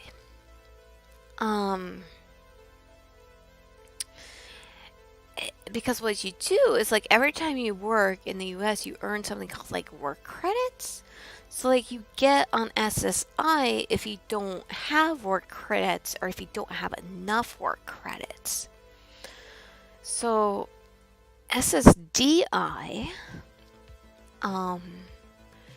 there's a lot more freedom with that, but you still have a lot of rules you have to follow if you get on that. SSI has so many rules you have to abide by if you get on that program. And what they are is they're like income. They're monthly fixed income. So SSDI it's not only used for the disabled, but it's also used for the elderly. Like once the elderly get out of the workforce, they get SSI as well. And a lot of people actually don't know that SSI is used for the disabled as well. So you could be over 60 some and get it if you are on it. Because I've researched a lot of this stuff. Because, you know, like I've said before, I've struggled with maintaining and getting like jobs and stuff. So this is something I've looked into, but not particularly on. But finding out about it really got me angry about the rules and stuff you have to follow. So with SSDI, meaning you've worked before, there's no, like, you could have a job while you're on SSDI. Like, you can make money, whatever, it's fine. But if you're on SSI, meaning if you were born disabled, which, you know, you don't ask for, they have a rule where,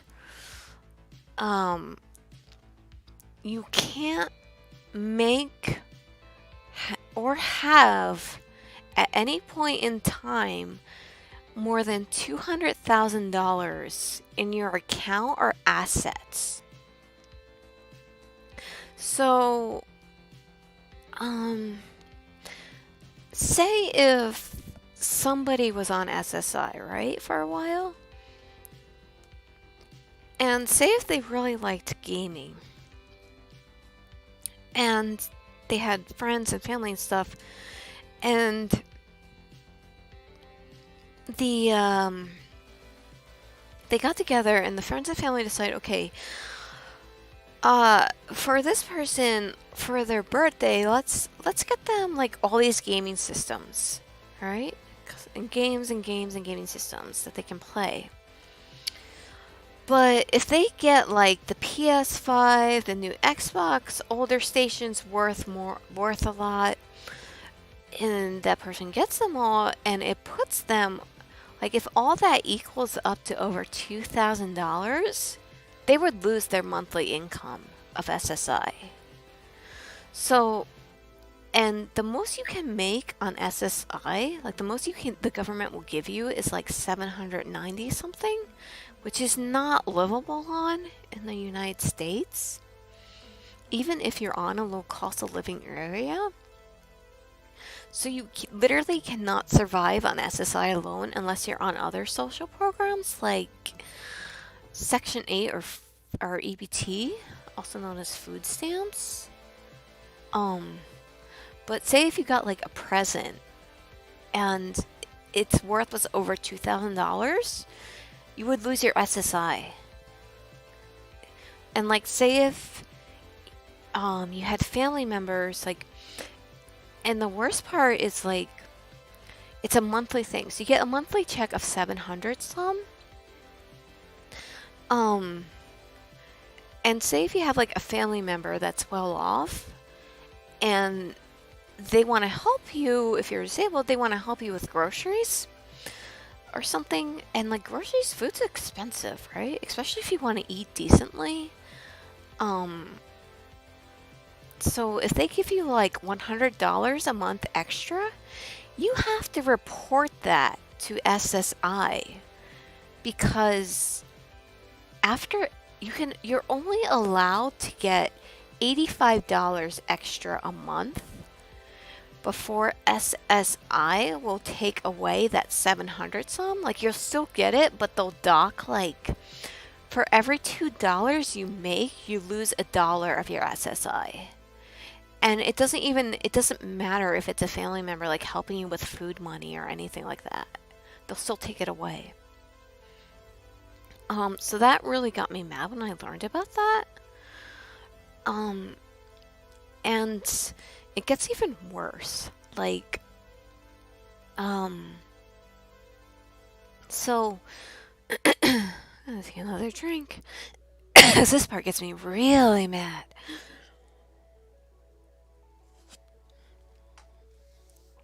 Okay.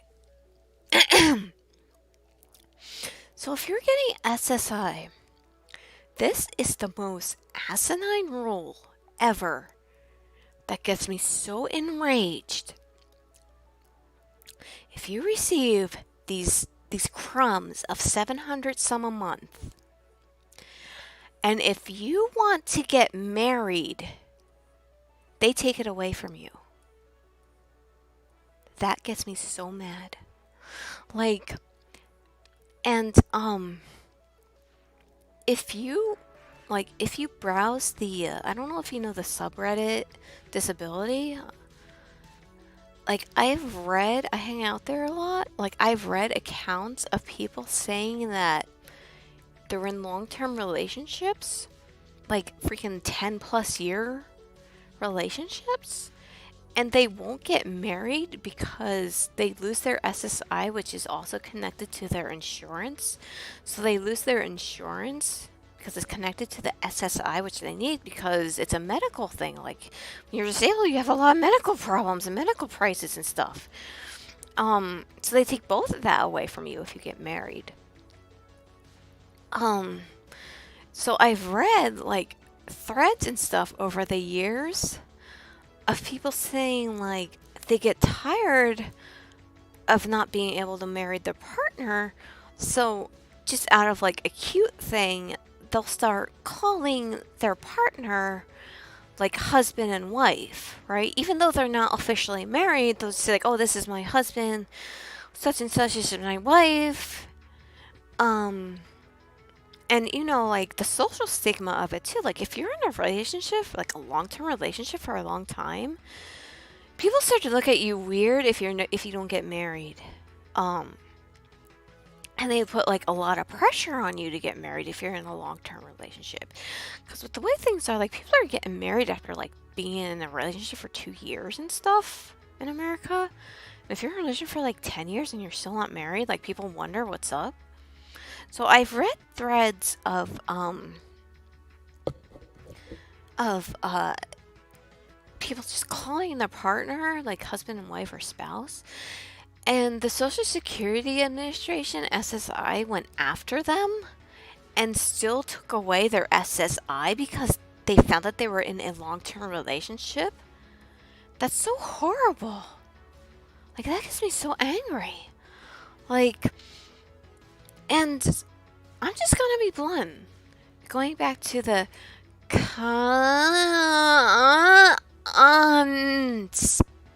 theories.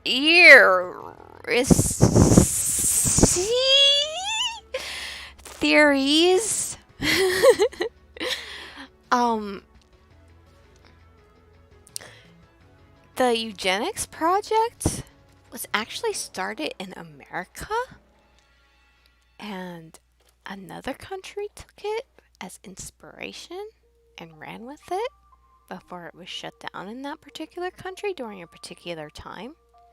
But they were inspired by the Americans infecting that, implementing that. So I believe that SSI is a eugenics project because, like I said, there's no way you can survive off of $700 some a month in the US when rent's like $2,000 a month for a 1-bedroom.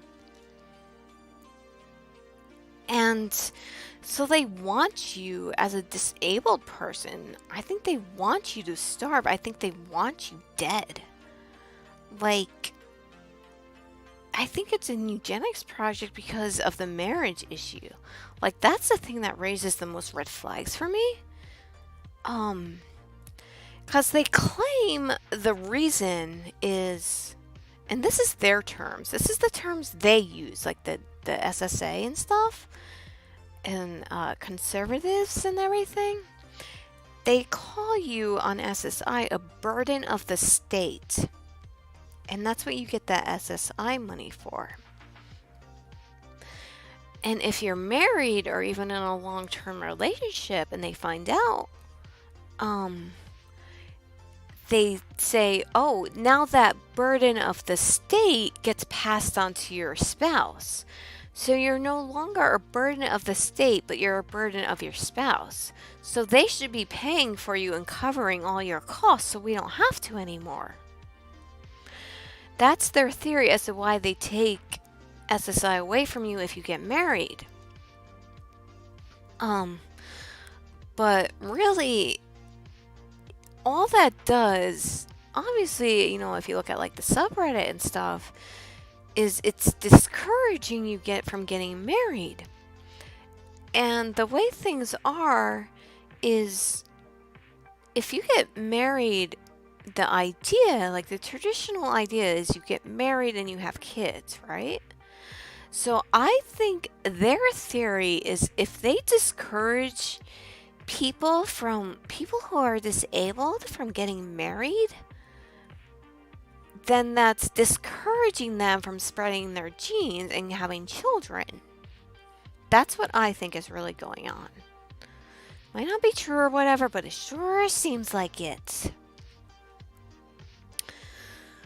Oh, so that's why, like all those rules with SSI, and I'm sure I'm missing a few, that I don't remember at the moment. It's like the $2,000 in asset things.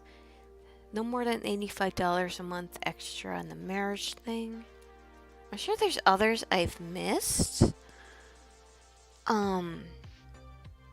But finding out all that, like doing all that research and everything, it was the turning point for me that I decided I was no longer going to hide being disabled, because I want to be vocal about this. Like, I want to share. Like, people don't know this. Like, this is awful that they take your income away if you get married. It's like, if I could share this and spread more education about this. And plus, one of my disabilities is dyspraxia. Like, no one knows what that is outside of the UK. Like, I was really lucky that one doctor knew what it was and diagnosed me with it. But I didn't get diagnosed with it until my adult years, my recent adult years. Up until then, like as a childhood, like I mentioned before, they had me on so many medications because they didn't know what was wrong with me.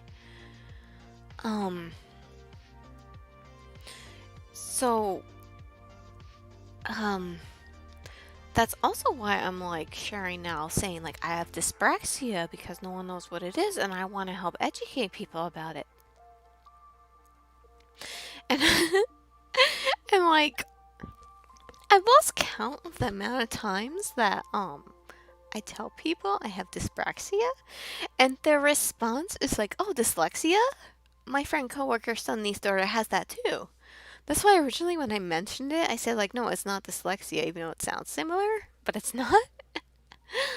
So, yeah, I wanted to start like spreading education about that, because the more people that know, the better. Because I feel like a lot of the stuff is happening behind the scenes, like the whole how can we screw you out of the 700 some a month, and then during the primaries of the election, there was this guy named Andrew Yang, and his big platform, like his big thing he ran on was universal basic income,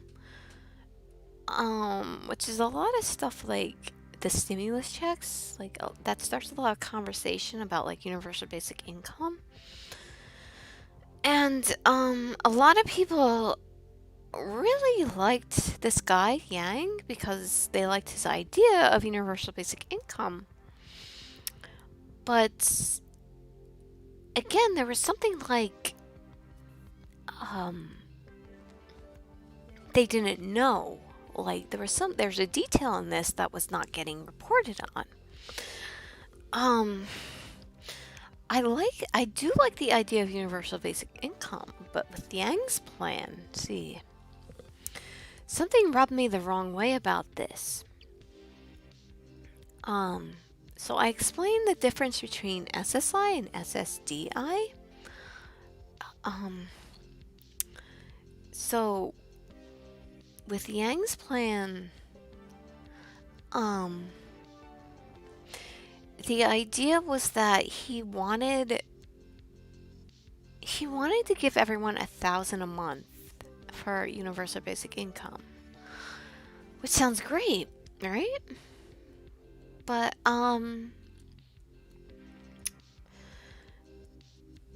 if you actually looked into the details of his plan, so everyone would get that $1,000 a month, except if you were on SSI. If you were on SSDI, meaning you've worked before and you weren't born disabled, if you were on SSDI, it would stack on top of it. So you would be getting what you get on SSDI plus the $1,000 a month basic universal income. But if you were on SSI, and again, this is where I found out. It was actually because, like I said, I'm very interested in politics. So this is actually where I found out about all this stuff with the SSI and everything. It was from Yang. if you were on SSI, you were excluded from getting that $1,000 a month. So that's not fair. Like, we who are born disabled, we didn't ask for this, right? But because we've never worked and we've never, quote, attributed to society, unquote, we're not deserving of that extra $1,000 a month. So that, so the rule, if you won and got, universal basic income as a thing, it would be the people on SSI had to make a choice. They had to choose between getting $1,000 a month universal basic income like everyone else would, or staying on their SSI of $700 some a month. And the thing with the universal basic income, if they chose that would get rid of the marriage rule. It would get rid of the $85 a month extra rule. It would get rid of the $2,000 asset rule. But everyone else would still be getting $1,000 extra. You would only be getting like $200 extra, right? So, and the important thing about the universal basic income, $1,000 a month, like everyone else would be stacking that on what they already got. So a very important aspect of that is that you would have to have legislation put in before initiating the UBI of rent control laws, because landlords are leeches, and if there are no rent control laws, they will just see that $1,000 extra a month extra for them. So if there are no rent control laws put into place, that would cause people just getting $1,000 with nothing else real challenges. And again, it just felt like a slap in the face to read that because people in SSI never worked, they aren't deserving of stacking that extra $1,000 a month. Whereas, like, the people who worked on SSDI, they put their time in, so they deserve that extra $1,000. So a lot of people didn't understand that. Like, I've actually gotten into like discussions online, like on Facebook groups, about people not knowing the difference between SSI and SSDI. Because, so that was like, that really made me look at Yang in a different light. It's like, what are you trying to say about that?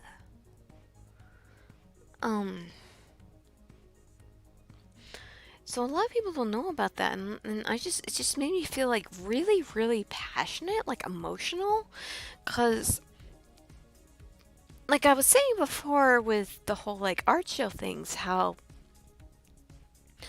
and I'm sure crypto, like we're in an able-bodied world. There's a lot of stuff that able-bodied people take for granted that they don't even think about. That's really hard for us people with like physical challenges. And so I forgot what I was saying again.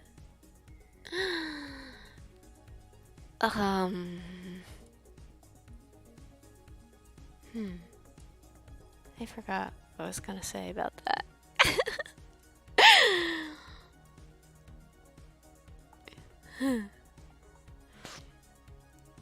I guess I'm feeling a little tipsy right now from the clog, but I need it because it gets rid of my pain.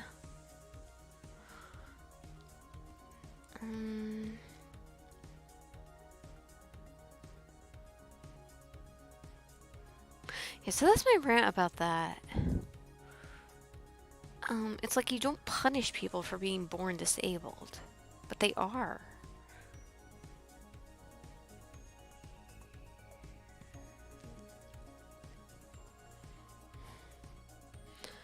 I hear, I'm not sure how true it is, but I hear talks of like getting treated better in other countries if you're disabled than the US.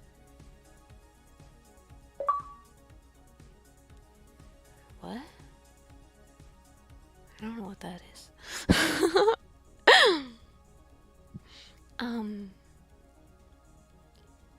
I mean, I don't know if the other countries have the rules like I was like the marriage rule. That's like the worst for me.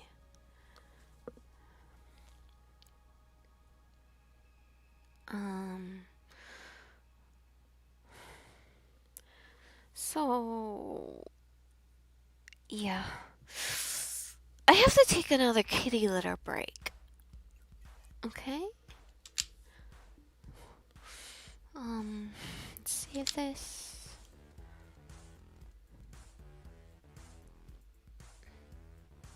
Why does it say this every time? Okay.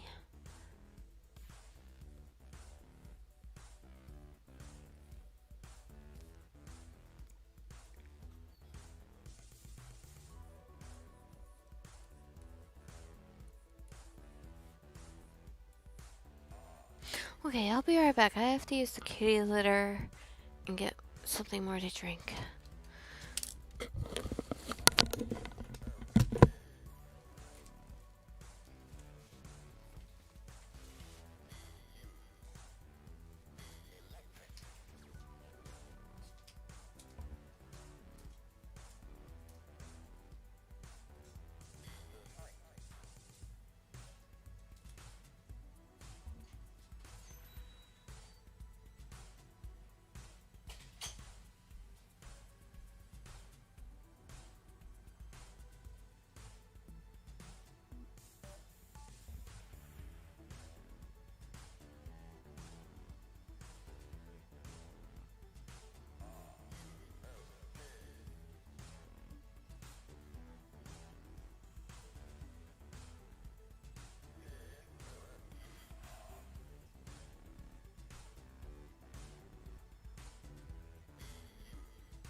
Crypto, sleep well.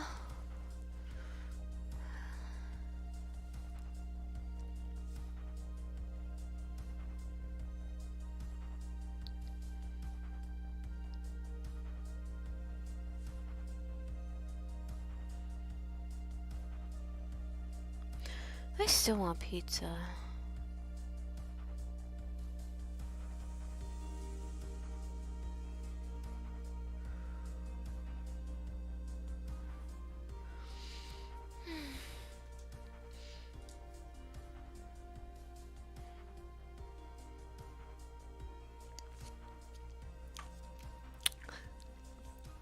I'm gonna post this on my Twitter to say I'm still streaming. It's been like, Jim, damn, I've been streaming since 2 o'clock.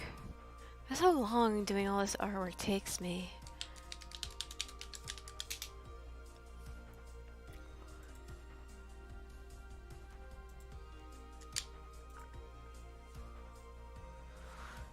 But it helps and keep me going.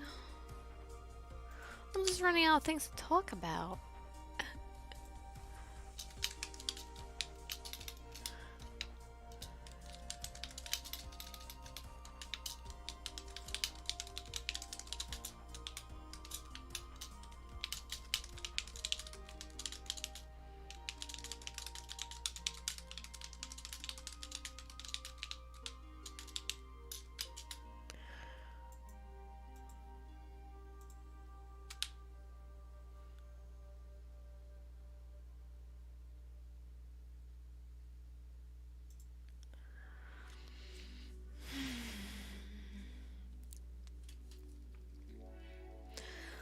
But it says I have 3 current viewers.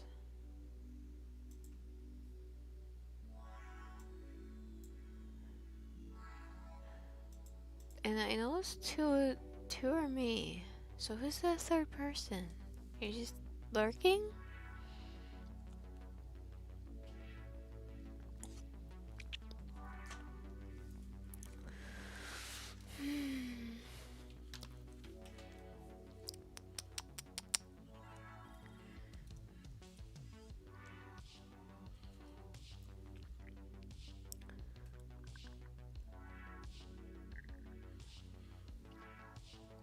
I wish I had somebody like, I need like to take my videos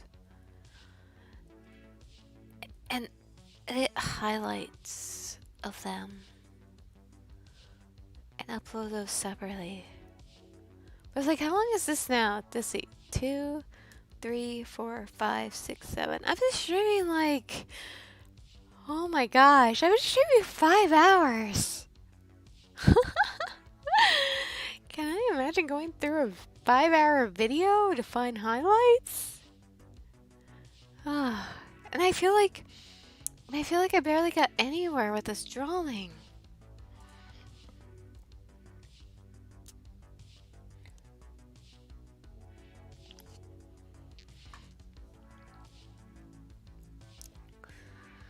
And I'm doing all this for $190. Like I said, I'm making this for a bag. And after doing like the cost of production, getting 6 bags for $60. So 5 bags for $60. Because I always keep one of everything for myself. And doing the math, if I sell them for $50 each, that's just $190, I think, as a profit.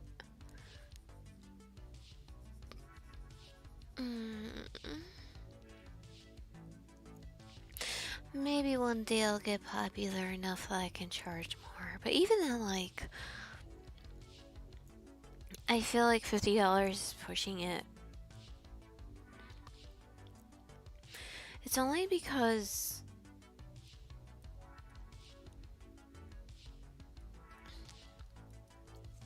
It's only because these bags are so big. 52 inches. How big is that?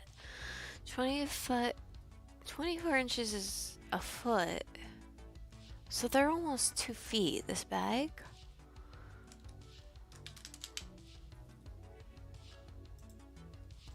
But still, I don't really feel like, as I was saying before with the stock market thing, like, I obviously have confidence and self-esteem issues. So, I don't know, I don't really have, like,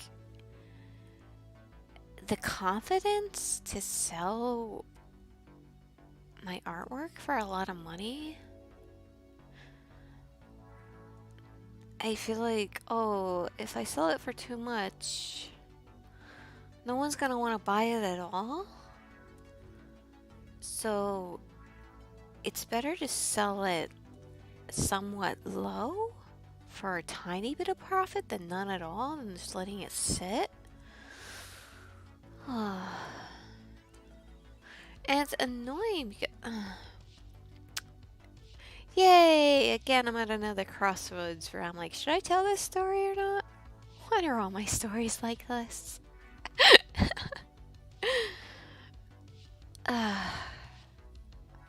Because again, like, I'm afraid of being my identity found out. And it's not like I don't care about my identity being found out. Like, if people find pictures of me or whatever. But I know it's like the whole VTuber culture thing where you're not supposed to know what the person actually looks like. So I guess it would be okay if, like, I deleted all of my photographs from my artwork Instagram, like my photographs of me. But what was I saying? Oh yeah, like, I'm afraid to say certain. I'm hesitant, not afraid, hesitant to say certain things because I don't want to, like, shit all over the VTuber culture of being mysterious and everything. So it's like, if I say something and somebody connects it, like, oh, this artist said the same thing. It's this artist. But like I said, I'm not known at all. Like, after 4 years of not getting more than 300 followers, I think I'm okay. But then again, I was like, this is one of the aspects I was made fun of for that I think more people saw online around.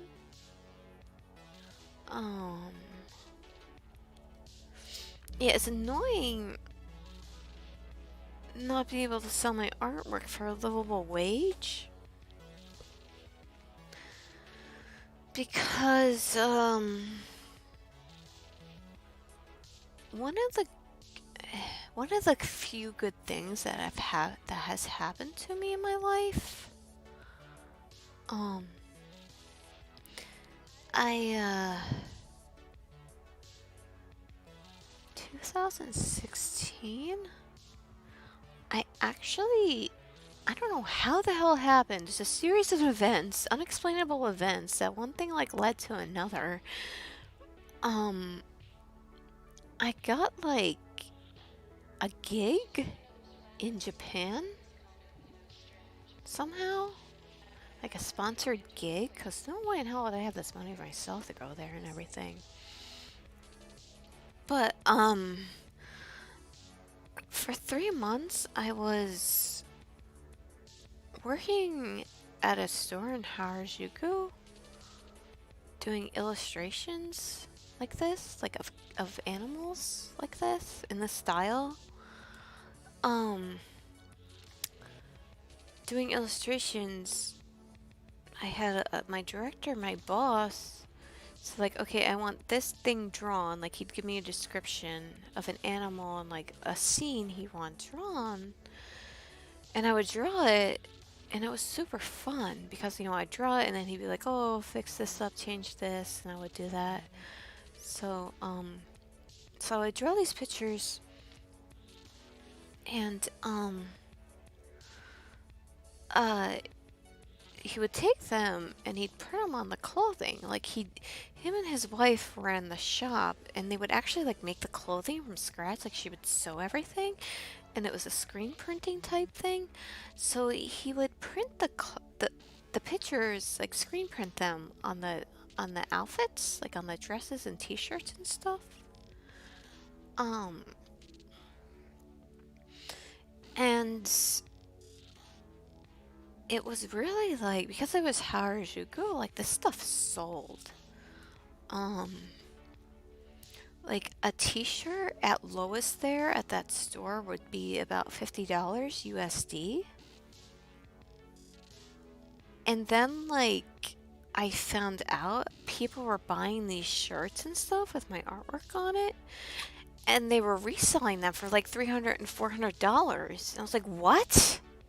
Oh no, how come I'm not getting this?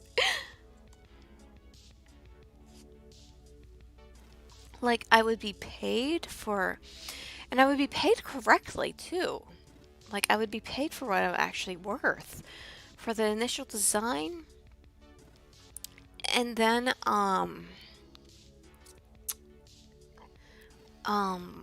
every time an article of clothing sold with one of my designs on it, you know, he would pay like a portion of that into the bank account. So it was really cool and fun, and oh my gosh, it was the only time in my life that I could say I was happy. I was like, it was the only time that those 3 months of my whole life, it's the only time I could say I was 99% happy. And the only reason why it was 99% instead of 100% was because I missed my cats. That's it. That's only why.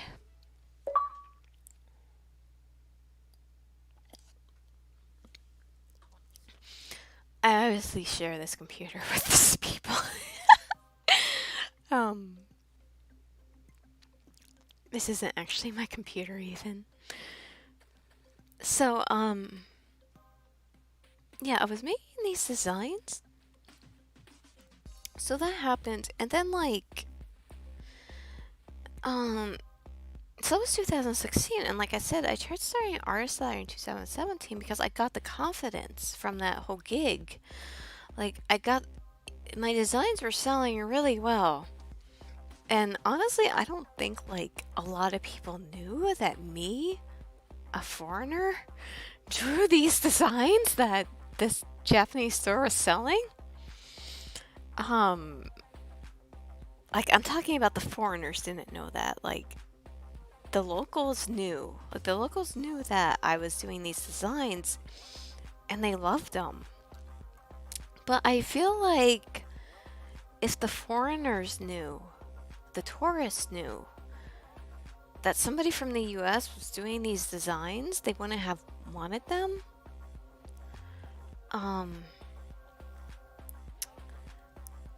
But it was because I was doing, a foreigner was doing those designs that they were selling in the shop to like the locals. Because they really liked me for some reason. And I always heard stories about how like Japan hates foreigners. They don't like, you know, people from the US. But everywhere I went, like everyone adored me. Like, maybe it was because I was quiet. A lot of people would come into that store and be really loud. Like, a lot of foreigners would come in and be really loud and obnoxious and say, like, rude things and stuff. And, like, even when I was just at, like, Japanese Starbucks, the Americans there were always so loud. So maybe because I was quiet and like I used manners and like I tried my best to speak Japanese, like I at least tried. Like my family visited a bit while I was there, and my sister, like, she didn't even attempt to speak Japanese. And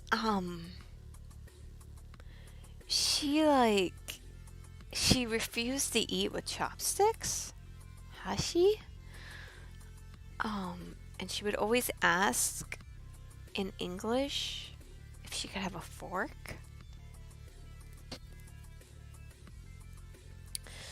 So there was stuff like that. I guess, like, I don't think it was that they didn't like the foreigners. They just didn't like rudeness, which is understandable. And you know, I would walk into stores and they would just give me free stuff. For some reason, I don't know. Like, I would go into a 7-Eleven and the guy working there would just give me like free folders of whatever anime was popular at the time. Or, you know, I'd want ice cream and I would do my best to read the hiragana and katakana. But, you know, I was still, like, not saying everything correctly. But even though I was trying, like, the people behind the counter, they would still, like, give me the ice cream for free.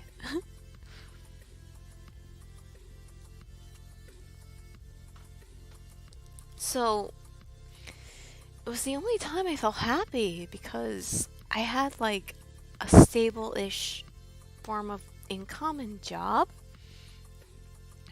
And I felt at home, like, not to be a weeb, but, like, it wasn't the anime thing, it was, like, I liked that everyone kind of had manners there. And, you know, I wasn't looked at oddly because I was quiet. And a lot of people wouldn't make eye contact, like, I don't. And that's something I've been kind of, like, pestered about here, like, oh, why aren't you making eye contact?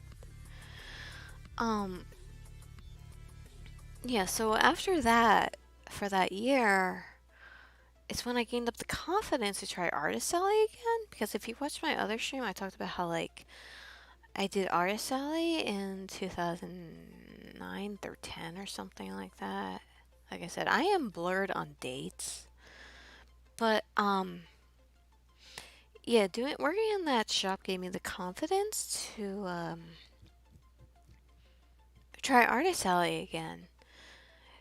But, so I had on my portfolio the name of the shop and everything, and that, like, I worked at this shop, and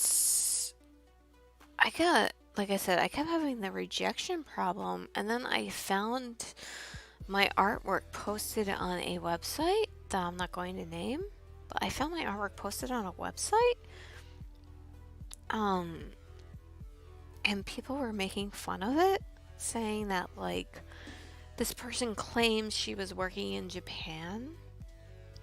There's no way at her skill level she could ever work at Japan. Like, they wouldn't like her crappy artwork. So people thought I was lying about that. So I eventually just removed that whole aspect from my portfolio, and I didn't mention it again because people thought I was lying. And other artists in the art side, they were taking my stuff and, like, making fun of it and saying they would never buy anything from me and that I was lying and everything.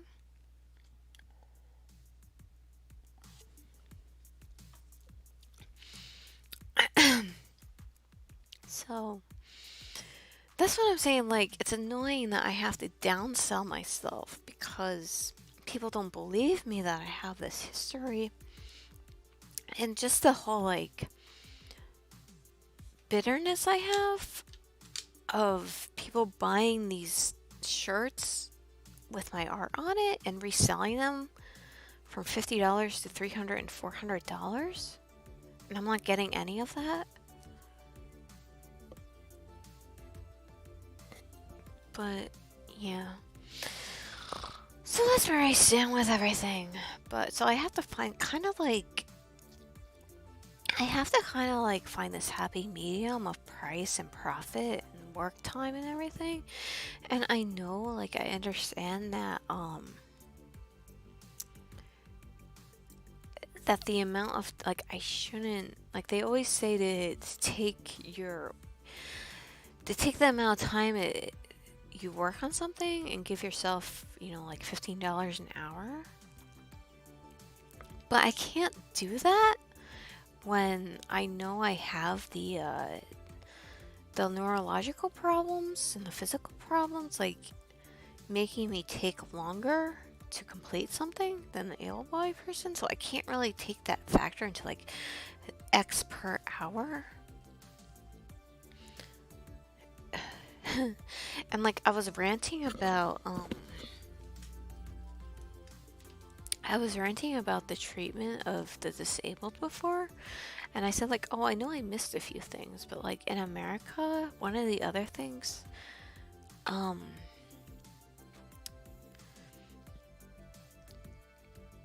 again, whenever I'm pausing, so I'm taking a drink, but one of the other things is that an incentive to hire people with disabilities is that a company doesn't have to pay them minimum wage. They can follow like server wages. So if you get hired somewhere, they can pay you like $2.25 an hour. Because it's supposed to be like an incentive, because the idea is that you know, if you're disabled, you're not giving the amount of work that an able-bodied person could do, so therefore you should be able to pay them less, which is just bull poop. Like, that's another thing that really pisses me off.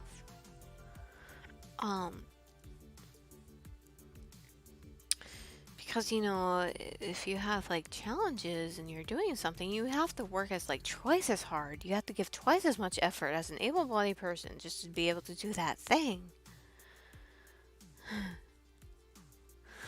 But that's something else I can't stand. And of course we don't get tipped. So basically, like, why everyone else can be charging $15 an hour for their artwork, I have to have that mindset of being like, okay, I can only charge $2.25 an hour because it's taking me longer to do this thing that I'm giving more effort to do. But it's not fair for me to be charging $15 an hour because an able-bodied person would be getting more done an hour than I could be getting done. So it's like psychological stuff that really messes with me.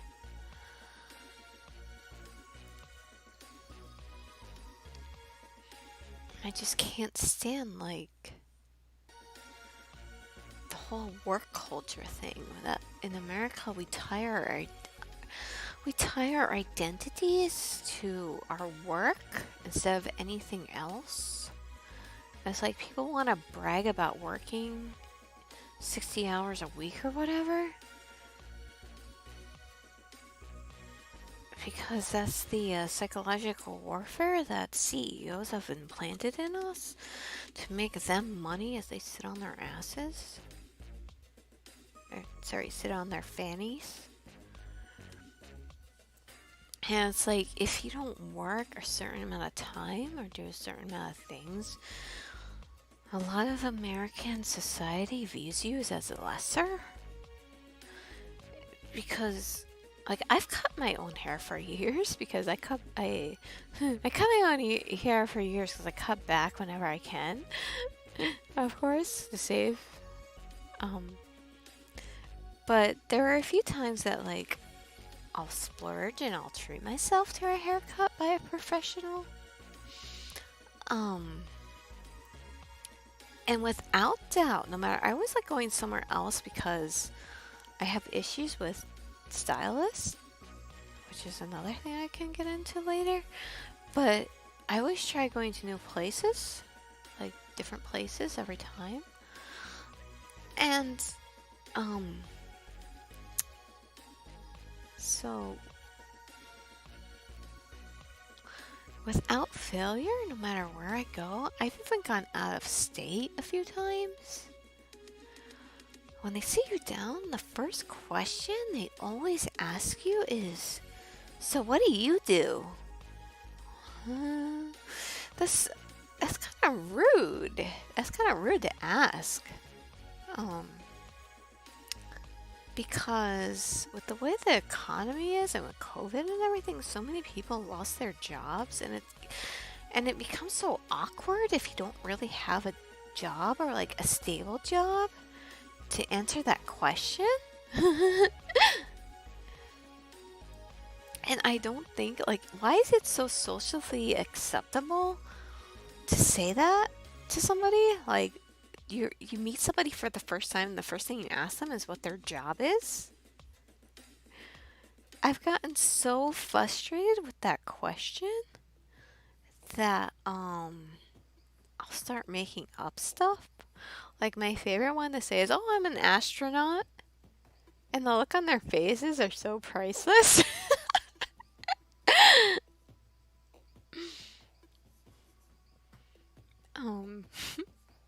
I think I've said stuff like, I'm an extraterrestrial scientist. I'll just make up anything just to kind of like, I guess mess with them, as mean as that is. But I can't stand that they ask that every time. And like, sometimes I'll be honest and I'll tell them like, I'm an independent illustrator because I'm disabled, so I don't really have a 9-to-5. And they'll ask like, oh, what's your disability? Which is like a thing you're not supposed to ask people. It just shows how disconnected a lot of people are from it all. Like, that's why I was saying, like, that I stopped being embarrassed about talking about disability and stuff because I don't like the lack of education when it comes to it all.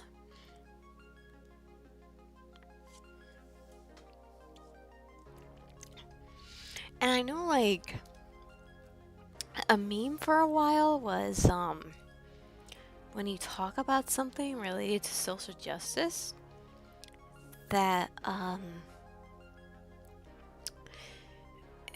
like, if somebody says something offensive and some, like, social justice warrior comes back at them, and, like, the person who said something offensive, like, not knowingly it was offensive, and they'll ask further questions, like, about it, and they show actual interest in, like, educating themselves.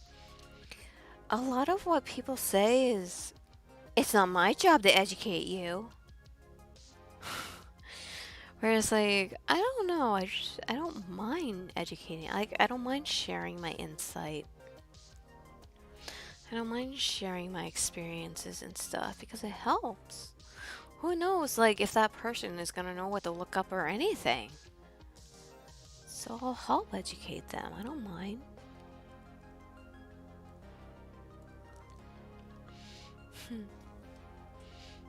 Oh, gosh.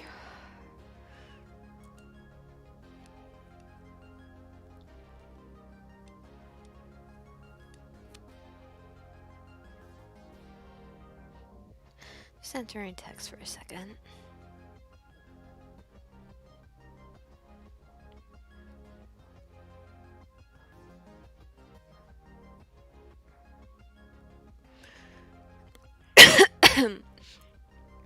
Thank goodness I finally got an appointment for my COVID.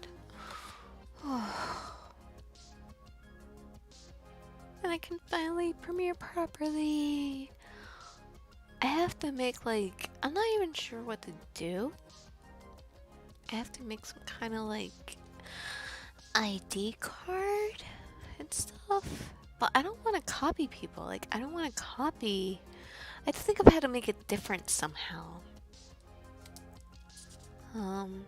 Cause I've watched like a few other VTubers and they'll have like a couple pictures they make of themselves, like an ID card, and they'll talk about themselves, like my interest, likes, dislikes, which I'm going over a lot in this channel. I mean, like, oh, I've been sharing for 5 hours now. I'm sure you guys know a lot about me if you've actually been here this whole time. About how I hate onions and I love spicy stuff and everything.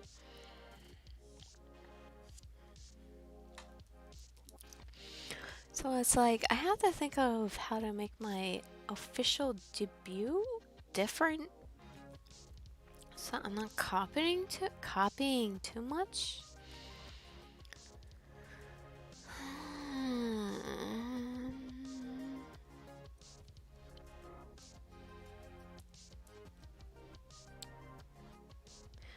I'm not sure I'm gonna be sure what to talk about.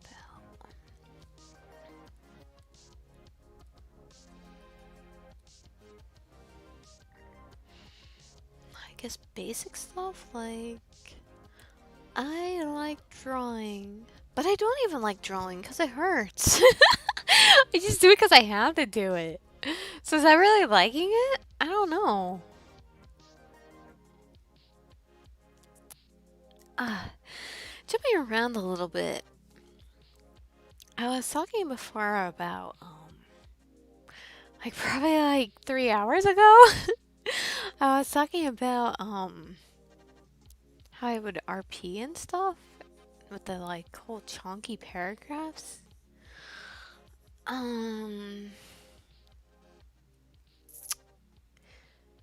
But yeah, I would RP like characters I really liked. A lot of the characters I cosplayed, I would RP. But there was also like, there was also an original character I have that I RP, that I would RP a lot. So, and he's my favorite to write. Like, I RP guys, because again, it's fiction, right? So, like, I have to be a girl and deal with girly stuff and girl things 24/7. So, why not play pretend and be a guy, right? So I like RPing guys, because it's more of like, I don't like, there have been a lot of times where people confuse fiction and reality. Like, I've had instances since I would RP for so long, since I started when I was 13. I've had instances where it's like, oh, our characters are in a relationship, so that means we're in a relationship. No, this is fiction. It's not real. So the more disconnect I can get from anything in reality, the better. So that's why I like RPing guys too. Because it's more understanding that way. Because I usually find other girls RPing guys when they would RP. So you didn't kind of run into that problem.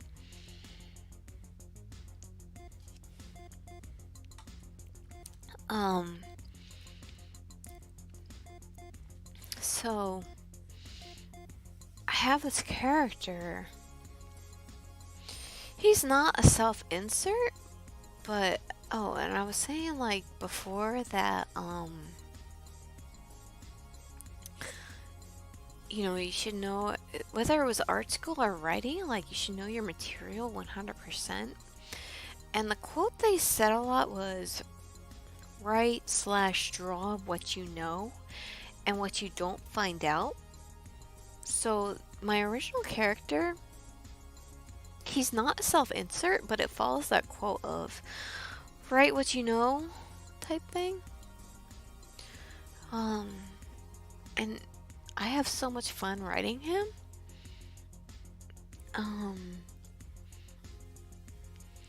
And so originally, like when I thought about getting into the whole VTubing thing, I wanted to make him my avatar here, but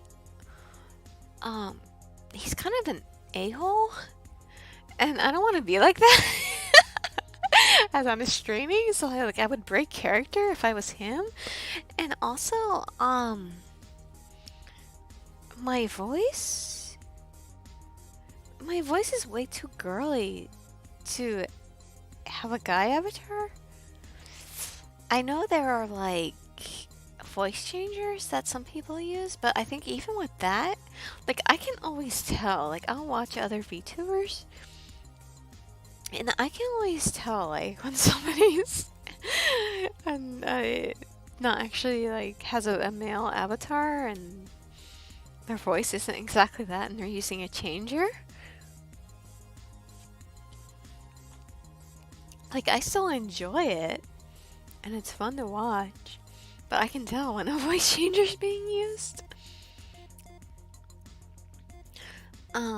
So that's why I just made this new character from scratch. But anyway, so yeah, so I wanted to be, originally I wanted to be my main character that I RP'd for years. He was a boy, but I just don't think it would have worked out too well.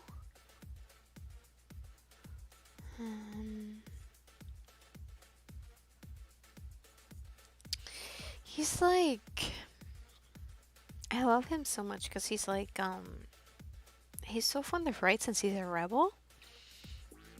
Since I can't talk about my OTP, I guess I can talk about my original character, if anyone cares. So my main character, he's like, I've RP'd him in so many different things. Like, he's one of those characters that I adapt for any setting. Like, he could be in sci-fi, he could be in post-apocalyptic. But, he's like your typical emo, edgy, angsty person, kid. Well, he's not a kid, but he's still like angsty. And he's anarchist. And like,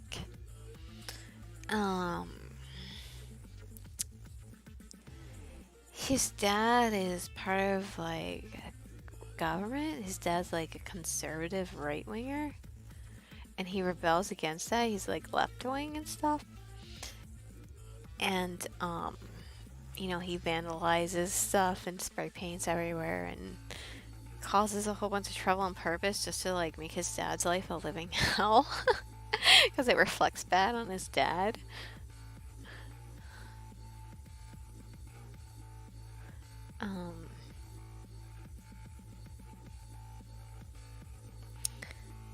And he's of course like really foul-mouthed and stuff. And I know, like I was talking with the YouTube bots, they don't like a lot of foul language because each day that goes by, they're trying to make it more and more family friendly. They're trying to make it more and more like cable, which is annoying. I forgot where my light source was coming from for a second. I thought it was coming from my left, not my right, but it's coming from my right.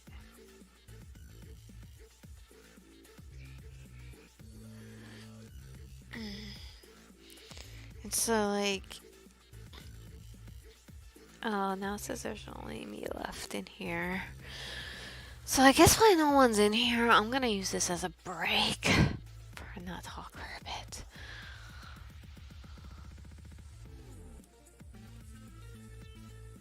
Oh, now somebody else comes in. Hi! So I guess I'll continue to talk about, my angsty, edgy, deviant art style, see?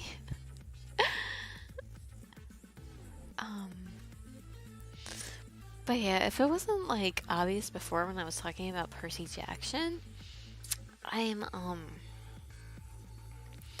really into mythology and pantheons. But my favorite is the ancient Egyptian pantheon.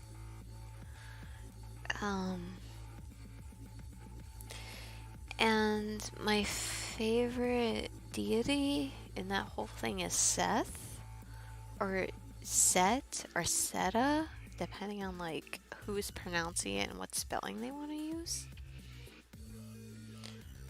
And he's not a popular god because he's like the evil one.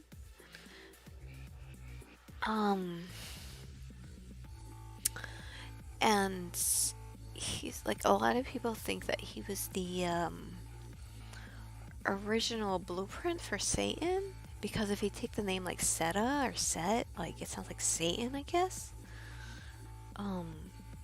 So he was kind of like in the ancient Egyptian pantheon. He was he was the antagonist, and so I made a character based around that, and like in the original myth, this character had like major jealousy issues of his brother, who was Osiris.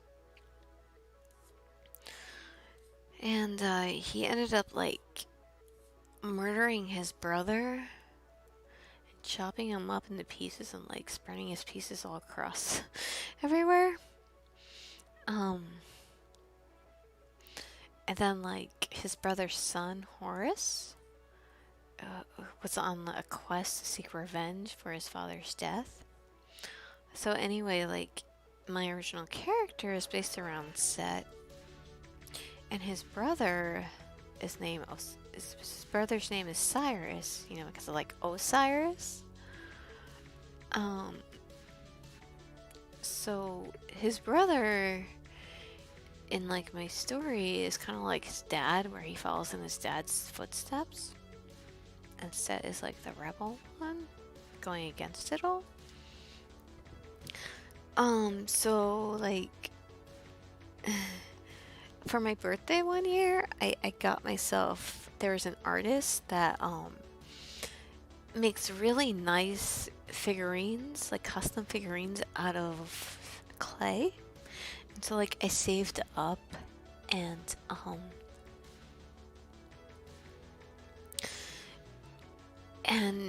I thought they were like really undercharging, but then I found out why. So they were charging $100 for like a 6-inch figurine, custom figurine, which I was like, wow, that's great. And they weren't from the US, so there was like kind of like a language barrier when I was discussing what I wanted. So I gave them a bunch of like reference pictures, because I would draw my OC a lot of my OC. And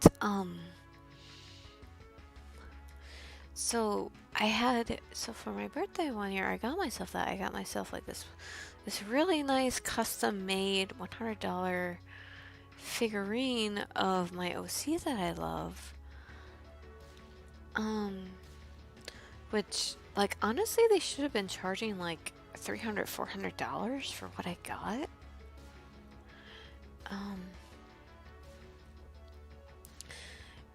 And so I found out why, but like I don't know if it was the language barrier or whatever, so I didn't like get too into it with them. Oh, I did that wrong again. Why do I keep thinking my light source is from the left?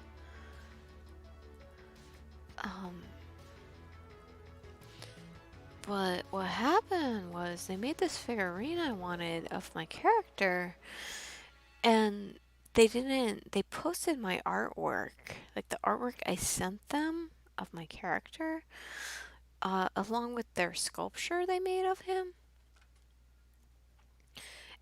And they didn't give me any credit for the artwork posted. And like no matter how much I asked them to link back to me and tell the people that this was my art, because like what they did was they posted their sculpture next to, and then like they posted it next to the artwork I sent them of him. And no matter how much I asked them to link back to me or like at least show my artist name, that I'm the artist of this character, they wouldn't. But anyway, I still really love that figurine I got from him. And, yeah, so my character's based around like the Egyptian god Set. And the whole idea is that, because if you read the original myths of the Egyptian pantheon, Seth was he was a little brat. Like, he did a lot of bratty things and everything.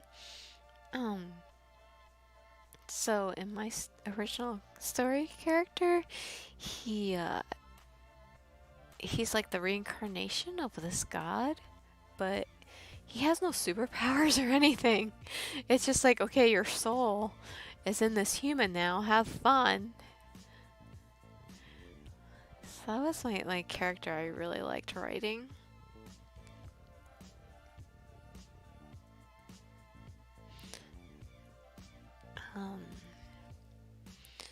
Yeah, but I knew it wouldn't work if I made him my avatar. Because I am way too high-pitched to pass off as a boy.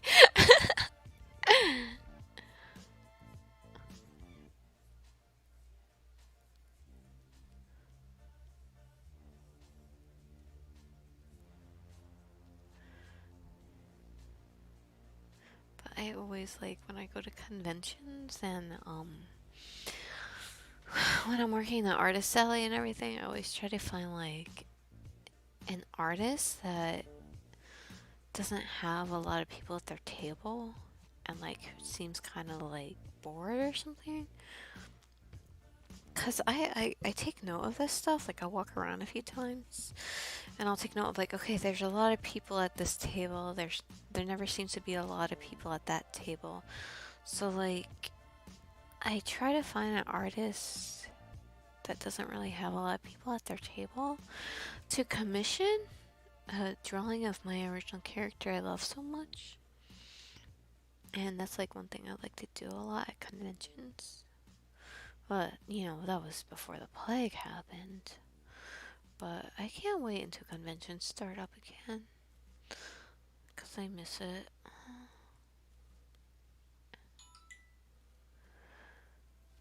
I'm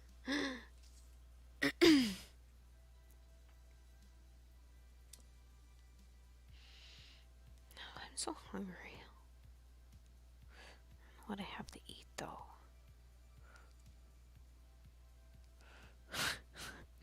So I just got a text from somebody saying gonna watch Hell's Kitchen, and I was trying to reply.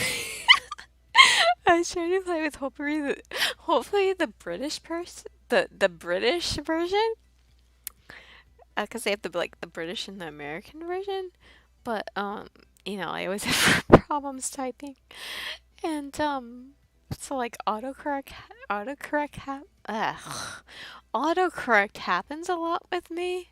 So like I'm trying to type hopefully the British version, but instead like I mess up typing and it comes out, it says hopefully the bitches version.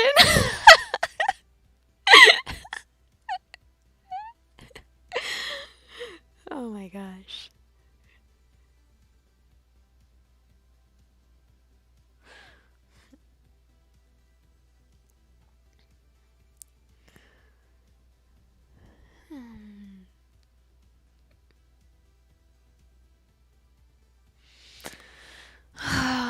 What do I want to eat? I don't have much here I can make. I still want pizza. I want banana pizza after like 5 hours later. Oh. And it says 2 people still. 2 people. 2 people. That's me. That's me. That's me on my phone and me on my desktop. So, since no one's in here, now I'm going to use that break to take a break from talking. And if anyone's watching this in the future, I guess you could just like, you know, when you double click really fast on a video, it goes forward like 10 seconds or whatever. You can do that. Why is it every time I say I'm going to take a break, like somebody else comes in? Not that I'm complaining, but oh my gosh, my throat is killing me.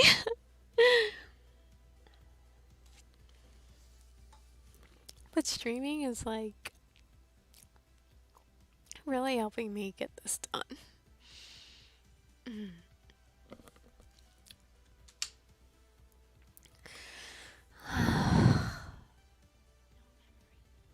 Why did my music get so low?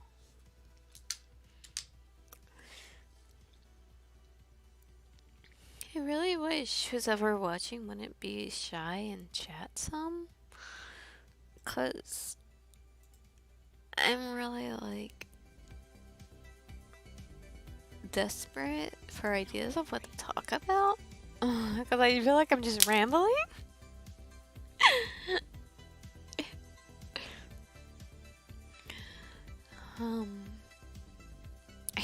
I can't believe I've been doing this for this long. But at the same time I can, because I know how long it takes me to draw.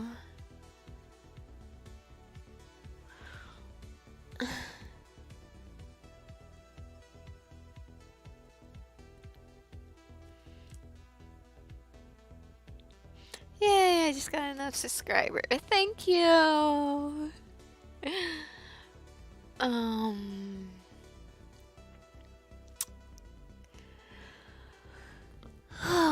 Okay, let's see. I talked a bit about conventions, my art, and being in Japan.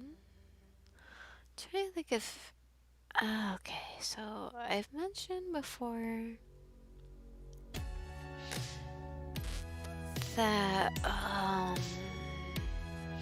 I'm a fake vegetarian.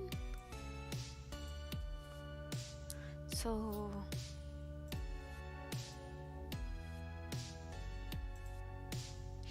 in Japan, one thing about the culture there, like I found, like I said, I was a little confused about the whole like the whole thing about how they don't like foreigners, because I didn't have that problem personally. But you know, like I want to say I did see it, like in the shop I was working at. You know, the rude people that came in, my boss would yell at them to get out, but they deserved it because they were being like jerks and stuff and messing with the items and everything. But one of the things about Japan that I did find true was it's very hard to be a vegetarian there.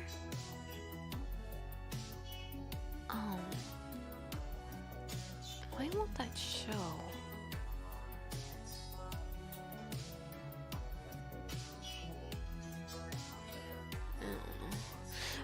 So it's very hard to be a vegetarian there.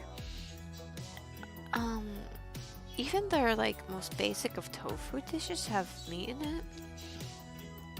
But the reason why I'm a vegetarian is because I do care about the animals. As I was saying, like I really love animals. But initially when I was 12, like I didn't have that kind of like psychology going on, so I didn't think about that. When I was 12 and decided to become a vegetarian was because I never liked the taste of meat. Like whenever I ate meat, it was always it always made me feel sick afterwards for some reason. I have a suspicion that maybe my mom just didn't know how to cook meat right, because she doesn't cook. Like, if you've been in my past streams, I've made passing comments about how, like, I have to go because I have to cook for my family. So, like, I'm the one that cooks for them. Even though I live on my own, like, I'll cook and I'll drop the food off because my mom's sick. But even when I was little, she never really cooked. So I don't know if it was that, or it's just like I didn't like the taste of meat in general. But in Japan, it really was impossible to be a vegetarian. So during the like 3 months I was there, I basically had no choice and I had to eat meat. But it didn't, the meat didn't taste like it did here. Like there's been, like I said, I have a lot of problems, like physical problems. And one of them is I'm anemic. So imagine how fun it is to have Lyme disease over being anemic, and I'm hypoglycemic. So put all those three things together, and it's no wonder why I want to sleep all the time. But anyway, like, so because I'm anemic, sometimes I'll get really sick, and the only thing that will help, and it helps very little, is if I eat like red meat because of the iron. So I have, my cat's still trying to sit in my lap. I have eaten meat a few times, but not really because I wanted to, because I had to. And again, like after I eat it, like when I'm eating it, I have like a gag reflex, and I don't enjoy it at all. It's only afterwards that like I feel okay because of the iron. But in Japan it was different. Like whenever I ate meat, I didn't have that instant gag reflex going on like I do here in the US.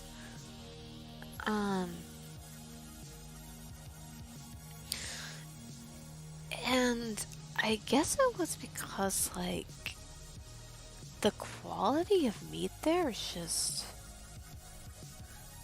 a lot better. Like they don't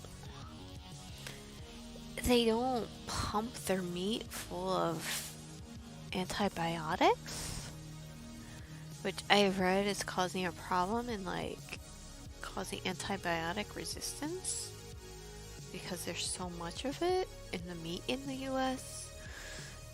And oh,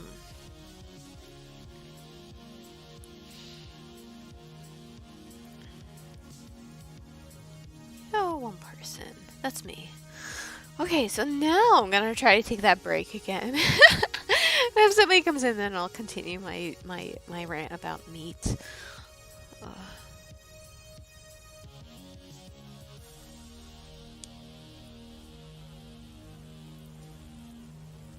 And actually, as no one else in here, I'm gonna take another be right back.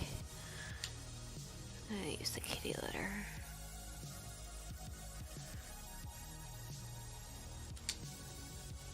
Maybe get some more glog.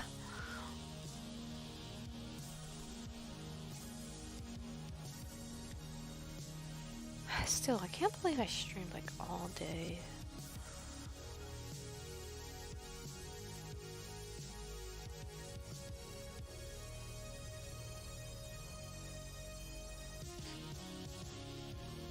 Okay, be right back. Sorry, person who just came in. Be right back. I have to use the kitty litter.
Okay, I'm back. Thanks for waiting. So I was talking about meat, I think.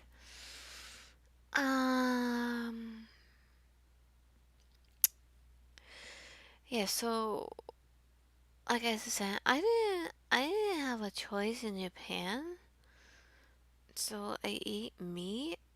Um, but like I didn't feel sick like I do in the US when I'm eating meat. Um,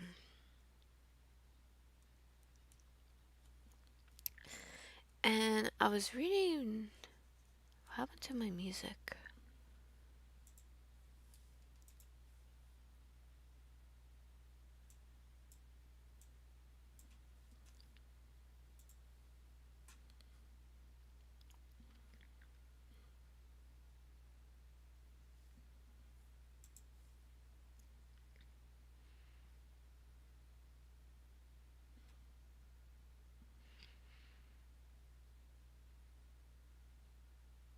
My music stopped.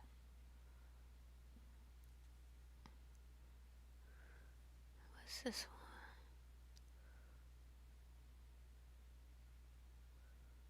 one? Oh, there we go. Okay.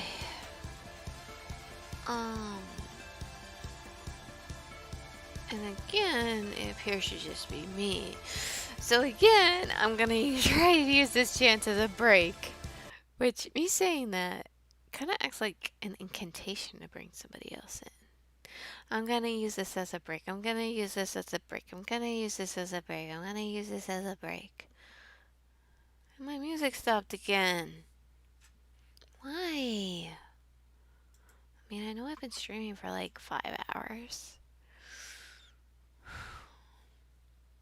Come on.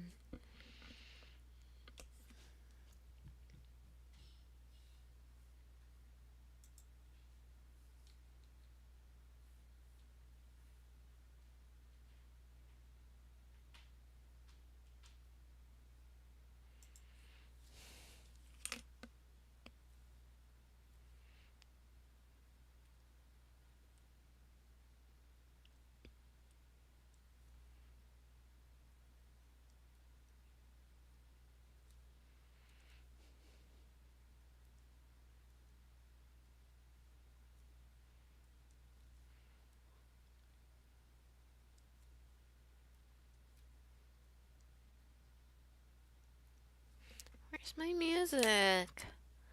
I want my music. Ugh. Fine. If someone's in here running away, I'll just look for anyone.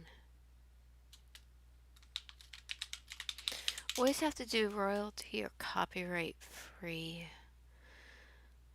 because I don't want YouTube throwing a fit at me.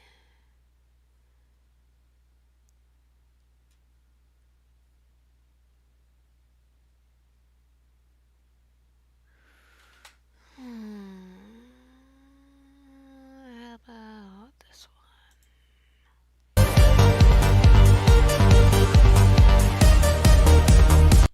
I don't know if it's copyright free.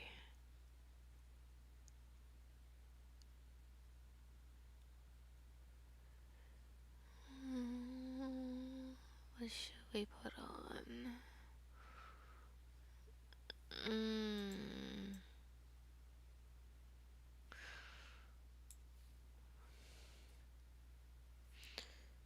Is this working yet? Okay, hopefully this lasts now.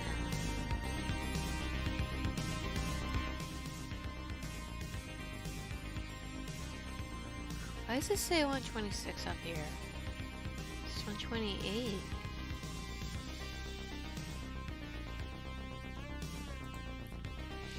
Anyway, now that one person's back, which I have a sinking suspicion I know who you are that keeps coming back in, that keeps coming back and leaving. I think I know who you are. Are you happen to be that person that might live with me ever so often? maybe. Anyway, so I was talking about meat and Japan.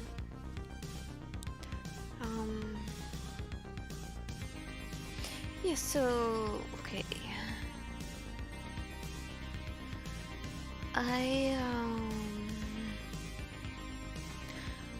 Yeah, whenever I had to eat meat in Japan, I didn't feel sick.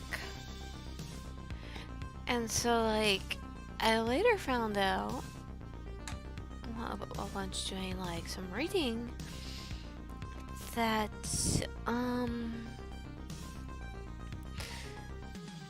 a lot of ingredients that the US uses are banned in many other countries. So like only the US uses a lot of ingredients that the other countries won't allow. So maybe that's why I don't feel sick when eating meat when I was in Japan. And dare I say, I even kind of enjoyed it a little bit. But, like, I've tried to eat meat here in the US afterwards over the years. And it just doesn't taste the same. I don't know what it is. Like, even if I get, like, grass-fed, they're not, it doesn't taste right. Ugh. And then the other ingredient that I hate with a lot of stuff, corn syrup. Now, I know there's a lot of bad press about the people who don't like the press about corn syrup. But instead of just like reading something and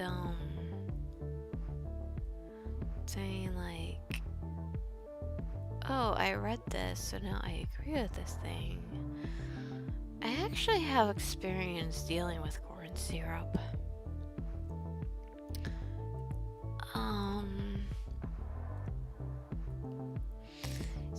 So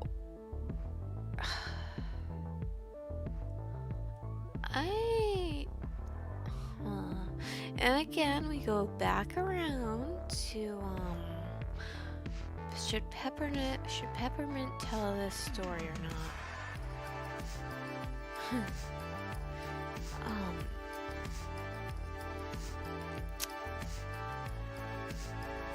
But I've been streaming for 5 hours and I'm really running out of stories to tell.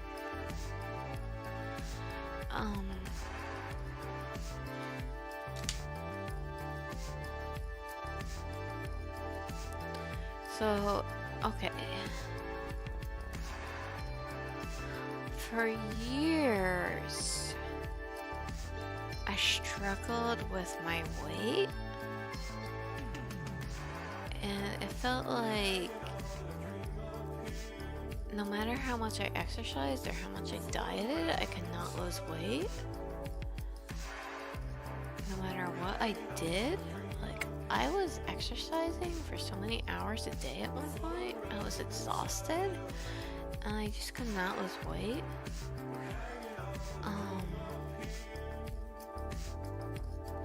So I was trying like a whole bunch of stuff. So I eventually was trying to like do some research of what most foods have in common, and I found most foods have in common is corn syrup in the US. Whether it's corn syrup, high fructose corn syrup. So I decided to cut that out. And the second I cut out corn syrup from my diet, I started to like shed the pounds like nothing. So I don't know if like I'm allergic to corn syrup somehow or something.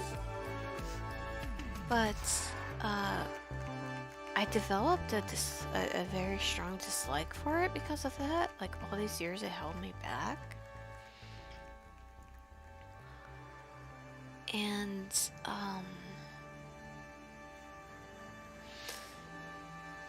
I just found it very weird that like a lot of foods that you wouldn't think about having corn syrup had corn syrup in it. Like crackers and soup and stuff.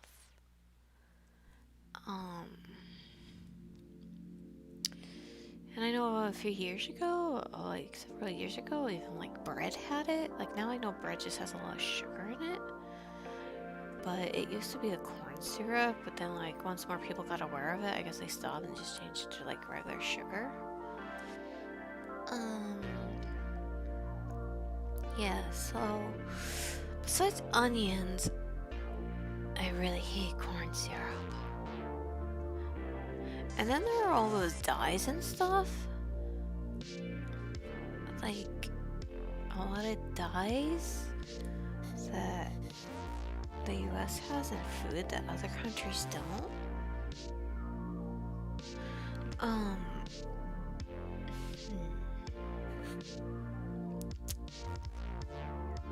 So yeah, I try to stay away from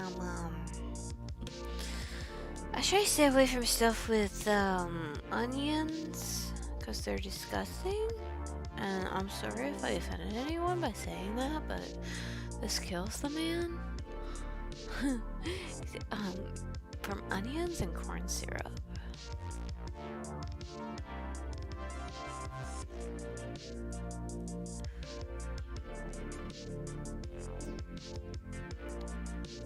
This is what I like about doing eyes, just a lot of little like heart details. It's so cute. Try to make a match on both sides. Oh god. So like, I don't know what's up, but wearing this like headset for so long, it's starting to make my ears hurt. Maybe I need to stop streaming for a while.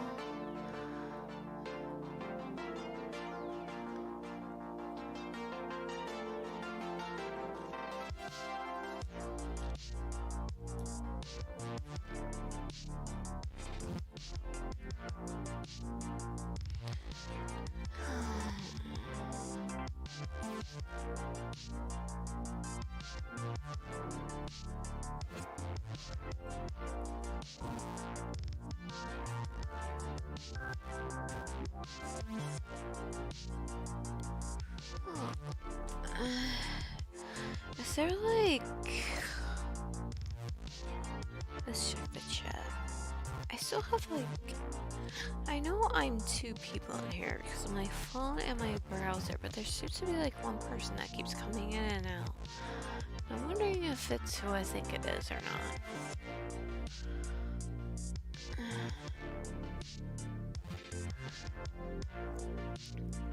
Is there anything else like you want to know about or ask about?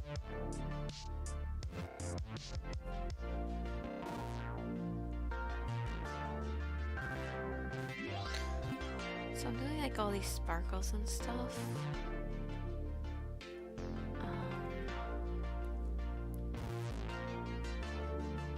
The inspiration for my artwork has been Lisa Frank. You know that like 90s artist?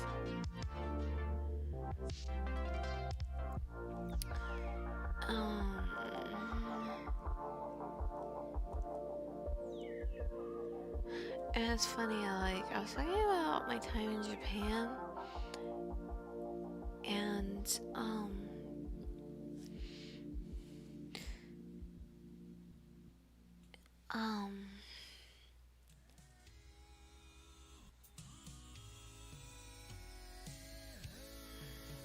And I actually, before Japan, I didn't draw a lot of like this style, but the guy I worked with really encouraged me to embrace it.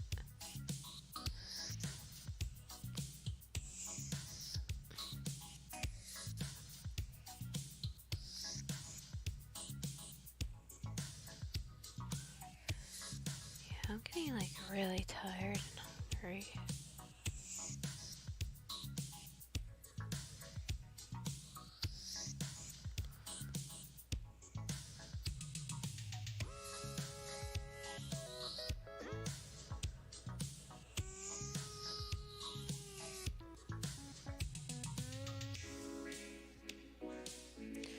So, I think after like nearly 6 hours, I might stop. Even though like I kind of needed to continue working on this, but I am so tired.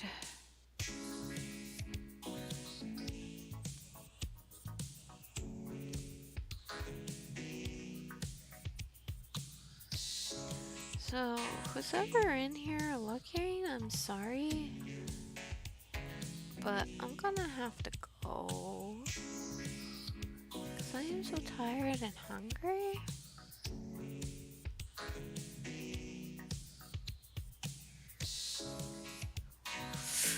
Okay, so thank you so much for being here. Who's ever here and watched and lurking.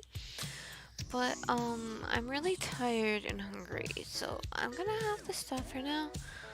I don't know, I'm trying to stream like every 3 days, so hopefully I can keep that up. So have a good night. Thanks for supporting me by watching me.